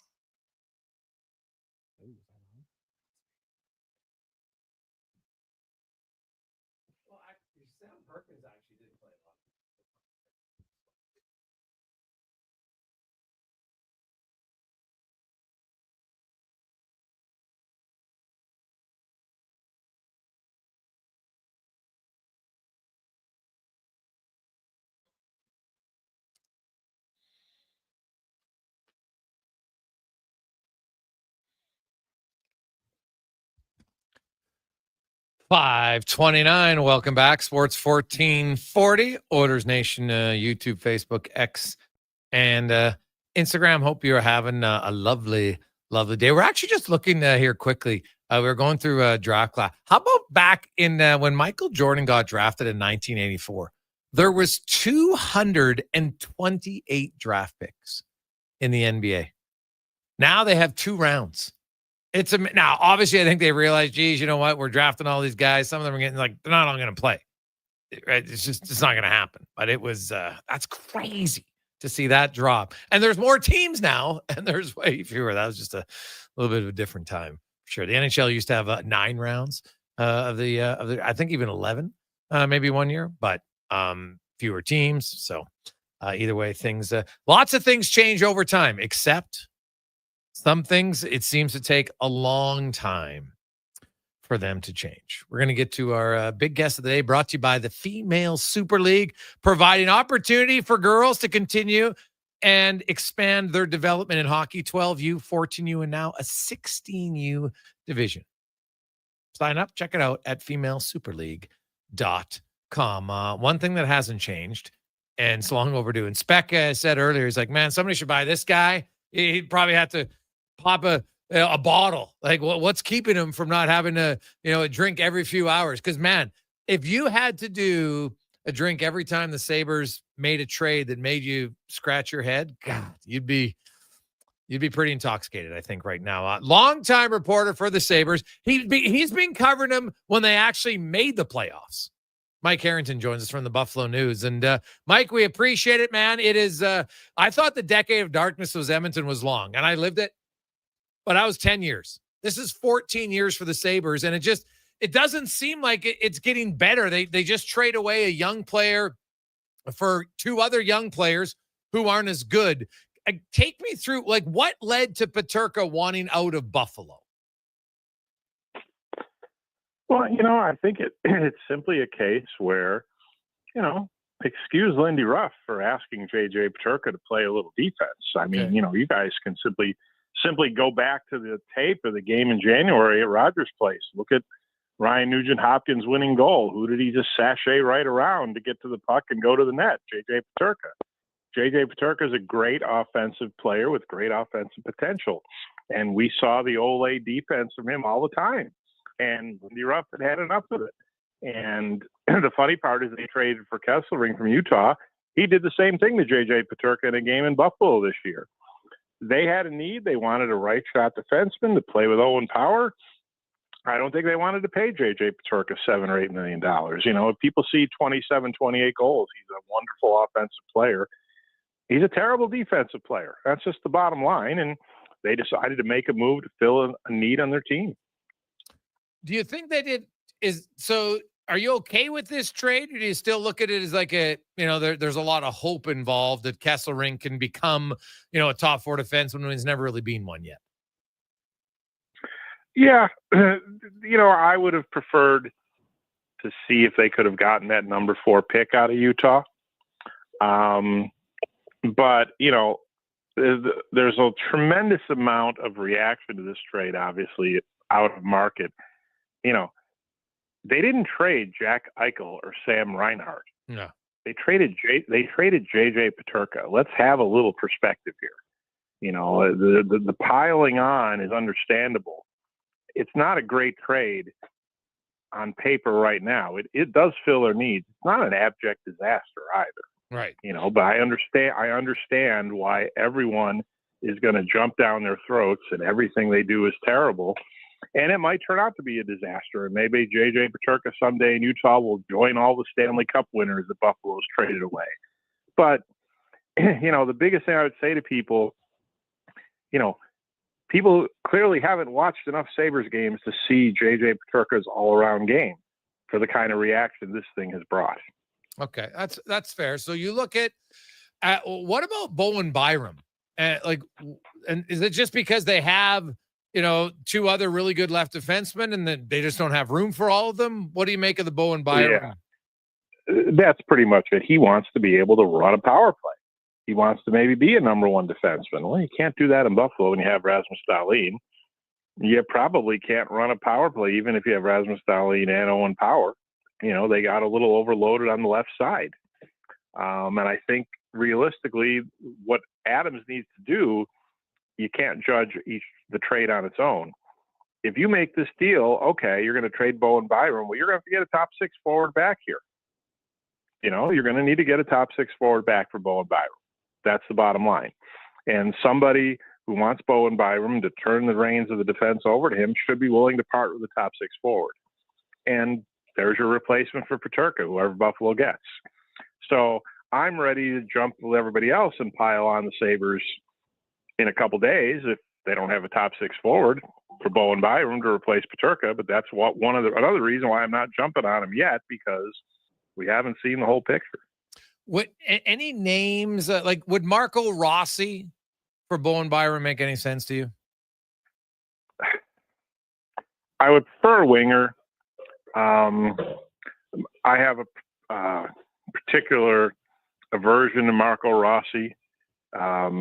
We've heard that kid's name since draft night in 2020, where they passed him up and they took Jack Quinn, and Rossi went to Minnesota with the next pick.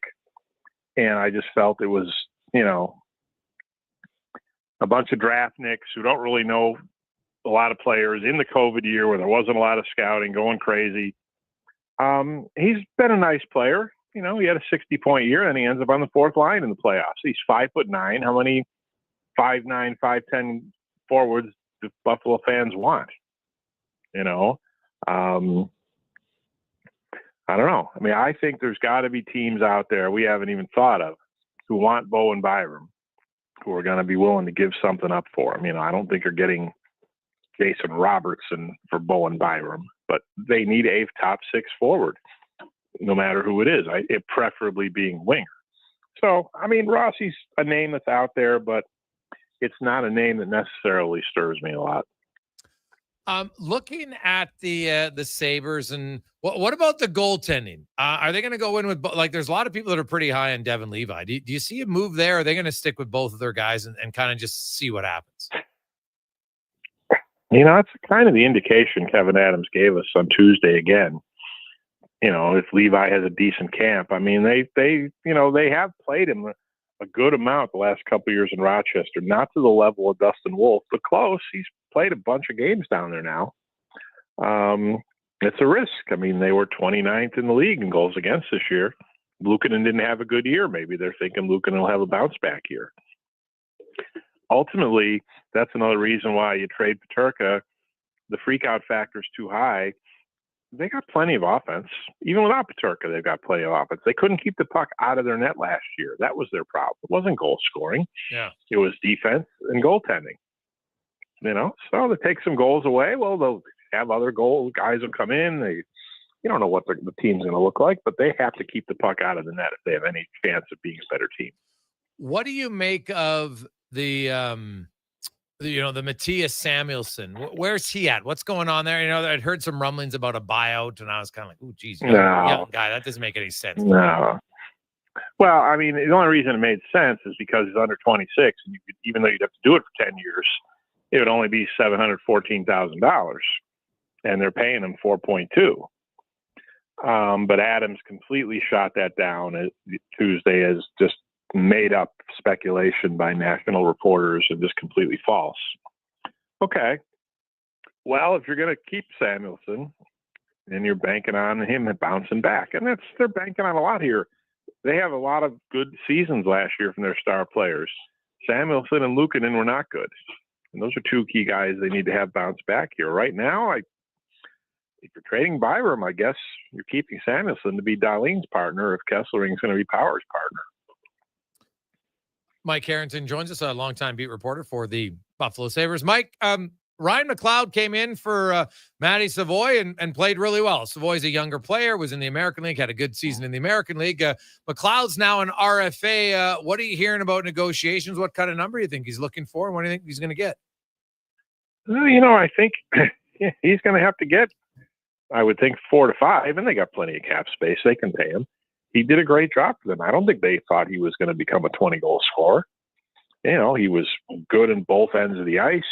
He added to the team speed. I liked the trade when it happened. I said to all kinds of people, hey, I'll take a guy who just played 105 games at the Edmonton Oilers and played in Game 7 of the Stanley Cup Final. They don't have too many of those running around this place. Yeah. And he started a little slow, and he really picked his game up, and it was a great trade. And that could be one of those trades that's great for both teams. I like Savoy as a prospect, but they can't wait anymore. Savoy is going to be a player in the NHL maybe next year, but sometimes your prospects are there to trade for to get other guys. And I didn't have a problem with that deal. And I think it's going to turn into a decent deal for Edmonton. It wasn't a great deal this year for Edmonton because then when they lost the guys to St. Louis, they could have used Ryan McLeod. But, I think Savoy eventually in time will give Edmonton some good years. Yeah, and that's what they're hoping, right? And Buffalo had a ton of kind of similar prospects, right? Smaller guys. You can't have the same of everything. It doesn't work. What do you make of how would you evaluate Kevin Adams' tenure so far in Buffalo? Oh, I've been on record. I would have fired him in December. Yeah. When they were on the 13-game losing streak, and the owner came to Montreal and talked to the team, and the next day they get blown out 6-1. I would have fired him that day. Okay. Everybody makes a big deal about the press conference, and he made a bad YouTube moment in a 23-minute press conference. That can happen. I would have fired him during that 13-game streak. I certainly would have fired him after the season for not making any moves during that 13-game winless streak. What he should have done something, and he's openly admitted a couple times he should have. But you know what? I say to people all the time who get all fired up about it, it's their team. And they can do what they want. The fans can jump up and down, and the media can jump up and down. Oh, they should fire him. It's not our decision. It's Terry Pegula's decision. He kept him. His contract's up after this year. We'll see what happens. He's trying to put together a team to win again this year. So he's not going anywhere, I don't think, at least not until they start the season poorly. But no, right now they haven't made the playoffs in 14 years. He's responsible for the last 5. That's a fail. Yeah. I looked at it. I felt, he didn't have enough experience, and he never really had enough experience surrounding him. I don't know if he was ever set up to succeed. No, the professional scouts around him and, weren't experienced. Jason Carmanos, one of the assistant GMs, has, won a couple cups, and has done a nice job at Rochester. But no, Kevin hasn't had a lot of help around him. Kekalainen's in there now. Eric Stahl's in there now. All right, let's see if it makes a difference. But ultimately, it's still Kevin's call on things. And, line them up. Line them up with Jason Botterill and Tim Murray and the end of Darcy Regier, and nobody's done well here. One last one for you, Tim. Looking at the draft, it's another big opportunity here for the Sabres. Now they only have the 9th pick, but still, it's another top 10 pick, and you can get some good players there. What's your expectation? Do you think they package that up, or do you think they're going to make the pick? It's twofold. I think they should package it up. I think they will make the pick. Oh, okay. And I think, understandably, it's hard. Yeah. Teams, very few top 10 picks get traded. Yeah. And this is a pretty good draft. And let's be honest here. If they keep the number 9 pick, it almost doesn't matter who they take. All these guys in that area are all going to be good. This is a pretty deep draft in terms of the top 10 or 12 guys. They're all going to be good NHL players. The problem the Sabres have is the urgency to make the playoffs right now says trade the number 9 pick to get another NHL player. So we'll see if that's what goes down. But and their record, frankly, of drafting in recent years has been pretty good. So I have no doubt they're going to get a good player. But obviously, I would prefer to see them get an NHL player right now. And I think they're efforting to do that. But that's just a hard one to do. And lastly, outside of the Bowen Byram trade, do you see, are they going to be involved in free agency very much, nibble on the edges? What kind of moves do you think they'll make there? It's hard. They can't go for any big fish here because realistically, the only way you get guys trades without no trade clauses. You're going to overpay in free agency, but I think even most overpays in free agency aren't going to be interested in coming here to a team with a 14-year playoff drought. I mean, people are like, oh, they should go after Mitch Marner. Mitch Marner's not coming to Buffalo on a 14-year. They could pay Mitch Marner $14, $15 million a year. He's not coming. No, I agree. Guys like that are trying to win a Stanley Cup. So that's a problem they have. They have a recruiting issue, not because of the city or anything else. They have a recruiting issue because they don't win. Yeah. No, Edmonton had the same thing, and I tried to argue with people for, not the weather. Your team has sucked. Once your team stops sucking, then guess what? Players will come there because they want to win. They don't care too much about, there's the odd guy who might care about wanting to live somewhere nice. The vast majority, is the team competitive? Good. Do they have good facilities? Great. And away you go. And I totally there's a lot of guys right now would be more than willing to play in Winnipeg or Edmonton, wouldn't they? Why? Because they could win the Stanley Cup. That's why. Yes, 100%. Mike, always great to catch up with you, man. It's been a while. Enjoy the draft. Enjoy free agency. The Byron trade, probably. You got no shortage of storylines in Buffalo. All right, say thank you. That's Mike Harrington, longtime beat reporter for the Sabres. Quick break. We'll come back, wrap things up. It's the Jason Gregor Show on Sports 1440, sports1440.ca, presented by playalberta.ca. The summer drive event is on now at Buick. Right now, get 0% financing for up to 60 months on the 2025 Buick Envision. Make your presence known with available 20-inch alloy wheels with pearl nickel finish. Showcase your style with available quilted perforated front leather-appointed seats. And radiate confidence on any drive with Buick's suite of standard safety features. Get behind the wheel of your Buick Envision today. Ask your Buick dealer for details.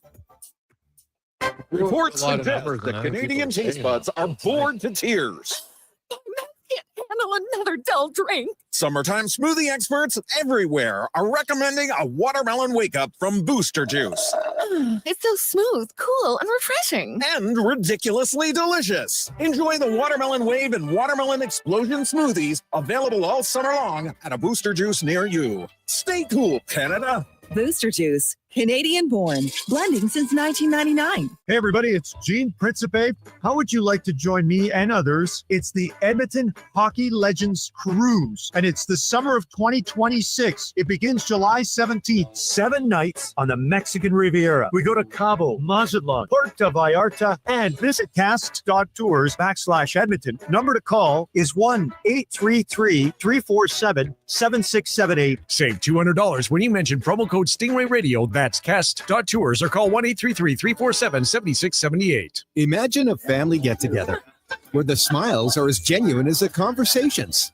That's the feeling you get at Nisku Ford, a family-owned dealership where finding a new Ford feels just like catching up with old friends. Make sure to swing by Nisku Ford in June to take advantage of 0% financing or choose a total savings of up to $18,500 on select 2024 vehicles. The coffee's on, so drive into Nisku Ford or visit niskuford.ca today. Above expectations.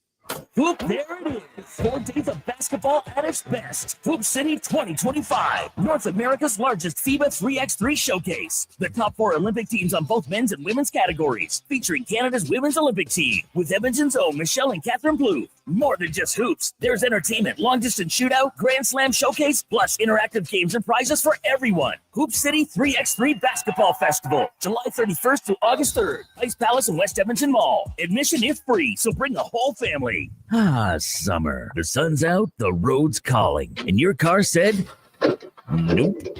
Don't let your summer road trip turn into a roadside nap. Swing by Napa Auto Parts. Napa has the trusted tools, smarts, and quality parts for all your automotive needs this summer. Get your vehicle ready for the road and just in time for your kids to start testing your patience and sanity. Are we there yet? With over 85 locations in Alberta, visit your local Napa store today or online at napacanada.com. That's Napa know-how. It was a heck of a ride. Thanks to the Edmonton Oilers for a fun playoff run.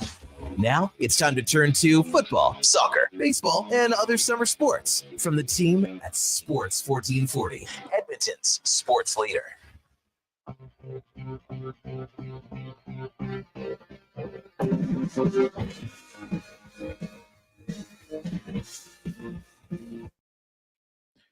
Portions of this hour brought to you by Cantork. What's the best way to beat the tariffs? Buy Canadian. Cantork's products are not only made in Canada, but right here in Edmonton. Save money, support Canada at cantork.com. From puck drop to kickoff, it's the Jason Gregor Show on Sports 1440. Presented by PlayAlberta.ca, Alberta's only regulated online gambling website.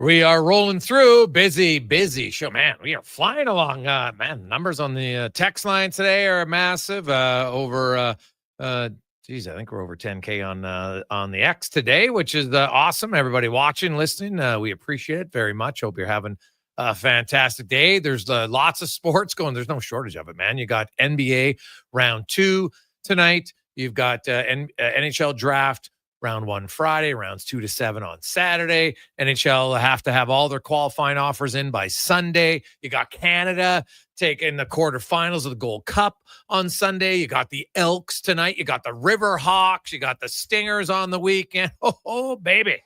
There's a ton of sports going on. I love it. Absolutely love it. So much to discuss. A lot of text line in 833-401-1440. Hey, Gregor, you forgot that their GM loses every trade he seems to make. Well, that doesn't seem to be. Although I do say, I think he actually won the Bowen Byram trade for Casey Middlestad. I thought that was a really good trade for Buffalo. But now he's got to make sure he gets a legit player back for Bowen. I really like Bowen Byram as a player. Now, you wonder at the time, why would you make that trade when you already had 2 left defensemen? Now, if you make it because you're like, well, we're getting a better player, and even if it doesn't work out for us, and I know that you thought you could play him on the right side, but it didn't really work, you have to now ensure that you get a good player who's better than Casey Middlestad. Because if you don't, then you've kind of gone backwards, right? That's just where you're at. So not good at all. Hey, Greg's, what did you think of Craig Button being highly critical of the Oilers yesterday? I did not see what he said. So give me the Cole's notes of what Craig Button had to say. Like they just made it Stanley Cup final back-to-back. So I'm curious on exactly what he said. Hey, guys, I went to Zambia in 1989. There was a family of spitting cobra in the dry pool from Brian. We were talking about snakes earlier on. Yeah, no, thanks. No thanks at all. This guy Corey texts us a picture of a spider baby pod, and it's a bunch of spiders. Oh, that looks like it's in the house, man. What the? No thanks. No thanks. Guys, how can you hate spiders? Hate mosquitoes. Yeah, sure. I don't mind spiders. I don't have a big problem with spiders. So we'll see. Hey, guys, Costanza had a clear path to make sure he was get the safe out of the building. Hell of a gentleman, that Costanza. Yeah. I love it. Love it. Hey, guys, what do you think the chances the Oilers consider moving Ekholm? Am I jumping off the ledge too quickly from Steve? Well, Steve, Matthias Ekholm was clearly injured. I thought games 5 and 6 might have been the two most struggling playoff games I've seen him play in Edmonton. And when you're not healthy, you know what? All of a sudden, you can end up not playing up to your potential pretty easily. And not because you're like limited. Oh, geez, I'm not skating well. Because you're skating, his hands aren't connected to a groin injury. But your head is connected to your body. And when you lack confidence, then you start making plays and everything goes downhill. Everything goes downhill. So it's not I'm not shocked by it that he had a few tough games, but I don't think they're ready to give up on him just yet. I'd be shocked. Hey, Greggs, what's your thoughts on Shelovs? He was great in the playoffs last year. Well, no, he really wasn't. He was good for a few games against Edmonton, and then they figured out that take shots from the point long distance through a screen, he won't stop him, and that's exactly what happened. So, smaller goalie. I would look at Shelovs and say, I think when he's on his game, he's all right, but do I think he's going to give you a better chance to win a Stanley Cup than Stuart Skinner? I do not. I do not at all. Don't see that. Hey, Greggs, are you hitting at something earth-shattering with respect to the orders? Someone we all think is not movable? Well, look at Edmonton. Who do they have that's not movable? McDavid, Draisaitl, no. Nuge, Hyman, Echo, maybe Nurse. But if Nurse got moved, would anybody be shocked? I think people would say, hey, let's look for it. So I don't know if there's going to be a major move for the Oilers. It'd be fun if there was, but I'm not sold there will be. I could be wrong. I'm not feeling it. Let's get to Declan Kruger in a Sports 1440 update brought to you by Legacy Heating and Cooling. Home to no payments, no interest for 1 year on your AC unit. Stay cool all summer at legacyheating.ca. Enjoy the Elks game. We'll break it down tomorrow. Good night.